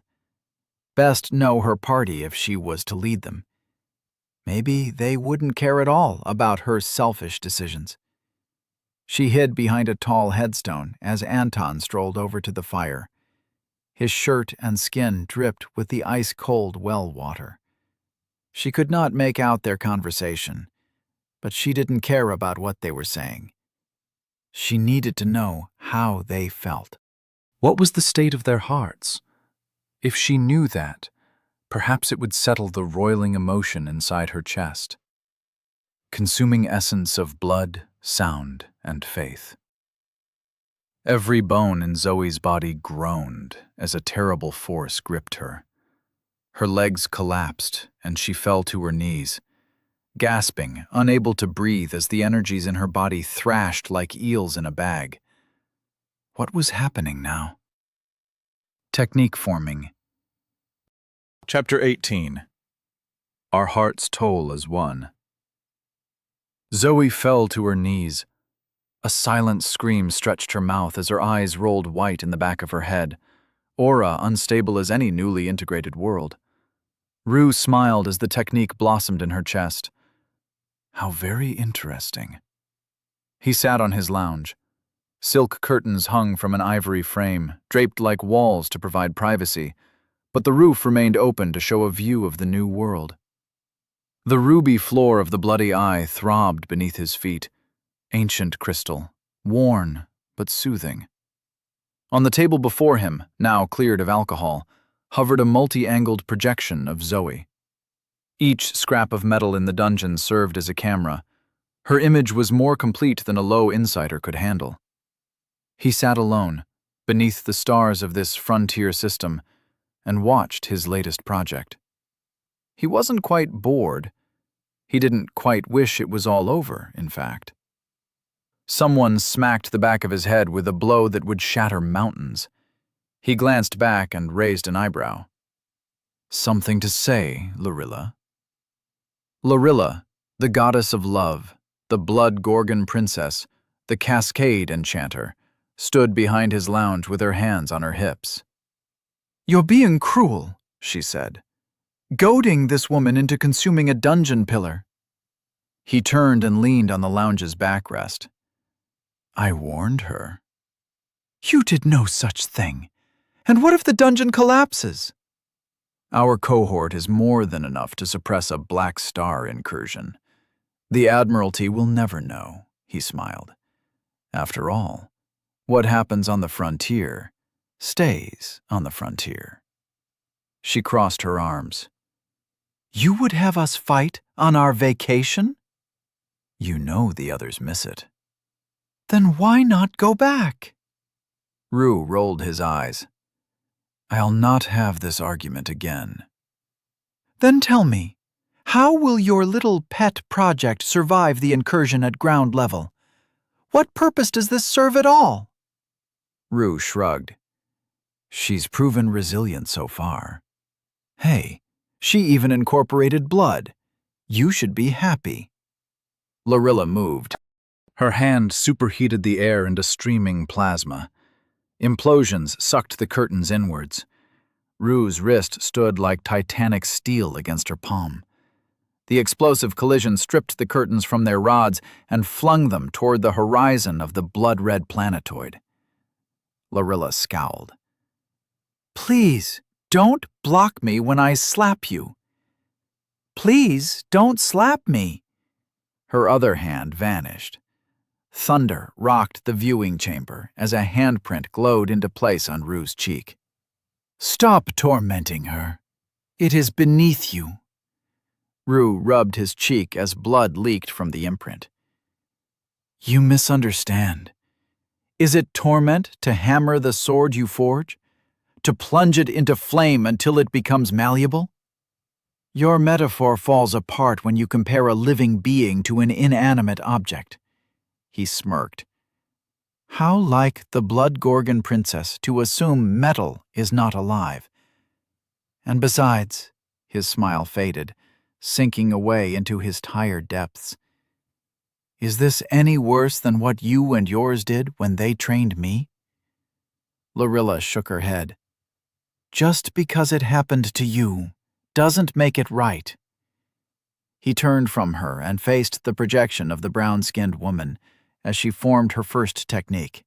Who cares if it's right? He whispered. It's interesting. Zoe wanted to die. She was exploding, skin swelling like a balloon, buttons popping from her shirt, ribs cracking to stretch, making room for the new organ gestating in her chest. For a hysterical moment, she thought her implants might explode. She reached for her skein, but it was not there. Technique crystallizes. Despite the fear, Zoe reached again. If she could draw on her metal, she could harden her body, and maybe she could end this roller coaster of pain. Be still. Lightning struck her between the eyes. Thick, discordant, rainbow. Her skin blackened as the lightning poured into her body. She couldn't move, but her muscles twitched in the force's grip. Nothing to do but think through the horror she could not escape, like a passenger on a runaway train. And then, with the help of the mirror still inside her, clarity bloomed. As her chest expanded and her skin tore, she understood. Increasing willpower helped her commit. Too much willpower, and she committed before reflecting upon her choices. Was this wrong? Her organs floated and shifted through space. Something cold wrapped around her heart. Wrong? Look where it got her. Lightning coursed through her flesh. Pain and shock receded from one another. She floated in darkness, begging for unconsciousness. If she lived through this, she would increase her insight. The terrible grasping force vanished. Her chest shuddered and retracted until she cowered on the ground, a normal woman with a deep desire to curl up and cry. The lightning retreated. She twitched, sparks ran down her hair, and the world fell still. Technique crystallized. Our hearts toll as one. User can link and listen to the heartbeat of party members. Skein cost depends on party size and distance between members. She laid there as new knowledge settled into her mind. The cold thing wrapped around her heart warmed. Fingers probing her chest felt nothing. No aberration. She sat against a headstone. No pain besides her flaming lips. The energies inside lay tepid, a slow, almost imperceptible roiling, as befitted metal and mirror. She certainly felt lighter after burning through the essence inside her, though she wished she had known what was going to happen. What was this technique that consumed the essence inside her? She did not know if it was something to be expected or an anomaly. But instead of cursing her lack of knowledge, excitement rippled through her. The system answered her desires. This one time, it listened and gave something. She wanted to unwrap her gift. With a mental nudge, she activated the technique. It felt like a new muscle in her chest, as though she could control her heart, flex, and manipulate its motion. The second she applied mental pressure, skein threaded through her heart, and it tolled. The sound rang through her whole body. It passed beyond her, an invisible aura of faith and sound that expanded out and faded away a few feet from her body. She laughed like a child learning to ride a bike. Skein, 40/96. She immediately dumped her 3 free points into insight, bringing it up to 15 with the boost from gluttony, and told her heart once more as her skin cooled. Skein, 38/99. The invisible bubble burned 5 skein and raced 50 feet away from her in all directions. A muted extension of her senses as it passed over gravestones and dust, like picking up a penny with thick velvet gloves. But the second the bubble passed over the campsite and the other members of her party, raw sensation shook her. Skein, 33/99. Bella admired her sword in the firelight. Her pulse slowed as the adrenaline from her level up faded. Skein, 28/99. Anton noticed the bubble and stared straight back at her, his heart steady as a clock. Skein, 23/99. Skein, 18/99. Joel and Cassie huddled together, his heart ponderous while holding her, and her heart racing while she laid limp. Racing? Zoe frowned. Each heartbeat offered a slight insight into the mood of her party members. She focused through the percussion on Cassie's pulse.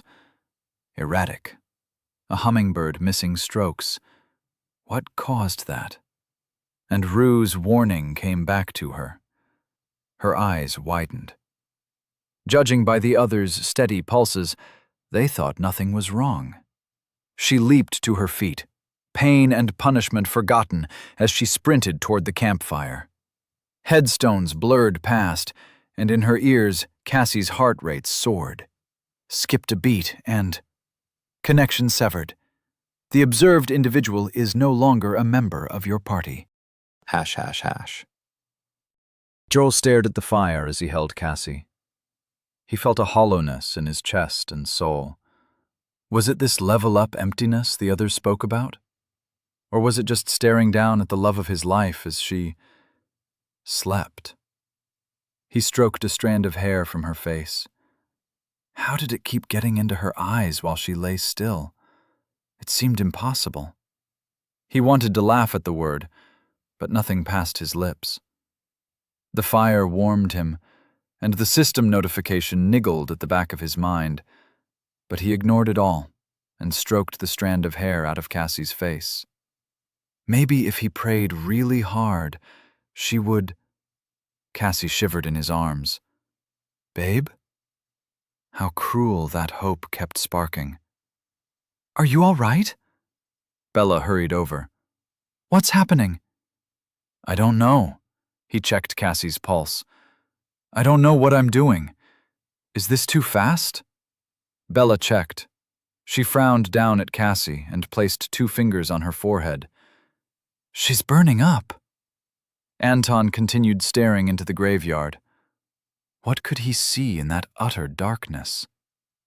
Here comes the boss, Anton said. Zoe emerged from the dark. Black gunk and blood smeared across her face. Hair wild, eyes wilder. Livid burns on her lips. What happened to her? She strode toward him, and he pulled Cassie into his arms instinctively. Get away! Zoe grabbed his wrist. Her grip squeezed his bones. How was she so strong? She pushed him out of the way and crouched beside Cassie. She brushed the back of her hand against Cassie's eyes and flinched. She looked at Joel. "I'm so sorry," she said. "What are you talking about? Help her! Cassie? Cassie, can you hear?" Cassie's eyes exploded. Black gunk spouted out from her sockets and spattered the dusty ground. Droplets landed in the fire and squealed like trapped rabbits. Joel rushed over to Cassie, but Zoe shoved him. "Stay back!" He tumbled backward and struck the wall. Gazing in terror as Zoe towered above Cassie, staring down at her as though she wasn't human. "What are you doing?" he yelled. "We have to help her." "This isn't Cassie anymore. Remember the plane? She's one of them." Cassie's body twitched, squirmed. Zoe kicked, but Cassie jerked out of the way. Her limbs bent, crinkled, and she clambered onto all fours. Black gunk trickled from the empty holes of her eyes. She grinned. Too wide a smile, too many tombstone teeth. Her face twisted into a perversion of the woman he loved, but he couldn't look away. Couldn't stop staring at the end of his world. Zoe's foot lashed out. The kick cracked Cassie's ribs and blew her into the church wall. Cassie struck the wood and twisted. Fingers and toes dug into the wall, and she scampered away like a lizard. At the peak of the roof, she turned and cackled before crawling out of sight. Joel stared at that empty spot of darkness until tears blinded him. "Why?" he said. "What did we do wrong?" Zoe crouched before him, her hands on her knees. "The void consumed her. That hunger you feel when you level up?" She pointed at the roof. "That's what happens when you wait too long." Bella placed a hand on his shoulder. "I'm sorry, Joel. Cassie was—" He pushed her aside. "Cassie isn't gone." He wiped away tears and stood. "I'm going to find her. We'll solve this. Anything can happen in this world. This has to be reversible." He strode to the edge of the firelight and gazed into the dark beyond. "Don't follow me." And he walked away. ###. Zoe watched Joel leave, still listening, waiting for the notification that promptly occurred. Connection severed. The observed individual is no longer a member of your party. She sighed and turned to Bella and Anton. "What do you think we should do?" Anton shrugged. "He doesn't want our help. Any minute now we'll hear a horrible scream, and then we won't have to worry about his dead weight ever again. I say we head toward the gate and get a head start on the dungeon." Bella shoved him. "You prick! He doesn't want our help? His fiancée just died." She turned to Zoe. "We have to help him. What's the point of us coming here if we let each other die?" Zoe nodded and strolled over to the swept dirt where Cassie lay just minutes ago. The imprint of a woman in repose remained in the dust. She had no love lost for Joel, but did that mean he deserved to die? Even by his own foolish actions. Inside her chest, 3 hearts beat, 2 waiting for the third to lead. She stared out into the darkness and listened. No screams yet, but what did that mean? It could already be too late. The quest ticked away at the back of her mind. Did she want to waste time rescuing him? Zoe gritted her teeth and stood. "I can't decide, and I don't—" She almost said she didn't trust her decisions. But should a leader admit that in a moment of crisis? "Let's flip a coin. Who has one?" Anton produced a nickel from somewhere. His eyes gleamed approvingly, while Bella looked sick. "Call it, boss," he said. Zoe sighed. "Heads, we save him." Anton flicked the coin, and it spun high into the air. Chapter 19. The Safe Room. The coin spun in the dark air. For a moment, it reflected no light at all. Zoe stared up at the invisible coin and hoped it landed tails, even though it was wrong. It was easier. She wanted something easy. Wanted an excuse to do the wrong thing. Wanted a reason to excuse the sick feeling inside. How could she have made it a coin toss? But isn't fear the answer to so many of life's questions? The coin fell out of potential and into actuality. Anton let the coin hit the ground. He stared down with an indifferent expression. Zoe and Bella joined him on either side. "It's decided then," Zoe said. "Grab anything if there's anything to grab. Then we go." "What's there to do besides hydrate?" Anton said, before taking a long drink of well water from the pail. Bella glared as he gulped it down. "You don't have to be so smug." Zoe placed a hand on Bella's shoulder. "It's for the best." Did she keep the relief from her face? Bella shrugged her away. "It's still wrong." Zoe pursed her lips. The action stung her burns, but she pointed out into the dark with a steely finger. "The gate's that way. Let's move." She moved away, not looking back, but listening within her chest. The distance between Anton's heart and hers remained the same as he followed. For a moment, the distance between her and Bella grew, but then Bella hurried after. Walking became jogging, became a sprint. Blurring past headstones, leaping marble crosses, silent joy for their new explosive power. Heading toward the yawning gate in the wall, the three fled the campfire, fled the church, fled the coin that came up tails. ###. Joel wandered through the graveyard. Whenever he heard a scampering, he ran ahead, calling out for Cassie, but she was always just out of sight.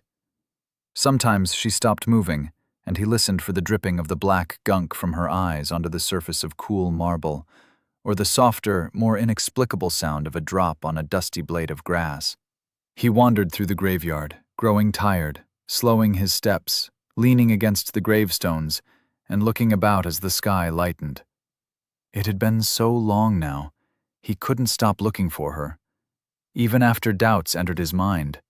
Why didn't she come when he called? Why was he so certain the others were wrong? Why did he think he could save her? The questions circled, pursued by guilt. If he had protected her, none of this would have happened. Dawn rose, and he wandered on. Zoe, Bella, and Anton found the tunnel beyond the gate to be a tight throat of darkness lined with jagged shards of mirror. They attempted to continue their pace, outrunning what they left behind, but the blades in the dark staggered their progress. Their only light source was Anton's lighter, but after a few flickers to reveal their surroundings, they decided to save the fuel. Bella's sword was useless. It radiated heat, but not light. They were forced to rely upon the mirror essence within Zoe and Anton to serve as guides. The essence would only react when close to the shards, an awkward task in the darkness. Zoe insisted on jogging. She led the charge, her hands outstretched, hoping to feel the angled infinity of mirror brushing mirror. She frequently slowed too late to dodge completely. The blades were razor thin, and even her strengthened body suffered scores of cuts. The uneven nature of the blades caused trouble. Some lengths were like daggers thrust out from the wall, while others ran across the entire length of the tunnel. They had to crawl under these to pass at all. Progress slowed, and Zoe agonized over each minute as the clock in the back of her mind ticked down. Time to complete quest, 6 hours, 2 minutes, 13 seconds, 14 frames. 6 hours, 1 minute, 47 seconds, 9 frames. 6 hours, 0 minutes, 21 seconds, 57 frames. At last, they turned a corner in the tunnel and found themselves in a grotto. around the size of a small backyard, with the cave cut away by a river that flowed slowly into a tunnel. Phosphorescent weeds grew thick beneath the surface of the water. Their light rippled across a ceiling of knobbly stalactites. Fruit trees with broad black leaves and fat white fruit grew along the walls of the cave. Thick dust coated the ground, free of fallen leaves in a way that left Zoe uncomfortably staged. By the river's edge, the smooth stone of the cave floor formed a natural jetty where a 5-seater wooden boat bobbed in the water. A system examination revealed the fruit was edible and that it restored skein. They soon gorged themselves on the milky flesh and sat among the roots, letting their heartbeats settle before they continued. Anton let out a sigh of comfort as he pulled his shoes from his feet and let his toes dip in the water. "This is great," he wriggled his toes. "Better than a pedicure." Phase 5 initiated. Their heartbeats spiked as one. Anton kicked the water and stood. "Damn it," he muttered. "Maybe it won't be so bad," Zoe said with her face in her hands. "Why would you say that?" Spawning items, chests, scrolls, and traps. They sighed. ###. Bella stared dully at the notification as it faded. Stared? Listened? The way the system interacted with her mind was unlike anything she could truly explain. She took another bite of the white flesh, and pale juice dribbled from her chin. The flavor kept shifting on her tongue. Salty white chocolate, sweet chicken, and a watery milkshake. It should have been gross, but it was mild, and she was tired. Every bite filled her belly and restored her skein. Over on the other side, Zoe devoured the fruit. How much skein did she have now? Phase 5 complete. Items, chests, scrolls, and traps spawned. Bella examined her sword. The runes were dull, hungry, and unresponsive as she traced them with her finger. Blood. The sword wanted blood. How long until it weakened her? But more pressing, the system notification confused her. How did she have this sword at all? Certainly it counted as an item, but then how did she get it before Phase 5 was initiated? Yes, quite the question, isn't it? I'm so glad you're the curious kind. The alternative is excruciatingly dull. Consider the rune blade a little gift, a special favor from the patron of the store. And one favor deserves another, no? So, when you can, I would so appreciate a visit. Quest received. Meet the gambler. Objective: reach level 20. Time to complete? Now that's up to you, isn't it? Reward: meeting me isn't enough? Don't worry, you'll get something special. Accept quest? Yes/no. She blinked as the notification receded. The others were still eating, no indication that anything shockingly otherworldly resounded in their heads. Bella cleared her throat. I just received a quest. What quest? Anton asked. It told me to reach level 20 so I could meet the gambler. But I think the gambler gave me the quest. It didn't feel like the normal system voice. Zoe threw aside her fruit and came over. Do you have a deadline? She asked. No, I can take as much time as I want. Zoe glowered, but her expression faded when she saw Bella watching. Sorry, it's just... She paused, clearly weighing her words. I also want to reach level 20, but I want to reach it fast. Anton strolled over. How fast? In the next 5 days? Anton whistled. You're not worried we might die attempting something like that? Remember how the last fight went? The one where I kicked Cassie so hard she ran away? Well, okay, fine, but I was talking about... Bella stood between them. How can you two be so casual about what happened? She said. Cassie, we lost her, and we let Joel go to his death, just so we could survive? Why are we so much better than them? Tears washed away her vision, choked her voice. Why do we deserve to live?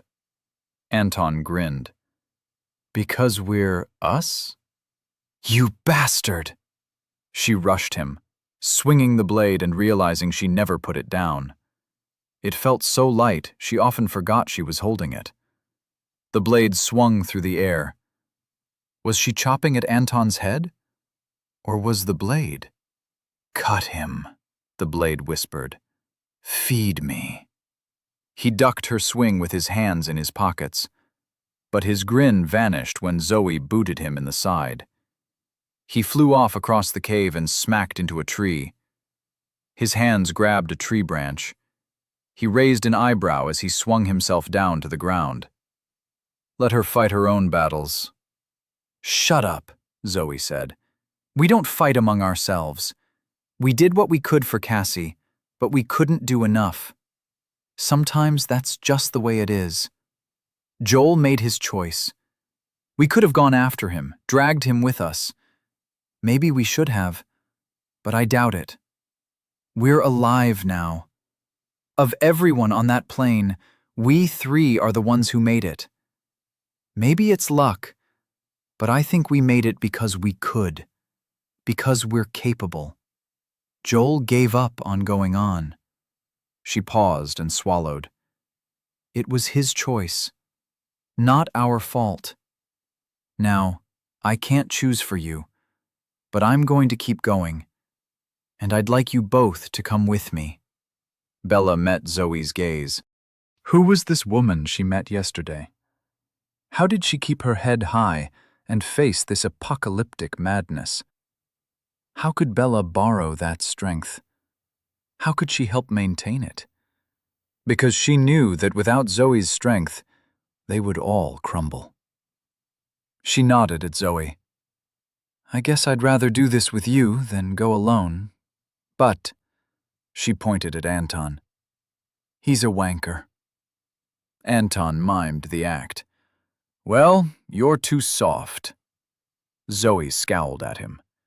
We all have our flaws, but we need to work together. What do you two say? Level 20 in 5 days? We'll leave this dungeon able to take on anything. It'll be tough, Bella said. Probably life-threatening. Seems everything is tough these days, Anton laughed. So what's new? All right. Zoe put her hand out, palm down. Level 20 on 3? Anton placed his hand on hers. This is incredibly lame. Bella glowered at Anton, but placed her hand on top of his. They counted down together. 3, 2, 1. Level 20! Their voices echoed through the grotto, and their laughter echoed after. So lame, Anton sighed as he wiped away a mirthful tear. Do you think we could sleep here, boss, before we move on with our quest? Zoe looked around. She no longer even seemed annoyed when they called her boss. Seems to be a safe place. I'll keep watch for a few hours, then someone else takes over. Once we're rested, I want to continue. Anton nodded and walked over to lie down under the branches of a tree. It was warm enough in the cave, and the dusty ground was soft enough, but they were so exhausted they could sleep anywhere. Anton was soon snoring. Bella found herself a spot and closed her eyes. She was so tired, but her brain kept winding itself around and around and around, and footsteps approached, and she sat up as Zoe crouched beside her. I'm sorry about Joel, Zoe said. And Cassie. And on the plane, Bella reached out and took Zoe's hand. I know you're trying. It was difficult to console Zoe while Bella disagreed with her decision, but then she hadn't stayed behind either. We made you the leader, and that wasn't fair, but you act like the leader, you know? I trust you to make the right decision. Just She hated herself for the selfishness of her request. "Don't abandon me like you did them." Zoe squeezed her hand so tight it hurt before she nodded and let go. "I won't," she said with levity that felt forced. "Besides, I still owe you a round of Bloody Marys." Bella chuckled, sobbed. Zoe hugged her, and they held each other, chuckling, crying, for a few minutes. "I should let you sleep," Zoe said. "I don't know if I can." "Let me try something." Zoe focused inward, the expression of focus on someone's face as they accessed their skein. Bella felt a shiver inside her chest, as though someone gently stroked her heart. She recognized the feeling from before, in the cemetery, when Zoe activated her new technique. Even as she thought this, she felt her pulse slow. Her body grew calm, and Zoe stood. "Do you feel better?" Bella nodded. "That felt weird." "Good night, Bella." "Good night." But sleep dragged at her, and she closed her eyes as Zoe walked away. Before she fell asleep, she looked at the quest in her mind. Accept quest? Yes/no. Yes. She closed her eyes and drifted off to sleep. "Thank you for accepting my quest, and so quickly, too. How about a little gift? I hope you like it. Oh, you're asleep. Time until gift arrives, 7:59:59. 7:59:58. 7:59:57. Sweet dreams, Bella. 7:58:55. Chapter 20. Resting Heartbeat. Joel crouched behind a tombstone and tried to calm his breathing, rubbed his tired eyes, and watched Cassie climb a tree. She went up like a spider. The inhuman precision of her limbs broke his heart. This wasn't Cassie. He was following a corpse. No. He believed he could save her, had to believe. But why did she ignore his calls? Why did she move like an animal? Why had he ignored the others? He sighed as Cassie hunkered on a branch and licked dried droplets of Anton's blood from the bark. Dawn cast golden rays upon her pallid face. Blind eyes flowed rivulets of black gunk. Foul droplets splashed on the tree's roots. She suckled on a broken branch that had pierced Anton's shoulder, and steam curled from her eye sockets. She shivered in some kind of ecstasy and continued licking at the blood. Below her, Joel approached the tree, his gaze fixed on Cassie. He knew it wasn't her, couldn't be. But he still believed in the power of love. He crept toward the tree as quietly as possible, but he was exhausted. His foot snapped a twig. Cassie turned, ears twitching, and leaped from the tree. She tackled him to the ground, straddling him, and grinned her too wide grin. He couldn't struggle, could hardly think with the mixed emotions overwhelming him. "Cassie?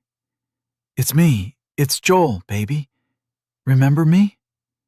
Cassie burbled, the sound wet and strained like a baby laughing while it drowned. She stroked his face. "This body remembers your scent and your touch. How this body wishes to see you again. But they stripped away such knowledge." Black filth trickled from destroyed eye sockets. "Such tragedy, and doubled by the life within." Fingers splayed upon Cassie's stomach as the creature grinned. "This body kept a secret from you. A body within a body. How wondrous life is." Hot tears streamed down Joel's cheeks. "You're pregnant?" Cassie's fingers gripped his throat. "Not I. This body." Joel clawed at the powerful hand. Cassie, baby, you're still in there, please. The empty black eyes came close to his face, dripped upon him. The dark flow reflected his terrified expression. "Yes," Cassie grinned. Deep in the pools she swims. You wish to join her? Unable to speak, he could only nod. The hand around his throat released him. He gasped, but did not fight. Did not run away as a limp, veiny tube slipped out from Cassie's sleeve. She guided the long tube into his mouth, and he drank. It flowed in stops and starts, but he sucked down the sweet taste. A flavor like someone washed out an ashtray with off-brand cola. He gulped it down, couldn't get enough of the stuff. A lump brushed his throat, but he didn't care. He closed his eyes and continued swallowing as another tooth slipped down his gullet. As each tooth wobbled free from his gums, the void within him grew. The gnawing pit crumbled into a wide and toothless smile. The dark and empty twin to the shining white tombstone smile of the thing that was Cassie. She stroked his face as he drank, her touch feather-light and caring. Join me, and together we will bring destruction down upon those who failed us. We will track them down, and we will make them suffer. They will beg to drink our nectar. But it is not for such as them. No, they shall have a far worse fate. And the morning light shone down on the graveyard, a gentle peace broken only by the sound of Joel's suckling. Hash, hash, hash. Bella's heart rate dropped, and she fell into sleep, turning over onto her side to get comfortable. Zoe watched her slumber and released her technique. She walked to the water's edge, but stopped halfway. What did she just do? Reaching into Bella's heart and slowing it felt like an instinctive extension of her technique. Our heart's toll as one cost 1 skein to project every 10 feet. The bubble of faith and sound passed through the air but bounced off the surrounding cave. She tried using it for echolocation in the tunnel, but the reflective surface of the mirror shards made it more unreliable than charging blindly. It cost 5 skein to link her heart to another person, and that cost remained. She nibbled one of the indescribable white fruit. The skin snapped away like a rubber band, and she chewed at the pulp within. Even replenishing her skein with the dungeon fruit couldn't restore the 10 skein she spent linking herself to Bella and Anton. It cost 1 skein to lower or raise a party member's heart rate by 1 beat per minute. She didn't know what to do with that information. If she kept spending skein and replenishing it with the fruit in her hand, she could raise their heart rate dangerously high. Or she could bring it down to 0. Zoe felt sick, and it wasn't the strange fruit filling her stomach. She dipped her feet in the slow-moving river. The cool waters soothed her tired soles.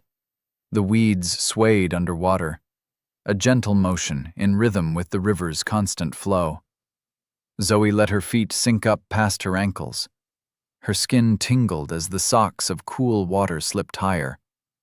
A relaxed sigh escaped her lips, which she immediately regretted as her burns throbbed. She hoped they weren't infected. Who knew what magical bacteria existed now?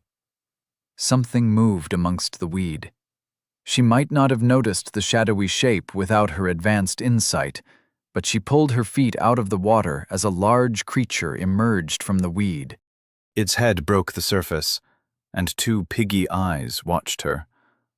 Unblinking eyes. The creature appeared to be a bulky crocodile with silvery green scales, but when she looked closer, she saw that each scale was a piece of mirror reflecting the surrounding cave. It floated forward toward her, and she backed away. A system check confirmed the name Mirrodile. Would it climb up the ledge of stone and onto the cave floor? Or was she safe as long as she left the water? The others kept sleeping, and she left them alone for now. Piggy eyes tracked her every movement, but the creature remained where it floated. She backed away from the water's edge, cave dust coating her feet, and sat down against a tree as a wave of drowsiness overtook her. Odd that she was tired, since a few moments ago she felt wired. But her heart's temp slowed. Each thump grew further apart, grew closer to the sedate pulse of the sleepers. Her heartbeat was lowering to match the others. They were dragging her to sleep. Panic made her heartbeat spike a moment, but it slowed again. Just as the others were bound to her, so too was she bound to them. Her pulse ticked down from a normal waking heart rate of 80 beats per minute towards that of someone sleeping. She resisted the drag. The technique unspooled her skein and burned it without her control at all. 75 beats per minute. 81 over 99. 80 beats per minute. 79 beats per minute. 78 beats per minute. 84 beats per minute. 83 beats per minute. The heart rates of the others settled in the 40s, and the technique tried to bring hers to the same range, as though she must be the average of the others. How would this effect play out during a stressful situation? Would they all keep rising? She continued burning skein to keep her heart rate high, but the technique was relentless. 74 beats per minute. 84 beats per minute. She finished the fruit in her hand. There had to be a way she could cancel the technique. Otherwise, it would burn through her skein until she fell asleep. She reached inside herself, mentally embracing the bell-shaped organ wrapped around her heart. At her touch, it made a false silence, an anti-toll, and the technique dissipated. Only one heartbeat within her chest. She let out a sigh, despite the intense loneliness that washed over her. The feeling of multiple hearts had been alien at first, but she grew used to it over the last few hours. When they woke, she would explain the technique and ask if they wanted her to use it. It felt wrong to use it without their consent. She held their hearts in her hands. Was it her fault for misunderstanding the technique description? Our hearts toll as one. User can link and listen to the heartbeats of party members. Skein cost depends on party size and distance between members. The description didn't suggest manipulation, but she couldn't deny reality. Even now, the function sat within her mental reach like a loaded syringe. She dreaded telling the others in the morning. It felt invasive on a surgical level to feel their heartbeats throbbing inside her chest. She felt horrified. What kind of technique gave someone the ability to kill the others in her party? Also, the way the technique recognized party members required some level of mutual trust. So, she could only use this technique as a weapon against someone who she trusted, and who trusted her. Did it want her to befriend people so she could betray them? But the longer she thought about it, the more she thought it must be some kind of medical ability. It made sense, given her career as a plastic surgeon. After all, a medic might carry morphine, and that could save a life as quickly as destroy one. So, should she tell the others? She wasn't sure. She nibbled another fruit to restore her skein. The Mirrodile still watched her from the water. Two little eyes, beady and yellow, watching with reptilian apathy. The part of her mind that constantly monitored the quest countdown wanted to attack the Mirrodile. It could provide her with the ice-cold experience she needed to level up. Another set of eyeballs floated up to the surface. Two Mirrodiles, both watching. She watched them watch her and continued restoring her skein. Best to have a full tank if she was going to get in a fight. While she ate, she monitored the essence inside her body. It was curious that the system cannibalized her gathered essence of blood, faith, and sound into our hearts toll as one, but when she used metal essence to strengthen her body, no technique formed. She flexed her fingers, and they flashed as though she dipped them in chrome. The action cost skein. 1 skein to boost her might by 1 with the metal essence inside her. But there was no system notification, no transformation sequence as a new technique formed. Why? Was it a difference in intent? In the request's complexity? She wanted answers, but supposed she would have to wait. Maybe the settlement polyps would know something. Or this gambler mentioned in Bella's quest. She sighed and tried to get comfortable against the tree trunk. 3 sets of eyes as another mirrodile floated up to the top of the river. The strange weeds' light refracted from their mirrored scales and brightened the cave. Zoe prepared herself for a fight as she swallowed the pulp of a dungeon fruit. Was the taste growing on her? 4 mirrodiles now. 6. Where were they coming from? The 7th moved forward, the same size as the others, but it yawned its jaw wide and something slithered forth. At first, Zoe thought it was a tongue, but then she saw the feathers and the beak. The long head of a crane-like bird emerged from the mirrodile's jaw. Zoe's eyes widened. She scrambled back as the mirrodile vomited forth the creature. The long neck emerged from the throat, and a scan identified it as a crane tongue. A scarlet wattle drooped from its chin. White feathers dripped saliva.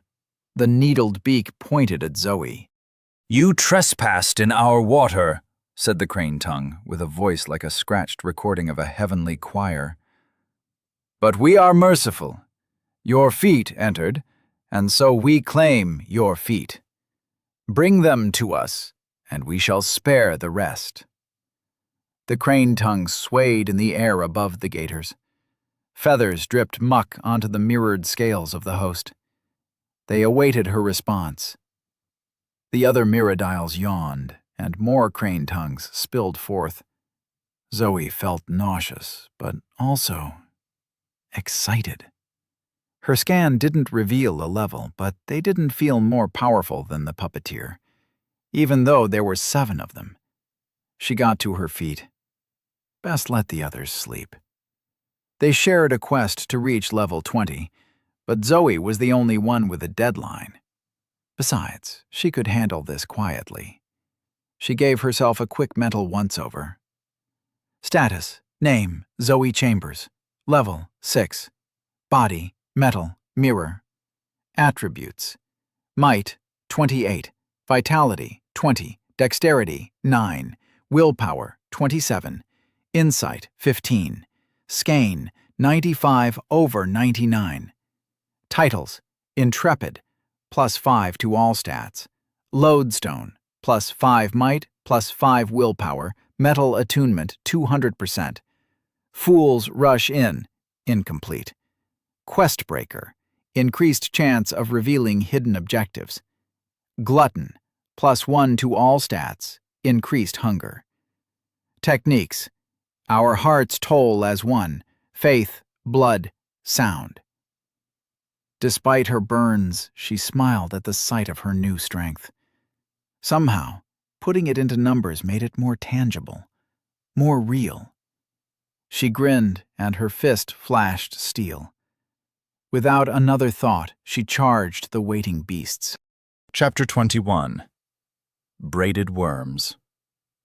The crane tongue swayed through the air. Beady eyes and narrow beak focused on Zoe. She charged, her fist shining like metal as she boosted her might. Spending 6 skein brought her might up to 35. This made her 17 times stronger than before the system arrived. Her muscles gripped her bones, flexed, released. She moved like a rocket-powered machine and punched the crane tongue in the face. Knuckles met feathers. The crane tongue's head snapped back. Its neck fell limp like a cut puppet. Zoe's momentum took her to the other side of the cave wall. She tried to grab at the wall, but her hand bounced free of the small holds, falling toward the water where the mirrodiles seethed.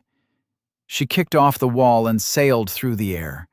One foot stepped upon the 5-seated boat, and she waved her arms for balance. The crane tongue she punched seemed dead, but she received no cooling energy toward her level up. Instead, the Mirrodile sucked up the bird like a strand of spaghetti and swam to join the other 6 mirror-scaled beasts. Zoe supposed they had some kind of codependent symbiotic relationship. Unless she killed them both, she wouldn't get any death energy. It was a similar situation to the puppeteer. She almost missed the straightforwardness of the fight on the plane, but after a brief flash of the memories of that dark and claustrophobic fight, she decided she could handle some inconvenience if it meant she could fight in a well-lit environment. A tight smile tugged at her burnt lips. She was having fun. The beasts circled the boat as she regained her balance. 6 crane tongues swayed. A circular pattern of energy bloomed upon their foreheads. The pattern was familiar. The puppeteer in the dungeon's first room had a pattern like that. When Skane passed through the circular pattern, the puppeteer animated the skeletons. But what were these birds trying to control? She kicked out at the nearest Mirrodile. Her foot struck its flank, and immediately a violent force burst from the mirrored scales and struck her foot. The force caught her off guard. She spun about and fell onto her ass in the boat. The second she sat down, it started moving downriver. Her eyes widened at the rocking motion. No matter how much she wanted to level up, she couldn't afford to be separated from the others. So she did the only thing that came to her mind, and she leaped from the boat. When her foot lifted off from the wooden seat, the boat bobbed in place as though anchored. Despite having no oars or paddles, it seemed to move once they boarded, but remained still when they left. Not even the surging water could move it, no matter how bright the crane tongue's magical circles glowed. It was good to know, but hopefully they wouldn't destroy it in the ensuing combat. A bright, burning blue circle upon each of their foreheads. Zoe could make out tendrils of skein passing through and dissipating into the growing storm within the grotto. Wind whipped up and blew the water in stinging rain. The river sloshed. Waves broke and swept across the cave floor. A Mirrodile lumbered onto the wet stone, scaled belly dragging, and from its jaw slipped a beak at the end of a long, feathered neck. Water spattered Bella and Anton where they slept and woke them up. Anton's eyes flew open. He took in the scene and grinned. "You trying to hog all the levels to yourself?" he said. Zoe smirked from the boat. "No." "Did the boat move?" "Just a little." Zoe landed beside Bella. "Sorry to wake you," she said. Bella rubbed at her eyes. "Was that 5 minutes? Something like that. You're terrible." "Well, they wanted to eat my feet." "Serves you right for not sharing the kills." "You too?" Bella unslung the rune blade. "Sharing is caring, boss." Zoe's fists flashed with steel. "Fair enough." With all 3 of them fighting, it didn't take long before the Mirrodiles were subdued. Of course, the strange beasts weren't without surprises. The storm conjured by the crane tongues destroyed visibility and made their footing treacherous. The mirrored scales reflected every blow with equal measure. Bella's rune blade could weather the retaliatory force, but Zoe's fists suffered. They developed a strategy. Zoe weathered the beaks and charging Mirrodiles, while the others worked to wear down the creature with injuries. Once subdued, they snapped the neck of the birds, and then held down the Mirrodile while stabbing through the open jaw to pierce the brain. It was messy and tiring, but they each killed 2 of them before the last creature swam away. They stared at the 6 corpses, all mirror and blood and bloated, on the wet cave floor. Water dripped from the ceiling, but no stormy wind blew, and the smell of the dead creatures grew foul in the enclosed space. "So," Bella examined her blood-sated rune blade. "Did anyone level up?" Anton shook his head. "Nope." Zoe shook her head as she pried a mirrored scale from a mirrodile's crest. It was a curious sensation as the force of her pulling reflected against her fingertips. Maybe instead of a technique, it was a unique property of the scales themselves. "We could skin these things and make some armor." Anton squatted down beside her and lazily extended his dagger, pommel first. "That's a great idea, boss. Take my dagger. I assume you know how to skin a gator and treat the hide?" She took the knife. "Just because of your sarcastic tone," she cut along the outer length of the lower jaw and pulled on the muscle to tighten the flesh. Her might and the dagger made quick work of the task. "I want to prove you wrong, but we don't have the facilities." She removed the hide from the face and tossed it to a bemused Anton. "Souvenir," she said. "Let's take a body with us for food and get on the boat. It doesn't look like it's safe to stay here any longer." Bella walked over with an armful of the white fruit that had grown back during the night. "Skein, anybody?" They chewed the strange, indescribable fruit and restored themselves. Zoe was about to step into the boat when the faceless mirrodile twitched. "You've got to be joking." Bella swung her sword overhead and lopped off the creature's head. Without the scales to deflect, the attack went through without effort. The body continued to twitch and move. Little spasms. "Do I just keep chopping?" Bella asked. Zoe shrugged. "I suppose." The back of the mirrodile burst open. Flesh spattered their surprised faces. A creature like a braided snake slithered out of the wound. It was two creatures twisted about each other as they looped toward the water. Zoe's eyes widened. One had white feathers, while the other reflected the light from glittering scales. She stomped down on the creatures. Their spines shattered beneath her bare foot. A strange, muffled explosion from the mirrodile's scales blew gore out in a thin spray from under her foot that painted the floor bright red.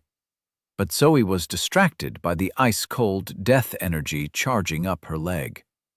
The other gators started twitching. Their abdomens bulged.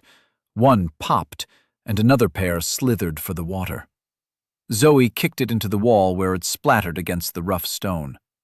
"We have to kill the little ones," she said. More of the oddly twisted larvae squirmed free of the wounds. The three humans got stomping. "Level up! You are now level 7. Zoe grinned. "Damn, it felt so good." Please select an element to incorporate. Water, dexterity +4. Mirror, insight +4. Stone, dexterity -2. Might +2. Willpower +4. But then, the hunger gnawed. A tiny pinprick nibbling at her guts and growing with every swallowed morsel of her restraint. She couldn't tell if it was psychological or physical, and that scared her. But she would know if she keeled over and died.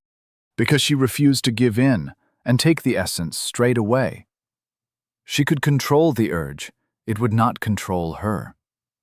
What was the point of advancing her willpower if she couldn't use it to curb her cravings? But how do you force your brain to stop doing something when all you have is your brain to control it? She was a surgeon, not a psychiatrist. Even breathes. Deeper. Exhale. Hold the void in her lungs and let the feeling cancel out the void in her guts. She was more than the burns on her lips. She was more than her desire to devour, more than her need to survive at all costs. She was a human being. She was not an animal. "Boss?" Zoe lay on the ground, hands clutched around her stomach, staring up at Anton and Bella. Bella's smile was concerned, but infectious. "Are you all right?" she asked. "I'm fine, just..." she sighed. Why keep everything a secret? These burns on my lips. I got them after I incorporated the mirror bell fragment. The system cursed me, gave me this title. With a mental nudge, the system took her desire to share and conveyed the information. Gluttony, +1 to all stats. Hunger increased. Bella hugged her. Sounds rough, she said. Zoe returned the hug. I didn't mean to change the quest, or betray you all. Anton grinned. Not a betrayal. You're the boss. But this new quest has us helping you. I wonder, what happens if we incorporate the bell fragments instead? Zoe blinked. That was a good point, and the shock distracted her from the gnawing pain in her guts. She had felt so burdened by Rue's secret, by the changes to her quest, by the new titles. I have one other thing to show you two. Quest Breaker. Increased chance of revealing hidden objectives. Anton's eyebrows raised as he examined the title. So, how does that work? I'm not sure. I haven't had time. But let me... Dungeon Objective. Assist Zoe Chambers in absorbing the remaining fragments. It was a strange sensation to apply her title to the active quest for the dungeon. Not dissimilar to doing a mathematical equation in your head and remembering the result to compare it against the next problem. Absorb the remaining fragments. Warning: quest difficulty supersedes dungeon difficulty. The chance of Black Star incursion occurring before quest completion is 105%. They digested the information. Is this the part where someone tells me what an incursion is? Bella asked. The system remained silent. It can't be good, right? Zoe said. Anton grinned. I'll bet you it's fantastic. What'll you bet? Well, I think it's going to be exactly what we need. If I'm wrong, I'll buy the first round when we get out of here. Need to find a bar first, Bella added. Right, Anton's grin widened. When we find a bar after getting out of this place, then I'll buy the first round. If, he raised a finger, if I'm wrong. But if I'm right, it's on you two. Which one of us? Figure it out amongst yourselves. Bella and Zoe exchanged a look. All right, Zoe said. I'll take your bet. But for now... And she hesitated as the gluttony begged her to be silent. It could all be hers. Every scrap of power. Hers. These two were only fit to help her achieve her goals, nothing more. They weren't real. I've been deciding for all of us, but this quest involves you two. How do you want to go about it? Should we divide the bell amongst ourselves? Or should I take it all? Anton looked at her with his insect collector gaze. What were the components of the bell fragment? Sound, metal, and faith.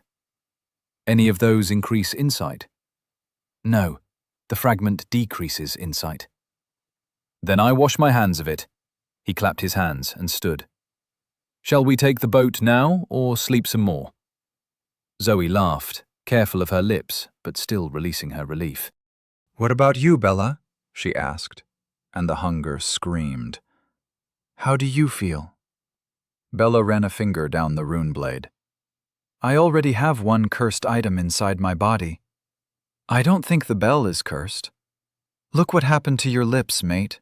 You think that's normal? Maybe it was your actions, but if you asked me beforehand if absorbing that fragment was the wrong thing to do, you know what I would have said? You would have told me I was being some kind of Australian euphemism for idiot? Bella shook her head. I wouldn't have said diddly squat. I don't know what's wrong. I don't know what's right. Nobody explained the rules to any of us. She stood. You want my opinion? Keep the bell for yourself, but wake us if there's a fight. I want to get strong. So, she stepped onto the boat. Let's get moving, yeah? The boat bobbed along down the river. Bella grinned as Anton and Zoe leaped on board. The boat rocked in the water, but continued down the tunnel of stone. With the glowing weed beneath the surface, it was strangely beautiful. A reminder that the otherworldly changes weren't all apocalyptic. Then, more mirrodiles swam up from among the weeds. Chapter 22. Flooded. "You know," Anton said as he spun and kicked a swooping beak, "I think we should sleep in shifts, one at a time." Bella stabbed a mirrodile in its eye and squawked as blood squirted into her mouth. "Great idea," she spat. "I'll go first." She ducked her hands into the water to clean her face. "Trespasser!" shrieked one crane-a-tongue. "Give us your hands! Give us your face, and we shall let you pass!" "Nah." Bella lay down in the boat's flat bottom. "You two got me covered?" "We got you," Zoe said. Anton and Zoe each took a side of the boat and fought off the creatures. When they killed one, they hauled the mirrored body onto the boat to prevent the braided offspring from escaping. Zoe fought, and as blood washed her knuckles, her hunger grew. But so too did a plan. If she could use Questbreaker to analyze the dungeon, why couldn't she use it on the quest Rue gave her? Why couldn't she find a loophole and stick it to that bastard alien god? Anton slept after Bella, and then it was Zoe's turn to rest upon the wood. Each of them cleared another level during the tunnel's 6-hour boat ride. Zoe planned on examining the quest, but the second her back rested on the rocking wood, she passed out. The stone, silent sleep of the dead. Bright light blasted her eyes. She jerked awake and wiped the drool from her cheek. The boat floated along a lake under an open blue sky. Houses floated atop the water in rings surrounding a forested island. The houses were in a style Zoe didn't recognize. Steepled rooftops with circular windows. The rooftops glittered in the light, mirrors reflecting the lake and the sky. On waking, Zoe felt the gnawing pain in her guts. 2 levels demanded that she integrate. Level up. You are now level 8. Please select an element to incorporate. Wood, dexterity +2, vitality +2. Water, dexterity +4. Blood, vitality +4. She suppressed the urges. No matter how much it felt as though she needed it, she had slept through the hunger with no problems. So long as she resisted, she was fine. But she would have to level up soon, or else she risked the same fate as Cassie. Fortunately, the gluttony was equally repulsed by such an outcome. Giving herself over to the void was just as bad as forever resisting in the eyes of the gluttony. She needed to eat, and to eat, and to eat, which is why she gripped at her urges with every point of her advanced willpower. Once she started to incorporate, to eat the world, she knew she would not stop until the hunger, the gluttony, was satisfied. And such satisfaction could only ever be momentary. Anton and Bella sat on opposite ends of the boat, scanning the water for any threats as the boat threaded a path through the houses. Some trees thrust up from the water, canopies low to the flat water, leaves shining. "How long was I out?" Zoe asked. Bella started at her voice, but Anton responded without turning around. 4 hours. You needed it." "We all need it," Bella said. "I know our bodies are changing, but sleep is fundamental."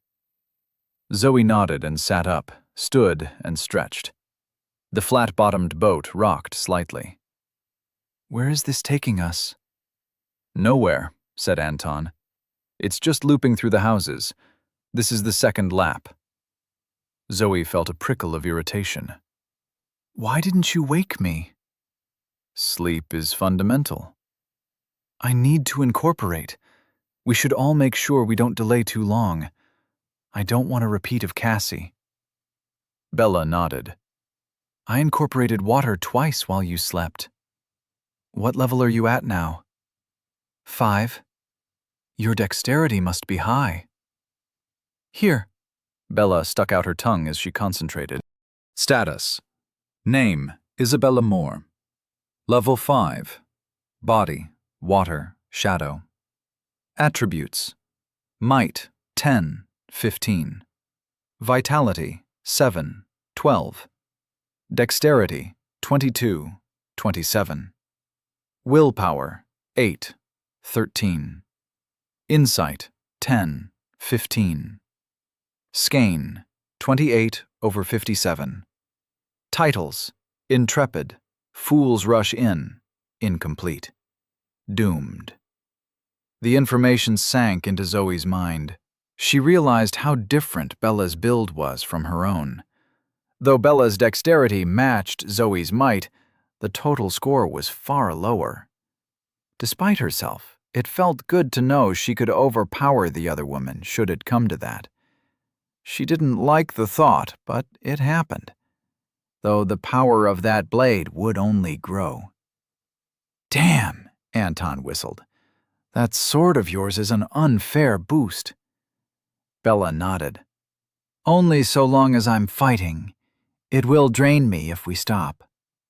"I don't think you'll have to worry about that," he pointed over the side of the boat. Zoe's eyes widened as she gazed into the water. Beneath the placid lake surface, there was a town. Cobblestone streets covered in silt. Soft, glowing weeds swayed from garden beds. Schools of small and silvery fish swam in and out of open doors and shattered windows. Brick structures still standing in the immobile water, while wooden buildings sagged and rotted into the paved lake bed. Zoe did not need to ask about the people of the town. She did not need to ask about the source of blood essence. For corpses lined the street. Soggy and rotten, their skin flaking away, their eyes and extremities devoured by fish. Hundreds of corpses, floating inches from the lake bottom as though trapped in a necrotic caricature of town life. There were mothers, dresses billowing, holding the hands of children. Two men, their fingers rotted down to the bone, clasped hammers and warped wooden planks as they floated on their way to nowhere. A town preserved in a grotesque display of everyday life. Some disaster struck these people. Some magical apocalypse placed them here. Was it the same one that overturned her world? She couldn't be sure, but the sight sickened her. Stoked the furnace of her rage. But despite her anger, her righteous fury, the hunger pointed at the corpses and thought only of food. More blood essence lay underwater than she would need for the next dozen levels, though the gruesome buffet was not without danger.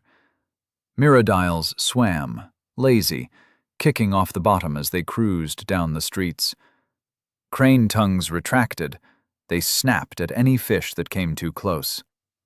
They ignore the corpses with casual, reptilian contempt. Did that signal something about the dead? She had noticed how the nature of essence was not consistent, no matter that the increase in her attributes was the same. Could the waterlogged flesh hold some peril? Or was it just not the nature of Miradiles to scavenge carrion? She sighed as her thoughts circled the never-ending funnel of hunger.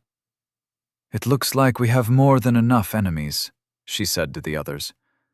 "We should be able to reach level 20 just fighting the Miradiles." "That's what I thought," Anton said, "even with the diminishing returns." "What do you mean?" Bella asked. "The higher level you get, the more of the death energy you need to progress. You'll notice it in a level or two, that the Miradiles give less." Bella pursed her lips. "How come you keep getting smarter?" Anton waggled his eyebrows. "Because I have a build in mind. Insight all the way, baby." "Show us." "Fine." Status. Name, Anton. Level, 7. Body, sky, mirror, air. Attributes, Might, 9. Vitality, 7. Dexterity, 20. Willpower, 11. Insight, 33. Skein, 41/80. Titles: Intrepid, Tailwind, Fools Rush In, incomplete. Bella's eyes widened. What does it even feel like to have that much insight? Curiouser and curiouser, he said with his best Cheshire grin. What about you, boss? Since this is some kind of show and tell. Zoe gritted her teeth against the gnawing. Seeing Anton's skein so close to hers, his level so close to hers, only made the hunger grow. She needed to consume, but she refused to waste her opportunity on water, wood, or blood. She wanted metal. She wanted the bonus given to her by Lodestone. She glanced around at the houses. Sorry, she said. I want to level up, and then I'll share. But I need metal. You think that will have some? She pointed at a nearby house, the second story sitting above the waterline so that it looked as though it floated. As soon as she pointed, the boat swung out of its automated path and steered toward the house's balcony. Zoe tried to stop tapping her leg, but the nerves kept building. She needed essence. She needed it now. The boat drew close, and she leaped the last 20 feet across the water and cleared the balcony balustrade. Sunlight sparkled on the water surrounding the house. It was picturesque, with half-drowned trees surrounding the steepled roof, but all she could think about was the aching desire to consume. She immediately reached out and grabbed the metal balustrade. Level up! You are now level 8. Please select an element to incorporate. Wood, Dexterity +2, Vitality +2. Water, Dexterity +4. Blood, Vitality +4. She snarled and concentrated. The system provided the 3 options that were the most abundant, but she knew, from painful experience, that other options existed. She flexed her willpower and focused on the metal railing. Please select an element to incorporate. Wood, Dexterity +2, Vitality +2. Water, Dexterity +4. Metal, Might +4, Willpower +4. Lodestone title applied. Without a second's hesitation, she selected metal. The railing flashed as the aura became visible. The railing unraveled and streamed towards her.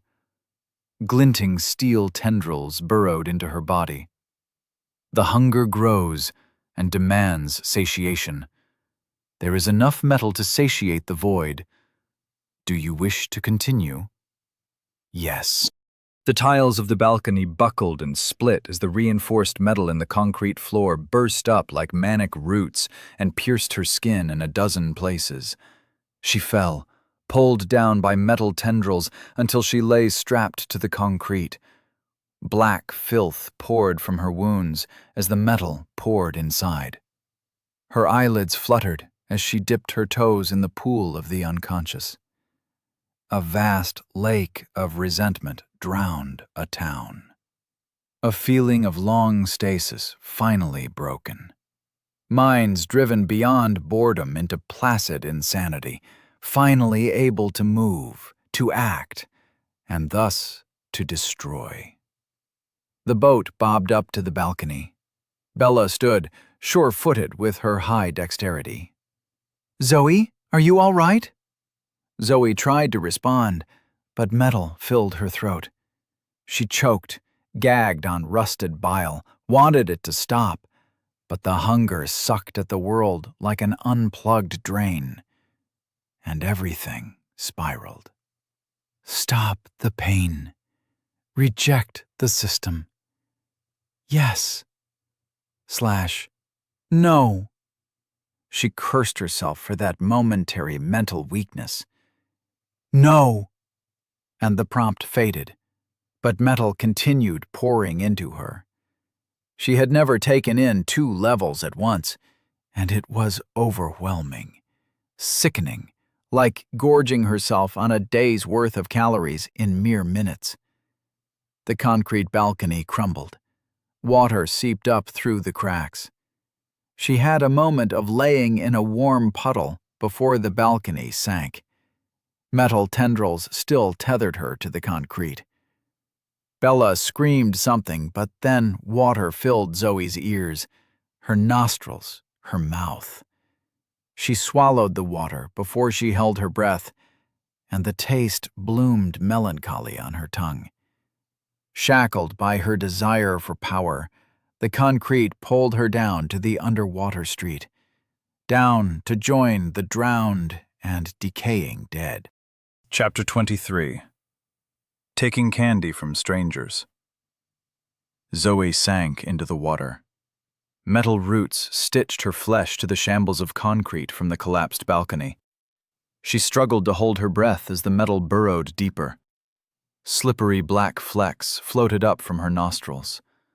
Despite the invasive pain of incorporation, Zoe pulled against her restraints. Her might was 36. The power in her muscles was 18 times more than when she sat on the plane. She dumped her 2 free points into dexterity to balance her coordination, though it felt like throwing pennies into a wishing well, and grabbed her skein. Skein 75 over 117. Skein 61 over 117.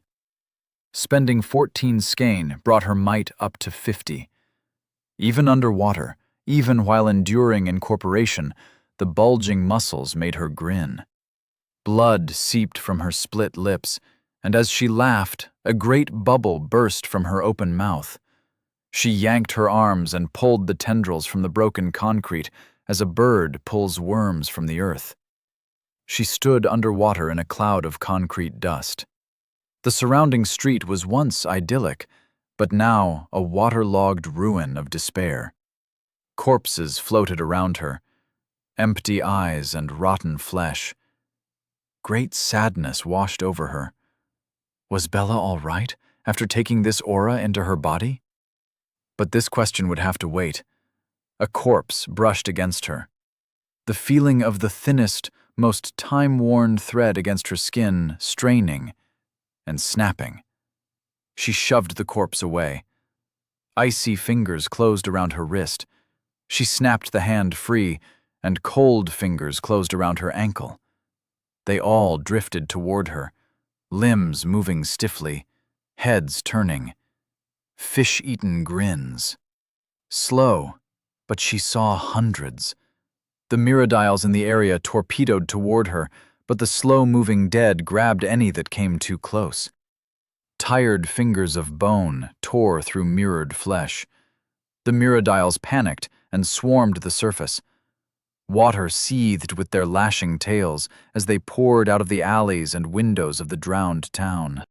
The dead snatching, spilling blood into the water.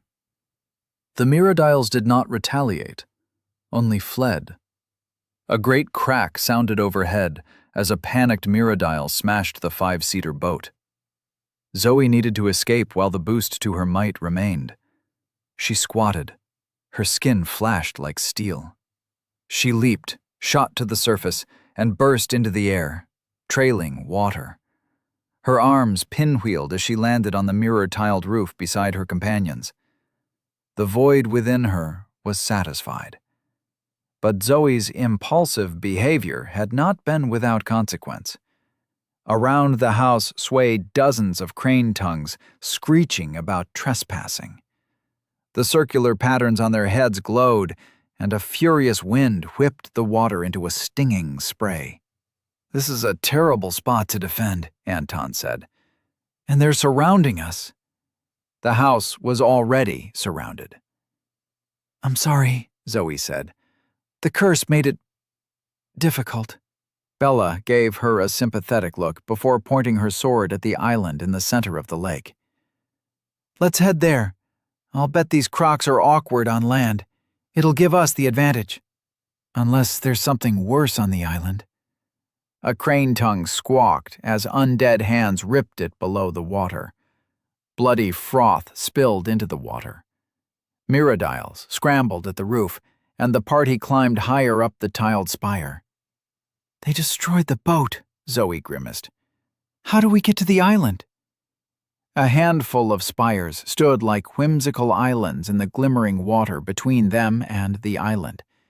Besides the houses, the crystalline blue water was flat and treacherously full of the grasping dead. Anton pointed between the spires. The spires stick up, but there were rooftops only a few feet below the water. Where we can't run, we can wade, and we swim between the streets. Bella held her sword aloft. Heat rippled out in a sphere and pushed back the rain. What about the crocodiles? What about the undead? We stay off street level, and we move fast. Zoe grinned. And we kill any that get too close. Anton nodded. Can't see any other option. What's that over there? Zoe pointed. A large yacht slid out from behind a clump of half-submerged trees. It moved at a fair speed toward them. Its angled planes reflected blinding light, like an origami piece folded from a mirror and set upon the water to float. It had an open deck and steep sides. If it passed within leaping distance of the roof they stood on, and it headed their way, they could leap across and remain out of range of the mirrodiles and undead. There was one problem. Just looking at the yacht made Zoe's skin crawl and her heart quicken. A stinking aura of death rolled off it in waves. She could hardly keep her eyes trained on the vessel. Her limbs stiffened, and her palms sweated. The grip on the mirrored tiles grew perilous. The last time she felt something like that, she stood at Rue's table. A glance at the others showed they felt it even worse than her. Their faces pale and their eyes bulging. Inhuman terror, like a rabbit frozen while a hawk wheeled overhead. Zoe gritted her teeth, forced herself to speak. We have to get away from that yacht. As though it heard her words, its path angled toward their spire. No longer would it pass within leaping distance. Now it was heading straight for them. Hash, hash, hash. Bella's sword weighed terribly in her hands. Her arm burned with exhaustion as the dread yacht sailed toward her. A single slice of mirror for the sail reflected a vision of herself ludicrously standing atop the spire and grasping the weather vane like King Kong. Heat radiated from the rune sword as the cursed blade held itself up. The brambled roots wound through her flesh held her arm rigid, while her entire being wished herself to collapse and cower before the coming nightmare. But the rune blade disagreed. Metallic filaments trembled with contemptuous rage. The fear roiling from the yacht did not impress it at all. That will be us, whispered the blade in its wordless fashion. Whole worlds will cower before us, and they will burn. Heat flared as the sword enthused itself. Thorny tangles dragged at her skein. Skein 25/57th. Skein 24/57th. Skein 23/57th.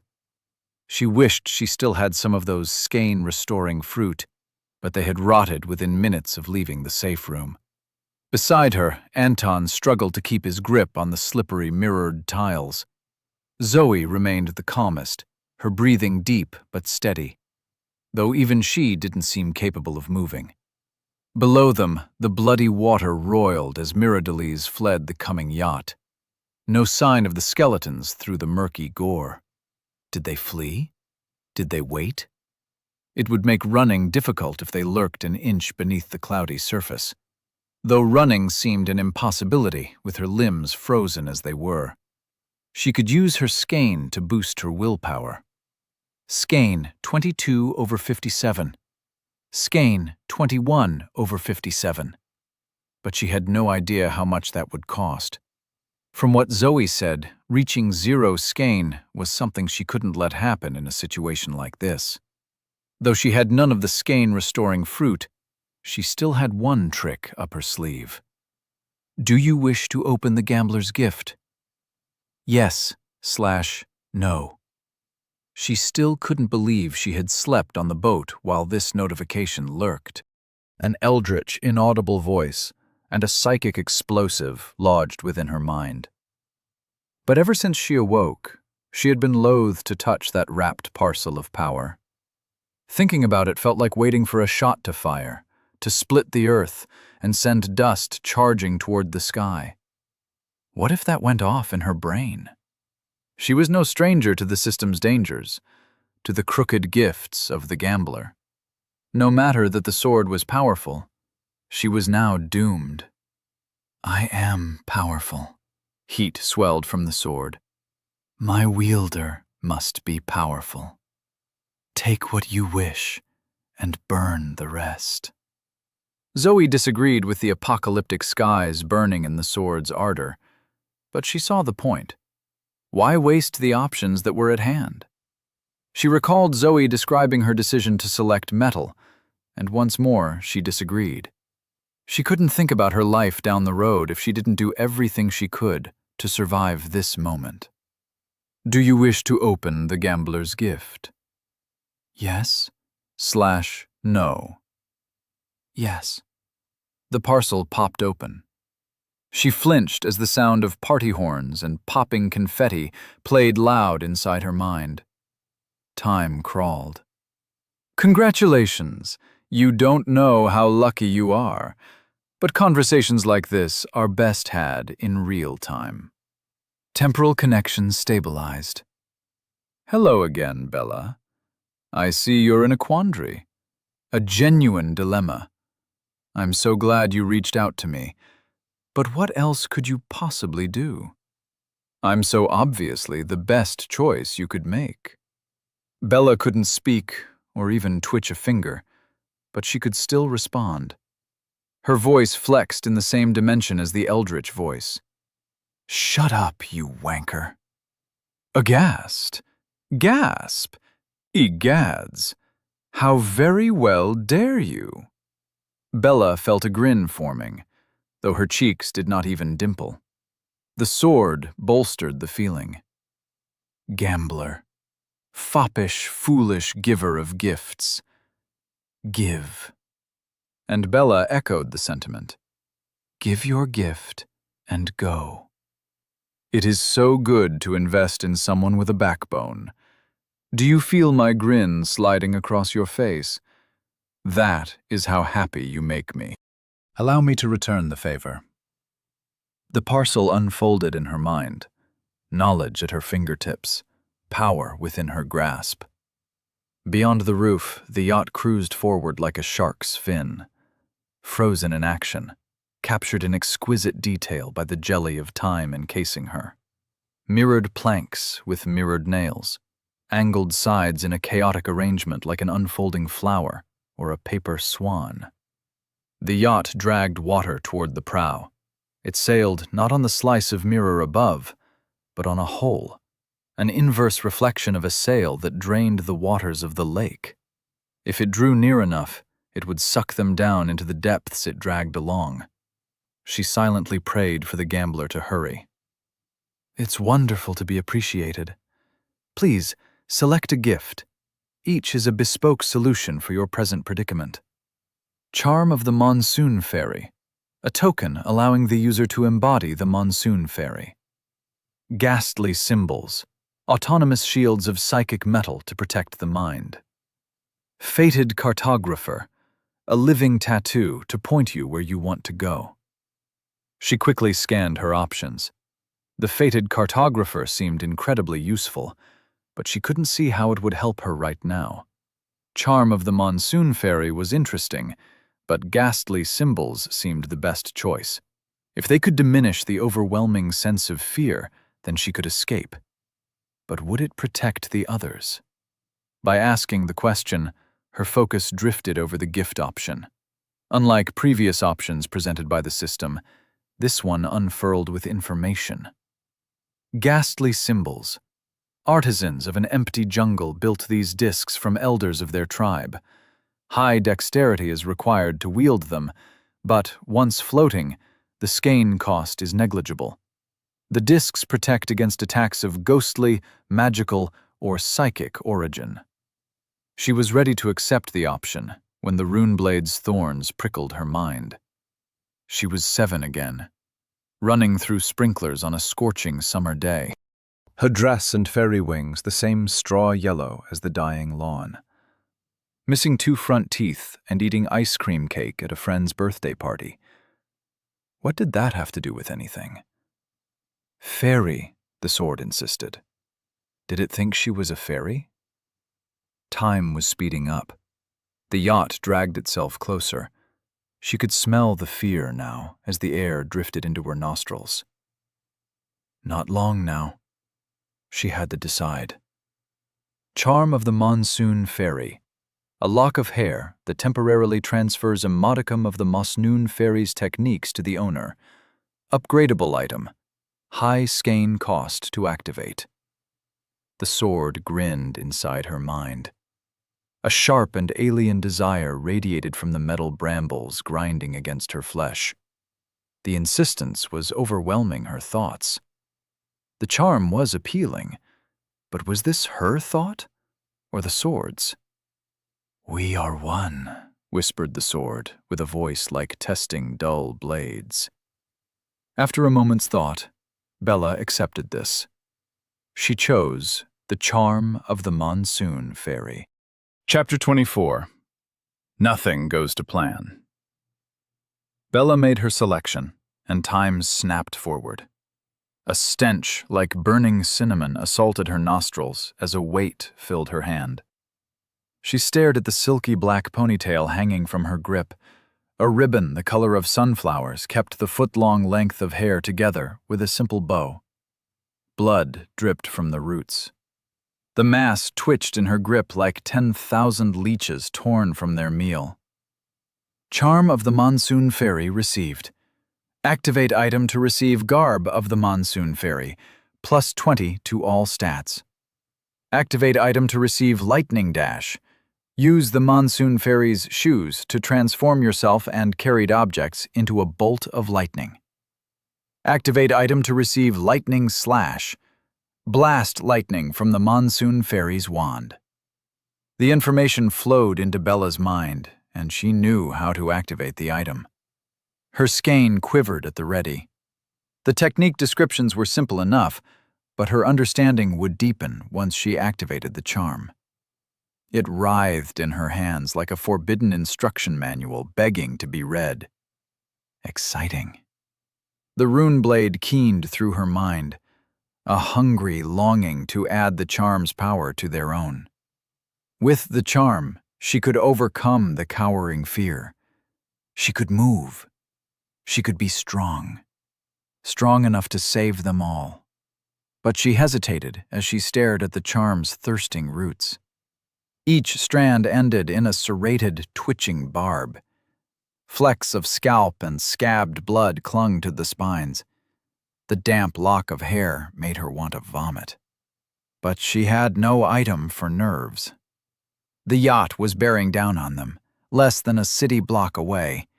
It rode a black hole like the Grim Reaper's pleasure craft, a dread funnel that swallowed the lake.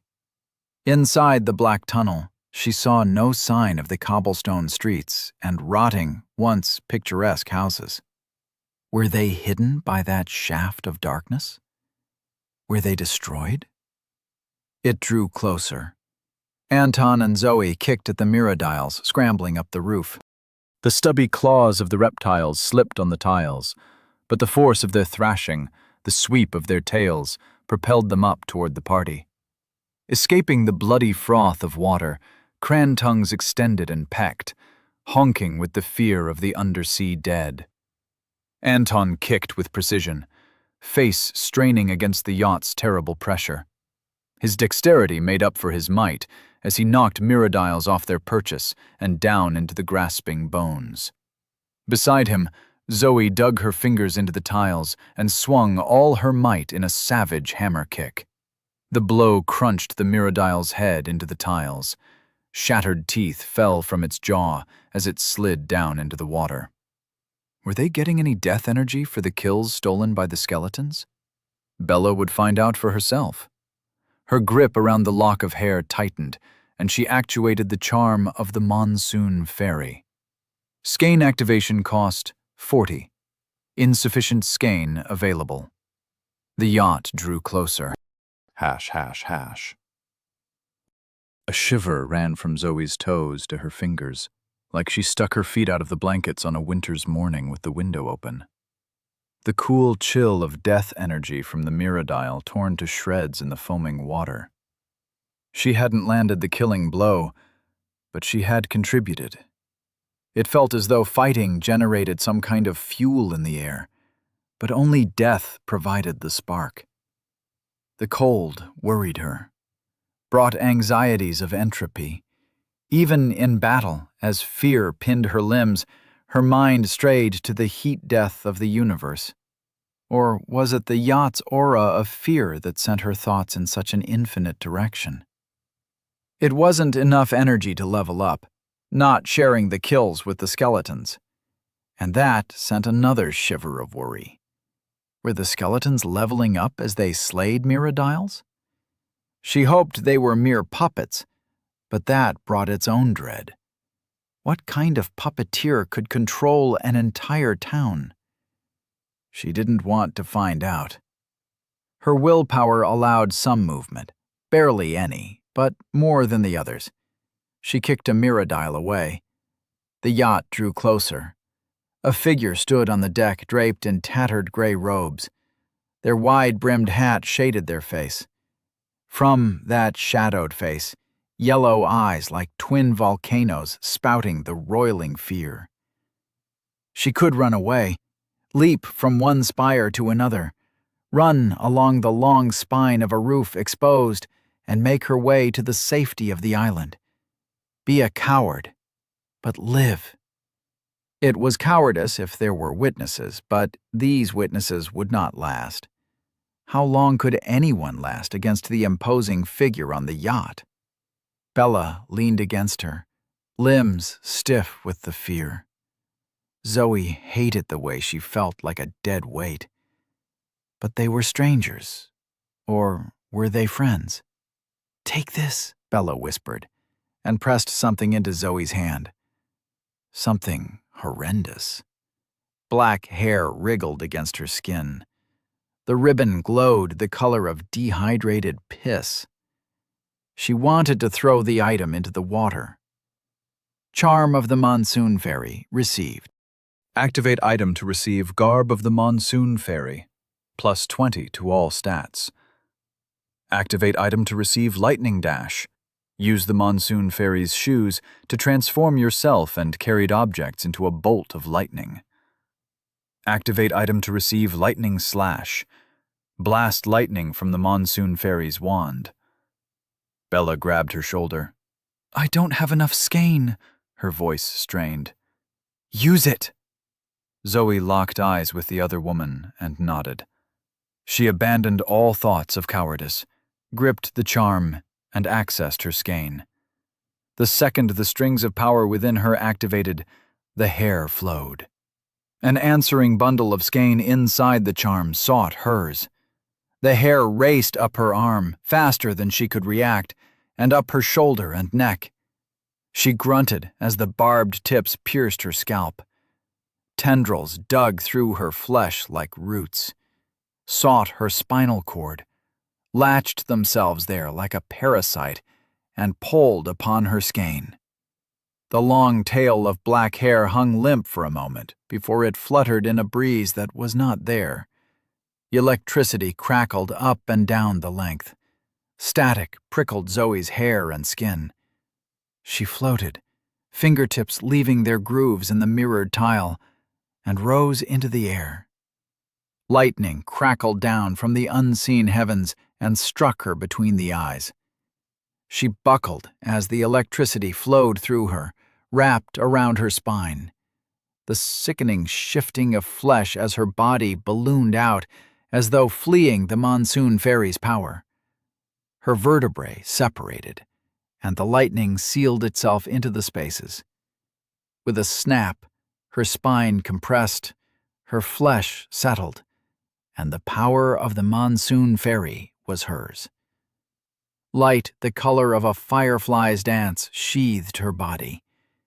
A kiss like warm rain upon her skin, and the light. Lightning flashed from her heels, and a matching set of heels slid into place. Thunder rumbled out, and a gilded tiara settled upon her brow. Charm of the Monsoon Fairy activated. +20 to all attributes. Lightning dash technique equipped. Lightning slash technique equipped. Duration 40 seconds. Extending the duration costs 1 skein per second. Skein 20 over 117. Damn, her skein was low. It cost 40 to activate. No wonder Bella gave it to her. With the activation, instructions flowed into her mind. She flicked her wrist, and a slender ivory wand appeared in her hand. A sunflower ribbon trailed from the tip, half fabric and half skein. It enhanced her attributes with a warmth like the smell of earth after rain. Bella and Anton stared at her with wide eyes, and she grinned as her enhanced vitality healed her burned lips. 40 skein gave her 40 seconds on the clock. She had to be fast, but she knew she could be fast. She still floated as 2 translucent wings hummed from her back. Their use felt as natural as breathing. "All right," she said in a bubbly voice. "Let's do this." She gripped Bella's hand. "Are you ready?" "You look like a—" Zoe clicked her heels and became lightning. She dragged Bella into the transformation, and they flashed across the water with searing speed and struck the island. Sand fused into a spray of glass. Bella fell into the scorched crater. "Fairy!" She looked around, blinking. "What? That was so—" Zoe clicked her heels and flashed back to the spire in the lake where Anton shook away the rotting hands grasping at his shoes. Thunder rolled in the wake of her arrival. Anton raised his brows, but the fear of the coming yacht sealed his mouth. Even she felt the pressure, and the charm boosted her willpower to 55. The yacht cut through the water less than 100 yards from the house. The mirrored planks presented a mockery of the idyllic lake. Pink waves thrashed in the angular hull's reflection. The figure on the deck, the dungeon's final boss, she assumed, raised a hand. Palm out, fingers splayed, and a circular pattern sprung into life. A band of unknown symbols moving in a sinuous flow around each other. Through the circle, through the gate, she felt the figure's skein flow. It passed through the gate and became a storm. Thunder bellowed as lightning leaped toward her. By instinct, she swung the wand to intercept. The lightning flowed around the ivory. She heaved the wand with both hands, its weight burdensome, as though the coiling lightning were a leaden chain. She raised the wand above her head. The yellow ribbon fluttered, and lightning arced up into the clear blue sky. She grabbed Anton's shoulder. "Hold on," she said. He grabbed her arm as a mirrodile snapped up toward his leg. They became lightning racing across the lake. The jagged reptilian jaws closed around thin air. But in the fraction of the second it took for them to travel to the island, everything went wrong. The figure launched another bolt that collided with her in midair. She detonated. Lightning crackled as she spun away and crashed into a rooftop. Tiles shattered into mirrored dust. Anton was somewhere else. She still felt his grip fading from around her wrist. A splash somewhere, too dizzy to make out the direction where Anton struck the water. She stood, her dress immaculate, wand raised, wings humming her onto her tiptoes. Where was Anton? Where was she? She shook her head, tried to clear it, and tuned in to the nearby splashing. There. Anton raced across a series of streetlights, each sticking a few inches above the choppy water, his leaping strides bringing him closer to the island. But the yacht sailed toward him. The figure raised both hands, the circular pattern widened, and the blue sky darkened. Pregnant storms folded out of reality. The air prickled as lightning prepared to be born. Without thinking, Zoe clicked her heels. She flashed, her senses wild and burning as she became the spear of Jupiter. She raced toward Anton, not to catch him, but to protect him. Lightning snaked down from the sky. She intercepted the blast. The explosion was her entire world. She saw only white, black, a ringing. She tasted blood, iron. Smoke rose from her body as she floated on the lake's surface. The lake was dangerous. Something grasped at her wing. Bony fingers tore through the delicate membranes. She hissed and forced herself up. Humming, she floated above the surface of the lake, listing as sparks bled from a wing. The water pink with blood beneath her, dripping from her yellow dress like tears. Anton was nearly at the island. Bella already moved toward the tree line beyond the beach. She needed to join them. But the yacht sailed between her and the island. The figure on the deck faced her, their hat over their burning eyes. A hand raised and crackled with blue electricity. She hovered, watching, seething. 28 seconds remaining. Anton reached the island. She held the ivory wand to her side like a sword. If she used her dash, she could go wide, go around the yacht and circle toward the island. But the figure, the final boss, could attack the island while she took the long way around. She needed to distract him. So if she couldn't go around him, she would have to go through him. A violent dash to distract and disrupt and pass on. Once she reached the island, she could regroup with the others. They could plan their assault. But for now, a violent grin grew on her face. Was it her smile? Or was it the smile of the monsoon fairy? She didn't care. Someone had attacked her, and she wanted revenge. Skein 20/117. Skein 10/117. 35 seconds remaining. She had just over half a minute to reach the island. With a swish of the wand, she sent a lightning slash toward the boat. The robed boss moved to defend, but Zoe didn't wait. She clicked her heels and became the storm. Chapter 25. Storm versus Storm. Zoe's lightning slash sent a line of yellow lightning toward the yacht. It struck the mirrored sides and rebounded in 1,000 directions, a brilliant display that blinded all and served as a distraction. Zoe's lightning form shot toward the boss on the yacht. She reformed with her fist outstretched and struck the boss. Thunder pealed out from the strike. Up close, she could see the thin line of his lipless mouth, a twisted gray face, weathered and ancient, yellow eyes leaking yellow tears.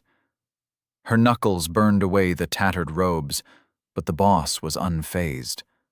Plates of mirrored armor covered his body. They shifted under her fist, and a mirrored force pushed her hand away. Pincers snapped at her. She hummed backward on her wings. The plates weren't armor. They were crabs with mirrored shells. Dozens crawled over the boss's body, concealing everything except for his burning gaze. The boss leaped, spinning, and his foot raced toward Zoe's chin. She clicked her heels and retreated on a bolt of lightning. Back out above the lake, with the yacht between her and the island, She floated on a breeze that was not there. Beneath her, the lake offered a reflection of her fluttering buttercup dress and the long tail of hair attached to her scalp like a lamprey. Wings hummed, blurring static as she judged the distance between herself and the final boss. That robed figure who stood on the deck of the mirrored yacht. The heavy darkness of his stance echoed the throat of void upon which the yacht floated. He was the thundercloud. Lightning wrapped around his wrists and played across his knuckles. The scorched air stank, wobbled with fear. A palpable aura emanated from the boss's burning gaze. He outstretched a palm, not waiting for Zoe to make another move, and flicked lightning toward her. He might be the thundercloud, but she was the monsoon. She clicked her heels, performed a lightning dash, and struck a spired roof sticking above the water level. The boss's lightning blasted the air where she floated before, and she returned the blow with a swish of her wand. It cost nothing to use lightning dash or lightning slash while the charm remained active, but she was running out of time. When she could move instantaneously, half a minute felt like a long time. But how long could she fight against someone who shrugged off her attacks? Maybe she couldn't fight her way out of this problem. And her heart thumped in her chest. Terror. Was it the aura? Or was it real? She gritted her teeth, clicked her heels, and charged. Hash, hash, hash. Bella watched from the rocky island shore. Pink foam lapped at the dark, quartz-studded soil. Chaos engulfed the lake. She did not know how many dead bodies floated beneath the water. How big was the town? How many drowned bodies lay beneath the once smooth surface? But dead didn't mean still, didn't mean resting. They moved now, and they hunted. Blood of mirrodiles spilled into the lake, stained it pink with gore, that same gore washing up now on the shore. A stink grew like a haze in the air. She could breathe again, now she was free of the boss's aura, but sweat still clung to her skin. What was that force that pinned her down with long nails of dread? And how could Zoe fight against such a being? Lightning flashed in answer to her question. Pale yellow bolts struck cool blue coils of energy. Thunder shattered like a house rolling down a hill. Storm versus storm. The boss hadn't moved a step, just maintaining their wide stance as they took Zoe's attacks or cast out their own. Bella's eyes burned with the afterimages of violence. Blue lightning flashed out like hissing snakes. Zoe darted away, her wings a blur, her visage fierce. She became lightning, but another blast struck her dash. Thunder roared, and Zoe spun through the air, struck a house, and broke through the roof. Bella held her breath until Zoe rose from the wreckage, bleeding, limp, but still ready to fight. Why didn't Zoe run? She should go the long way around and join them on the island. They could regroup, plan an attack. It was foolish for her to attack the boss on her own. She's going to die, she whispered to herself. Have some faith, Anton said. Bella started. She had been so focused on the dazzling combat, she hadn't noticed Anton reach the island. He wrung out his Hawaiian shirt. Lake water dripped and drizzled onto the dark shore. Should we help her? Bella asked. Do you think we can? Anton flicked water from his fingertips. She's as strong as the two of us put together, and it seems she can't even scratch the boss. What's the point of us helping? All of us die? No thank you. Wow, you really are a self-centered asshole, aren't you? He bowed. I'm pragmatic. Bella fingered the hilt of her sword. For once, she wished the blade would whisper into her mind. Some kind of guidance, advice. But it remained silent. Anton watched her expression. Look, he said. She made sure we got to the island, yeah? So let's trust her to join us here. If we just go out and attack the boss, then all her work was for nothing. Besides, she's the fastest while that power-up lasts. She'll be able to get here as soon as she has an opening. I suppose you're right. Of course I'm right. You'll see, and you'll thank me. Lightning flared in the distance, and they both shielded their eyes. When the blooming light faded, Bella's heart sank. Hash. Zoe flew on borrowed power. The wings hummed like a dragonfly. A steady sound that brought comfort as she zipped away from incoming lightning. Each bolt swerved toward her. Was it the power of the monsoon fairy attracting the bolts? Some law of electricity? She was a doctor, damn it! She didn't know about flying and fighting with superpowers. For a fraction of a second, the absurdity of the situation sent her spiraling outside of her body. This was ridiculous. She must be dreaming. It couldn't be real. Spears of blue lightning plummeted from the sky. She clicked her heels and danced through the wriggling lightning, pushed her insight to its limit as she swerved and stopped. A pale yellow bolt of power wriggling across the sky. There was no escape from the cage of lightning summoned by the boss. She wished she put more points into dexterity. Wherever she turned, more bolts fell, cutting off all exits. Whatever she tried, she wasn't fast enough, and a blue bolt zapped down and nullified her efforts. Only one path remained, and it led straight to the deck of the yacht. Was this an intentional opening? A trap? Another spear headed towards her as her mind turned over in a fraction of a second. There was no alternative, no choice. She blasted toward the boss. Glorious rage of the monsoon, a fang of lightning seeking prey. She struck, and the boss caught her. Thunder rang out, and her dress billowed. Her fist caught in his hand, an iron grip she could not escape even with her enhanced might. She brought up the wand like a dagger. Lightning flailed at the ivory tip as she thrust it toward the boss's eye.